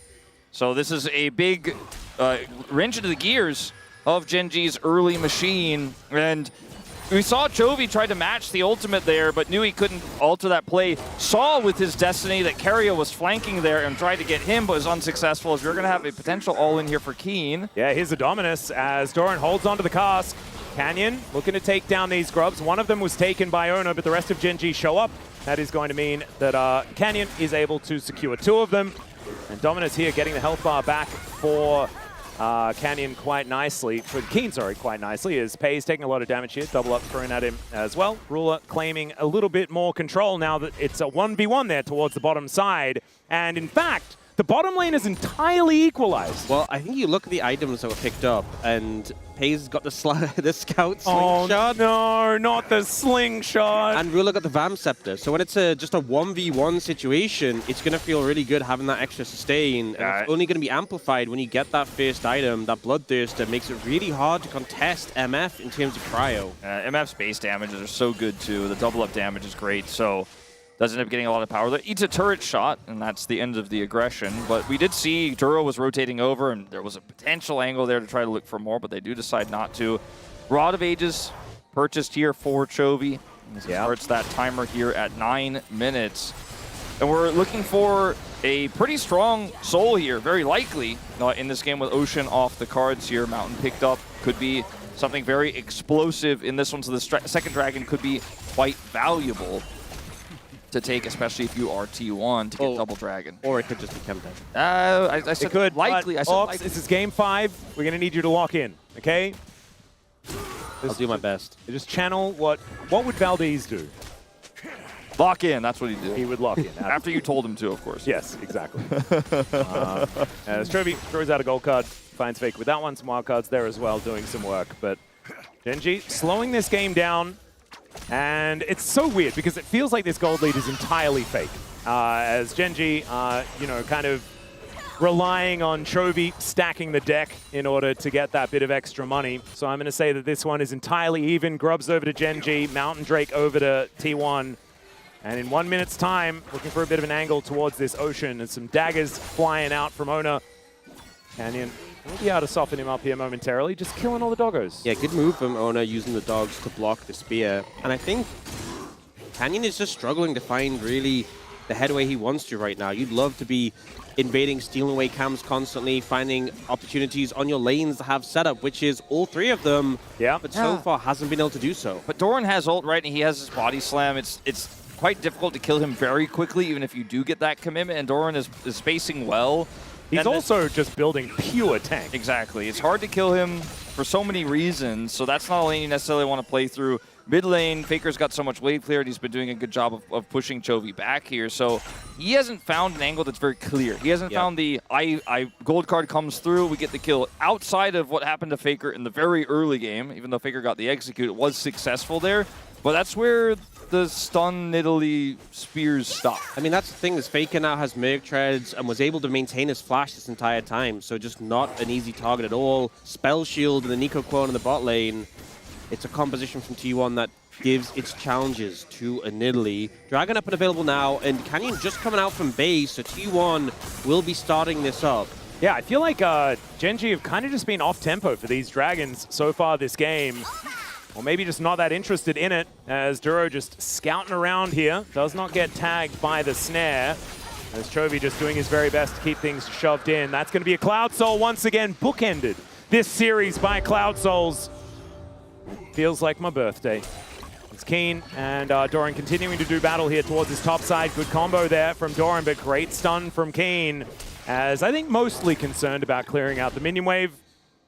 But Doran, with the Balmy Cinder and the Bramble Vest, is just really hard to do damage to. Yeah, Gragas also got a buff recently to his damage reduction on his W, but it only comes in when you max it. He's gone E-max into W max because he's going tank, not putting points in his Q, other than that Fierce on, and so as a result, getting very tanky very quickly. Ooh, bit of a party cast there from Doran, but great sidestep from Keen as the Destiny Gate combo comes down. As soon as he makes one mistake, it's Doran going to hit the deck, and that is going to be the first kill for GENG. He's just like, all right, well, you used your peel tool, and we're going to kill you. Instantly, the Destiny Gate comes down as, all right, that's a cute little flash away, but I don't think it's going to really help Duro here, as now Carrier is a little bit by himself, wants to try and flash, but he's unable to do so.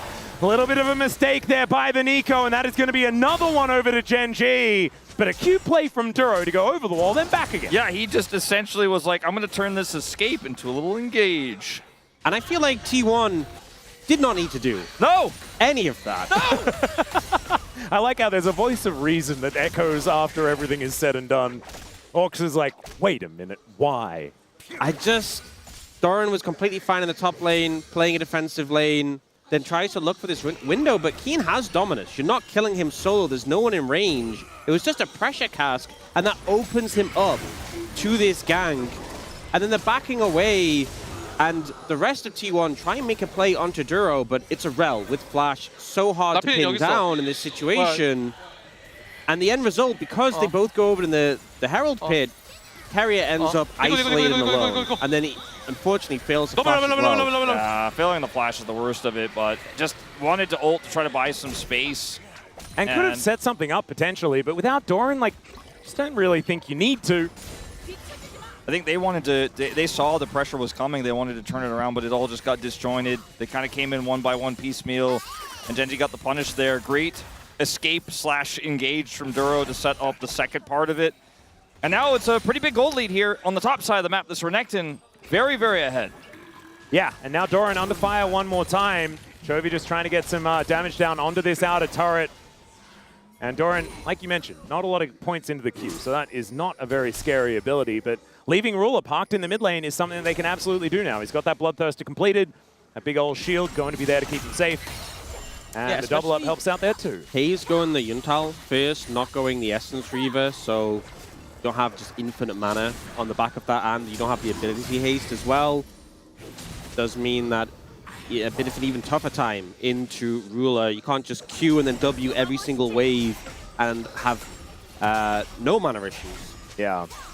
Yeah, and this opens up the Rel to be everywhere else, because Ruler needs no resources here to just control this lane. So Duro goes where he pleases. Yep. Owner is not going to be able to lock him down. The crash down is going to be working here as decent little sidesteps from Canyon, actually buying enough space. Trying to push T1 back. As Keen moves over towards his Rift Herald, that is going to ultimately be the target. As Faker is putting a bit of cross-map pressure down towards his top outer turret, but it looks like GENG not too worried about it. As Ona comes on in, there's a Hex Splash from Duro as Carrier looking for a bit of an angle. He's a little doggo, that's very, very cute. But now Keen wanting to stop any sort of approach. That will be the Rift Herald going down, but the Pop Blossom, he's going to come on in. Bullet time, fantastic though, and GENG looking brilliant in the team fight. T1 flashing the wrong direction. As the Realm Warp from the Blast Cone gets pays to safety, and it's Ona that's popping off eventually. Gets cleaned up by the Crocodile. But I have to say, that was one of the coolest little plays I've ever seen. That Realm was very Warp cool. escape was insane, but it's still favorable. No, T1 win the fight. I know. 3-2. Rift Herald goes to GENG. That was the coolest play. It could have been so far 4-2 if he did not actually make that play. There you go, beautiful. And this is a great engage here with the knockup, but the bullet time is so impactful throughout it. Doran gets chunked down. He has to try to run away. He and Paze are isolated on the other side. He blast cones into the Realm Warp, which is placed at max range for Faker, by the way. I thought Faker was going to use the Realm Warp to try to reposition before the fight even broke out, but he uses it here at the end. to help Hayes get out, and we have a pause. So the thing is, Keen was right there, so if the timing was slightly off. Oh, it's like, it was so hopeful. Yeah. But everything went right. Yeah, I actually hope that this pause is a request for a replay. Like, that was a really, really cool Realm Warp. Can I just see it again? And I think that they should honor the request. I wouldn't keep your hopes up on that one. I think it might be for something else. All right. Well, we'll keep you updated as to what it actually is. Normally, we did see for a moment that Ona did leave the chat.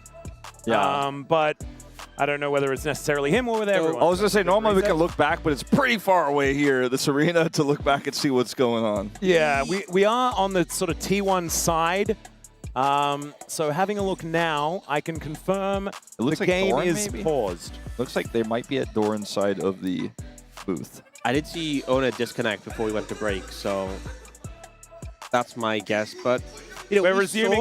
I believe everyone has watched the replay, and they're all golf clapping, and now we're going to be resuming. Yeah, you can just rewind and watch on your stream many times. If exactly. You're watching at home, so. All right, here it is. We're just going to hop back in. We saw game 2 of the series. It was GENG who had like the scaling elements of the composition, and they really slowed the pace of the game down, opted out of these fights. A lot of cross-mapping initially in that one, and even though it didn't find favor, they did eventually get beat in the late game. It feels like T1 going a bit more headfirst in their approach, despite being into this Renekton Nidalee TF combo that you feel really needs to get the ball rolling. They are just fighting them pound for pound. In this situation, this Dragon, though, will go down. They will opt out of that, but already at a 2,000+ goal deficit. There is full vision, though. You can see this ward is not being cleared out, and Ona is just going to come on over. It is not going to be the secure, but Canyon now in a lot of trouble. He blasts a dash cannons to try and get himself out of there as Ona gets the reset, and now Chovy's the one that's in trouble. This is a bit of a disaster. Yes, they secure the Drake, but the flash has to be employed. That's their last one that they had available. Chovy gets out. Oh, Duros did just come back up. I mean, but yeah, that is a lot invested to get that Drake. Earlier you mentioned, well, the gold lead was much smaller, mind you, that the gold lead felt kind of fake. And a lot of that, I think, was based on the fact that this TF is hold up faker. Yeah, Dominus is going to come on out here as the flash is up again for Kane, and he doesn't even need it. Wait, he does, actually. He used it just prior. And Flash is on top of Faker and takes him out. That's the solo kill for the Renekton. Keen's super strong right now in this Renekton, has the Black Cleaver, has the Merc Treads. Compared to the Rise, was a barely stacked Rod of Ages. Not much of competition here. Doran with a great engage, and Ona, the power of the Nefiri into the Nidalee, just that point and click, targeted damage, so hard to avoid, and Chovy able to get away on this one, only just. The main part of this for me is the banana brush control, because Keria made it so they couldn't actually follow and look for the fight there. You know, Ruler is just cut off, can't actually join, can't do anything with this MF pick. Here it's just Keen running Faker down, wants to use the empowered W, it's letting it charge up, doesn't have it, just decides, okay, I'm just going to Q, it's got the extra range, I can't get into melee range. Faker just ends up getting burned down, but what I was going to say right before this is, I think this game is still incredibly close, right? You were looking at a game where Pays has a gold lead. Surprise, surprise. Again, T1 have the scaling advantage. And GENG have a 3.3 thousand gold lead, but it's on a Renekton and a TF, who has a lot of that gold lead in his CS that he has. By the way, look at the CS numbers here for Chovy. He is way up on Faker, like 35. So there's a Renekton. Okay. Yeah, there's a horse and a crocodile that Faker is going to have to deal with as he manages to get in. Realm Warp King. Both of those champions had CC to deny that, and they were unable to catch the GOAT. You saw the stun coming through from Keen, but just a little bit too late. Great sidestep out of the Realm Warp and back in from Faker. That seemed like a Doom scenario. Yeah. And he does get out with his life and makes this game a little bit more playable here, but his turret, I think, is not going to be so lucky. It's a bit of a race here for this turret. Well, actually, first brick was already taken in the bottom lane, but still a race for the second here for GENG. They'll win it before Doran is able to get his first of the game on the bottom side. A little bit of a tempo advantage you could get from that one as well, as Doran is biding his time, trying to make sure that as many of these minions do go down. But because of that, Chovy is able to make his way back over here and is going to be able to save this turret for the next little while. Yeah, Doran just not very fast at taking towers. No. With no AP apart from Doran's ring. And it is his ring, but that doesn't change the... Do you ever try to hit something very hard with a ring on your finger? It does? Yeah, no, it hurts me when I do that. Yeah, it doesn't really hurt the structure you're in question too much. Chovy picks up Rapid Fire Cannon, which is a huge spike here, 20 minutes for this TF4, setting up Engage. Oh, I blinked and he's 3,000 gold ahead. Yeah, he is the gold lead. But consider this, right? There's a Ryze and a Sivir in the same composition, insane wave. Even the Gragas without AP, their wave's decently fine. T1 can just hunker down. They got the early double dragon and scale up. And I think right now, that's what you've got to do. Just don't get caught, don't get pinched by this TF, the Renekton Nidalee, and just farm waves over and over and over again. And there's a way back into this game. We've seen FaZe do it countless times. Faker potentially caught, as I say it. Yeah, Blast Cone going to come in though, and Faker just gets out. Escape artist, man, from the, the level 1 ganked all the way to now. But it does buy them a bit of space to use this Rift Herald in the mid lane. The outer ring of turrets likely to fall down on this next push. This turret is not long for the world. Chovy actually looking for a bit of an angle here as Faker taking a lot of damage just from that blue card with the Lich Bane stacked up. As Doran, he did manage to get the outer turret in the bottom lane. Golf clap for Doran, but it does cost them 2 turrets in the end. Does feel like the pressure is mounting on T1. Dragon up in 45. They're already up 2. They don't need to strictly fight this, but obviously we saw last time Canyon secured the Dragon and they punished him for it immediately, so I imagine they will set up and look for an angle, but they can give it up, the Dragon itself, if they don't see a window in, or if they'd rather just prioritize the fight over the objective. And I do feel like T1's composition, team fights, better than GENG's. Absolutely. I think that GENG definitely need to play for the smoke and mirrors, play for the side lanes, and try and catch targets unawares. Getting this outer ring of turrets, making the map as dark as possible is so important for this GENG composition. I think Carry a GENG, slowdown. the main goal for GENG here is to, if possible, deny his track up. They do not have prio, but to be able to look for a turn on an objective. This isn't the one. They're going to have to be proactive here as we see Doran TP in. Yeah, he is very durable. And so they're going to have to give up on that prospect as GENG looking to try and make this a 50-50. Keen's teleported in, though, gets that big old shield. And let's see what the Renekton's going to be able to do. Pop Blossom under 3! The secure of the soul point for T1! But can they win the fight? That's the question. Doran is such a problem. He takes down Ruler before he falls, but FaZe is dealing with so many problems himself. And Carrier running the wrong direction on the map. Faker and Ono, though, still huge threats in this fight. And Duro is limping away. And without Canyon, without Ruler, there is so much damage missing from this GENG composition. The gold card, my goodness, Carrier in a lot of trouble. He'll be taken down as Keen locks up that one. And Duro, why are we still going back? It is crazy, the crash down. It comes on through. Chovy almost survives, and Keen now trying to sink his fangs in, playing around the vision that they had available, but it doesn't work. And Faker locks them all down with a triple kill for the Ryze. Why? There's so many things that go wrong here for the side of GENG, but the Smite secure is there for T1, and they're set up for the longer fight. They have the more consistent damage. Look, there's actually, it's a great engage from T1. There's actually a pretty big error from FaZe in the follow-up because it's Doran and Carrier who get this engage. They find Ruler, and we see Faker following up, but then FaZe moves up to this wall and wants to go to flash over it and fail flashes and just dies as a result. So the fight would have been so one-sided if that hadn't happened. It ends up a three players on both sides left available, but GENG, this is the point where after they clean up Carrier, they just go too far. I mean, there's a Ryze here, and the Ryze isn't ahead. The Ryze is 3 levels down on Keen, but it's a Ryze, does a lot of damage. Chovy thinks he can maybe help execute him, but Keen can't collapse fast enough.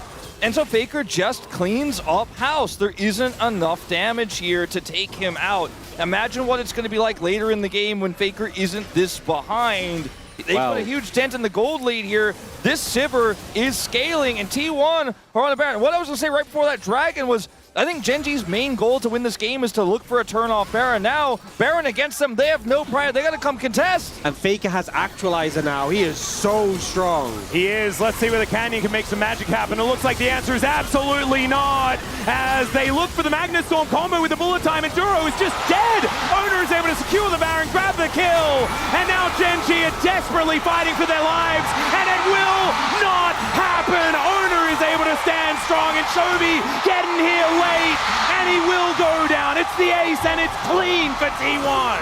Ace for T1, and the crowd erupts. 5 members of GENG dead on the back of that play, Baron in pocket, and they just cannot deal with all these threats. Faker so strong, Ono with 7 kills. How can you shut down this Neferi? I think they just punched their ticket. I think they've done it. They're on Soul Point. They got Baron. They have the scaling composition. And here with GENG, the comp turns defensively so well, but on the attack with no plywood sword. Look at Duro and Ruler try to set this up, but it's too desynced. It's too disjointed. T1 are already out while the bullet time flies. And as the result, it's easy for T1 to actually turn. They lost their engage. Ruler kites it out so well, but it just doesn't matter. Chobi's on a TF, and they're just overwhelmed. But it's a clean ace. It's a gold lead. It's a Baron. And finally, T1 fans, I feel, are starting to feel like they are going to Daejeon. It's looking like it, as Duro, as soon as he missed that Magnet Storm, the flash came through, the spell shield was there from Pays. And Ruler was so ready to trust the bullet time just hitting the air. And T1 now, they've taken the inner turret towards the bottom side of the map. Inner in the mid lane is now going to be going down as well. And GENG well and truly on the ropes. It's a 6,000 Red Bull Baron power play already. And they still have a minute left on that one. They're looking to break the base in this bottom lane. And we already mentioned it, GENG's composition, it doesn't have legs.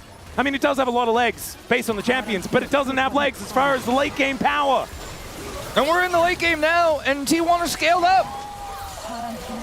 All right, let's see whether GENG has a last-ditch effort in them. They now have the ultimates back up and available as that Destiny Gate does come back in, but it's going to take a miracle here if GENG are going to do it with this composition. And Ruler doesn't have, or Duro doesn't have flash to set up Ruler for success with a Magnet Storm. They just don't really have any ins here. Look at Doro, and he's just cutting them off from the tower. Yeah, just wandering away. Doesn't actually hit the body slam. As now Ruler trying to get some work done, but does hit the air once again. Pop Blossom onto 3D engage from Carrier. Absolutely beautiful, but the follow-up isn't quite there necessarily. Ono able to take down his opposite number, and Keen the next on the menu. Fangs go in, down goes the Croc, and it's a double for the Neferi. And T1, they're going to take another inhibitor and maybe even look to take the game. They're going to TP Durham back in. They're going for the end. Going to end. I don't think there's any way. There's no Magnet Storm. There's no bullet time. There's no answer to this push. Well, let's see. Ruler is still up and available. Vitorin is trying to stop that from being a reality. Duro goes down, and the Nexus turrets are following suit. They're looking for pace. The spell shield is gorgeous, and Chobi is likely to fall, but it's Ruler that falls first. And 1 TF against the world is not going to do it. The defending MSI champions will not make it to MSI this time, and it's T1 that reclaim that position. So often we've seen GENG overcome T1 domestically, but when it comes down to just one of these teams attending MSI, it's not the back-to-back MSI champions who will be attending. It's T1 who take them down in 5 grueling games. 5 grueling games and so many comebacks between the two of these squads. You know, we're trading these wins back and forth where it looks like it's unwinnable, but there's a big comeback, there's a big swing, and that's an exhausting series. That's a series that when you get to the end of, you're not even sure what happened 2 games ago. You're so focused on the now. And GENG had control. They had such a lead in this final moment. We all knew that it was not necessarily going to be enough. And all it took was one poor dragon fight. One time you mess it up, and T1 are going to come back and win, and that is exactly what happened.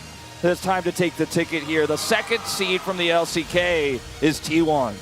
Oh, getting a little bit confused by the magnets. And I have to admit, I am too, as Faker is the first to hoist the ticket. And they are making it to MSI once again, 6 times in a row, as they deny GENG the opportunity and they join Humble Life Esports. And so now, for the teams that are heading towards the MSI play-ins, it's now the world champs that you're going to have to face if you want to make it to the next round. And I think realistically, regardless of who went, it was going to be a tough matchup. Yeah. But especially with how this series played out, GENG gave it a phenomenal effort and really took it as far as they could. But T1 on the day just had some of that magic. You know, when T1 went for their comfort picks in game 2, we trusted this is going to be a great game by them. They're going to pop off, right? They did. And I feel like GENG did the same thing in that final game. They pulled out all the classics. but it just ultimately was not enough. And there were some of the classics on the other side as well, including Carria's Nico, which had so many amazing engages. I think his best game of the series by far. I think Carrier was absolutely unbelievable. I also think that it must feel so good for T1 to have Doran on their side now in series like this, especially domestically, just because he has clutched it out so many times. Specifically in the road to MSI, Right. I don't know what is up with him. He just loves the mid-season, man. He's all about it. He's a summer boy. Best of fives here in Korea, he just does so well. And it happened to T1 when he was on the other side as well. Yep. And Faker, what a turnaround performance, by the way. His rise absolutely phenomenal in the 5th game. And we felt that he was shaking a little bit in the 4th game, and then immediately just turns it all around. That Realm Warp, one of my favorite plays from this series, but there were so many phenomenal plays. Carrier turning a I'm getting picked into I'm going to kill you play that they ultimately didn't actually win in the end, but it was still so cool. So many great moments here for everyone. As Ona, he's going to claim it. Such an incredible story of this series. And he said it was fun. Wasn't it fun, basically? Yeah, it was. Essentially teasing the fans who were extremely stressed out from start to finish. Yeah. And I think the big cheer for Doran makes a lot of sense in my mind. Rushes it up again. Just like last year, the callback feels good. He doesn't leave a message on the sign there, but his name is enough when it comes to this tournament. Well, he left a message on his shoulder, or maybe pushed it away. Well, he's going to be following one of the guys that he left a message to MSI. We'll see whether they can potentially get some revenge over there as well. Maybe we'll have a rematch of our very first final, as our 1st and 2nd seeds are just going to be listed down as far as the standings were concerned after the regular season of the LCK. Sometimes it does just take out new like team that. logo. There it is. The train is full. It is. And it's on its way. All right, T1 getting the next carriages. Unfortunately, it is now stopped. Wait, no, we've got to pause. We've got to pause. Okay, we are going to go, and we'll sort that out and make sure that we do get to Wonju. As we're going to check out some of these highlights here. GENG made this composition do what it was supposed to. It just didn't do it well enough to get them ahead enough in order to take down T1. I really think that instead of looking for the Dragon fight, had they tried to trade Baron and pulled T1 off Dragon and looked for a defensive turn fight with this Realm Warp, then I think they could have actually gotten one more team fight and pushed with Baron and maintained control of the map. But when they went for the Dragon and failed the Dragon fight, that's all it takes in this comp for T1 to just get completely take all the control away. They scale up, and it's just done. It's just done like in an instant when you lose that single fight. This, to me, was a bold draft from GENG. And we've seen times before where Canyon's brought out his bold picks late in the series, but it just didn't feel like this was the Nidalee that we'd seen at other times, just because it just didn't find that early success, wasn't able to challenge Ona in the jungle. The Neferi ended up massive and was such a pain for the likes of GENG. An MF isn't well equipped to deal with the Neferi. You can just jump onto her, easily get out your bullet time. A TF definitely is not equipped to deal with the Neferi. And also, you didn't need to pick it that early, right? As this was the game-winning play. Carrier just having an absolute blast here in this 5th game. You can see, even from Champion Select earlier on, he was just having a great time. It just shows that love of the game certainly does help you win. You know, Canyon's Nidalee is such a menace for T1 in the Damwon era for so long. It feels like they were so well equipped to deal with it. They gave him so few ins in the early game, even though the lead was there. Final moments here, just so decisive for T1. They know they have everything they need. Doran goes through, and they just find the follow-up. Look at Chovy here. Pays flashes away, but he can't get him. It's almost like he's teasing him. Another spell shield just perfectly timed. And T1, Faker, you can see playing it out until the very end. Everyone else celebrating. Faker knows that there is more work to be done if he wants to lift that MSI trophy again. But this is the first step towards stage on and towards success. There's only one question left. Who picks up POM? That is a really good point. I don't know who I'd vote for. Good thing you didn't have to work it out. Yeah, I guess I don't have a vote. Yeah. So it doesn't actually. Me and Wolf sitting there, furrowing our brows. I think it was a pretty easy pace vote for me. He was the main character of this series in wins and in losses. They either shut him down or he was unleashed, and he popped off. I think you couldn't talk about this series for T1 without talking about him in each and every game. Yep, I even think the games that they lost, FaZe was absolutely phenomenal. Wow, that's crazy, Wolf. So you voted for FaZe over, say, Doran. Different series. Different series. Wow. Interesting you kept changing the topic when we were talking about that earlier. Would you believe I voted for Doran? Oh, did you really? I did. Oh, that's actually really cute. I think Doran had a phenomenal series. I think Oh, that he, man, I feel like you and I are about to have a long talk at the after party again. I'm looking forward to listening in with zero, I don't have a horse in the race. I'm going to call Chronicler, and he's going to tell me I'm right this time. No, Surely. he won't. He'll back me. Willie, maybe you're going to be the only one. I personally probably would have voted for Carrier because he had a big smile on his face at the end of the game, and I really liked it. This is why he doesn't have a vote, by the way. I remember the Carrier Alistair game well. All right, now it is time, though, to head over to the stage as we go to the interview with T1. So here's Dear. Thank you very much, guys, for the handoff and the amazing commentary. This is Dear for the full team interview translation, joined by the players of T1.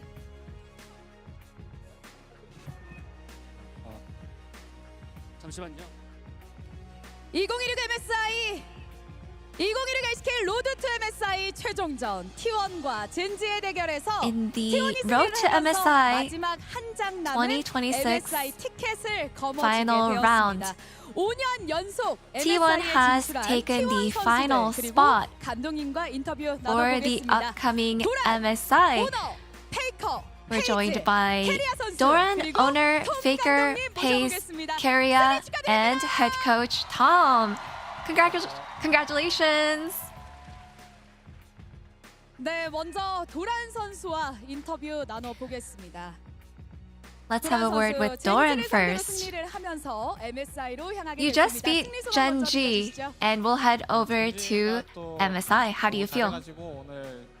You know, GENG was such a strong team, so we went the full distance. But after a close series, I'm just really happy that we're able to take that victory. Yeah, it was a loss win win loss win. Going the full distance, it was definitely rocky. So how did you maintain your mindset? I mean, we prepared really hard. So I think we went in with the mindset that we are the better team today, and we played out. We really played our hearts out with confidence. And you faced Keen, the heart of GENG, and your role was crucial. So what did you focus on the most? Nothing special particularly. I think I just really wanted to focus on doing what I normally do, and it went really well. And Doran, you must be eager to win this MSI, right? Yeah, last year we lost to GENG, and it left a lot to be desired. So being able to get this revenge this year to make it to MSI feels amazing, and I'm quite confident. Any word for your fans? You know, all the fans who made their far way out to Wonju to support us. I'm so grateful. Thank you so much, and we will prepare for MSI very hard. 네, 이어서 오너 선수 만나보겠습니다. Next up, we have Owner.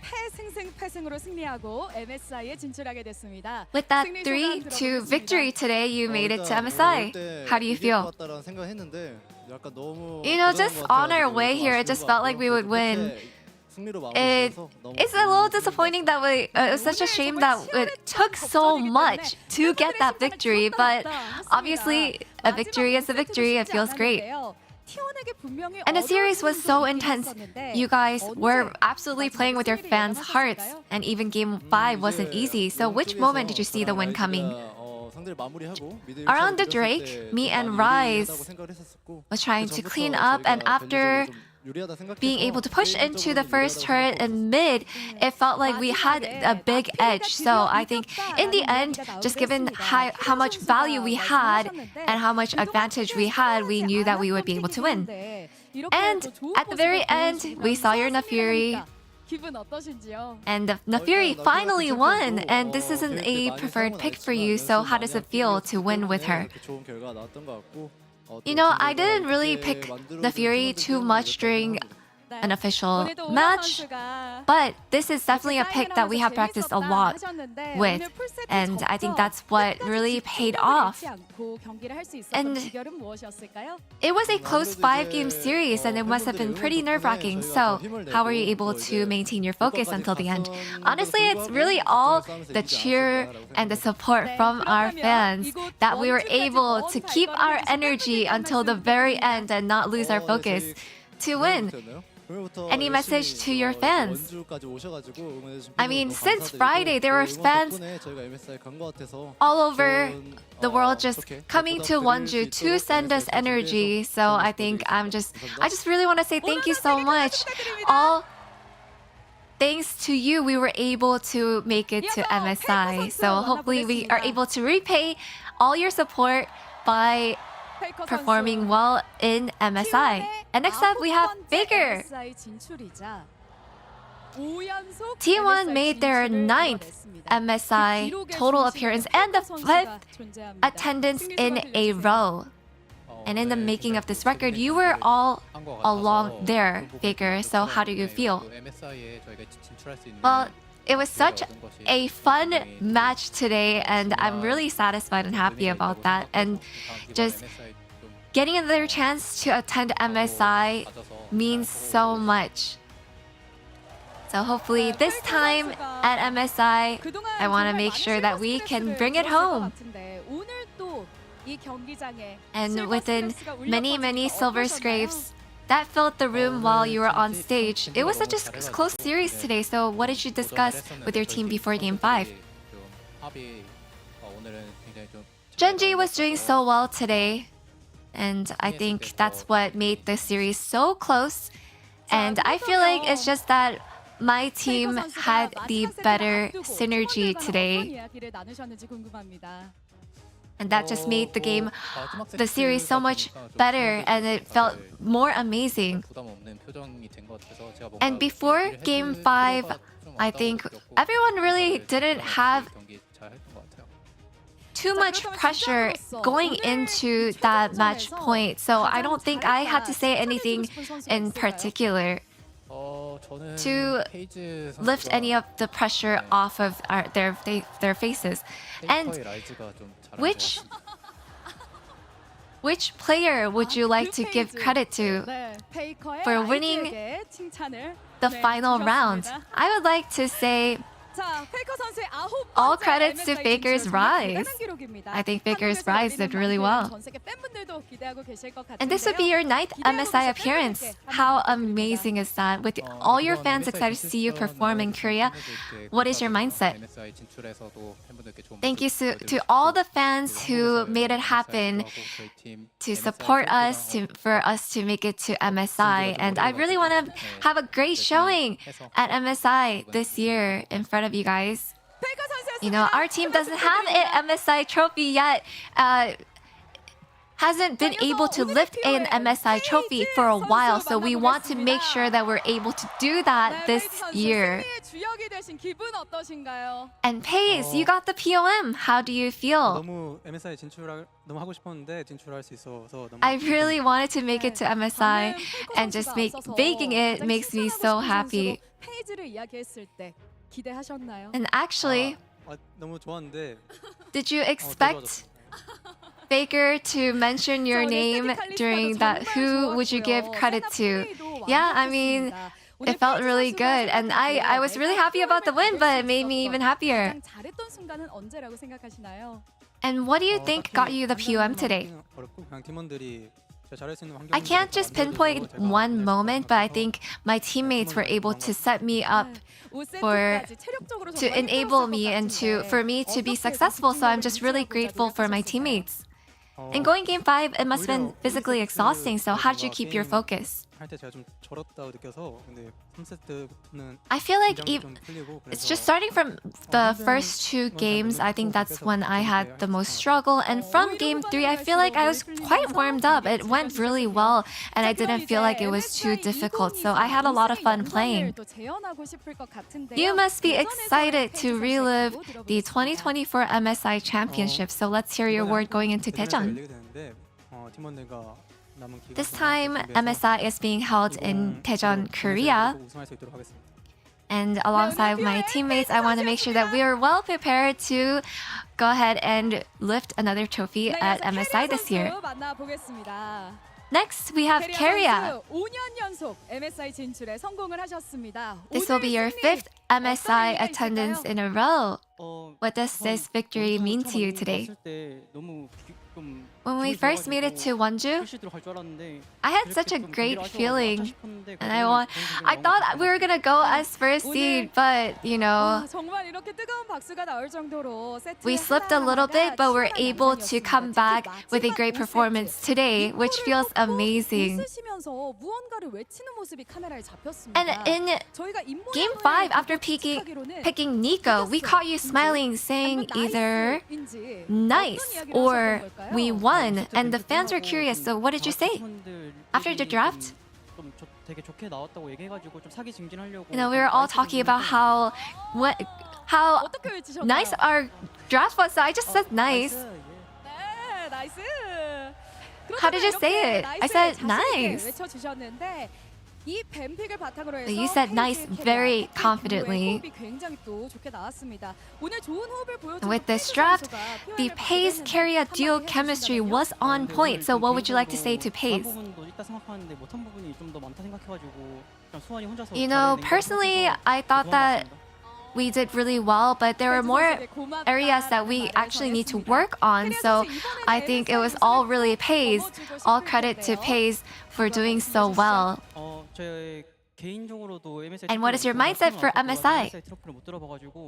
Well, personally, I don't have any MSI trophies under my belt, and also T1 hasn't been able to get a championship at MSI, so I want to make sure that I am able to contribute to that victory, to that trophy this time. Congratulations on qualifying for MSI, head coach Tom. I'm sure the fans are all cheering for you as well. How would you rate the overall match today? It was an intense 5-game series. And I'm just really grateful that my players were able to play out so well today. And after the loss against HLE, you mentioned refining areas that need improvement. So those innovative picks and strategies stood out today. And so what was your approach? And during the battle for first seed,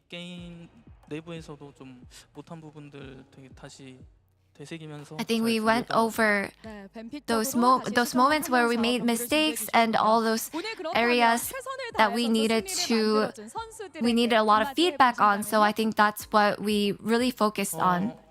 What would you like to say to your players? We'll be attending as the 2nd seed, and T1 as a team, regardless of what seed they are, they have always been able to pull off a great result. So I hope that we're able to lift the trophy this time. And what is your mindset for the 2026 MSI in Korea? As it is being held in Korea, I want to make sure that we're thoroughly prepared so that we can win the MSI. So please give it up for head coach Tom.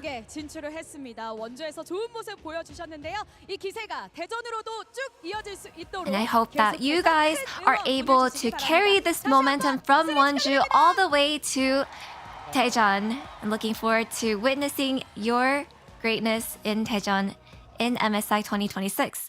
And that is all from T1. And back to the desk. Thank you.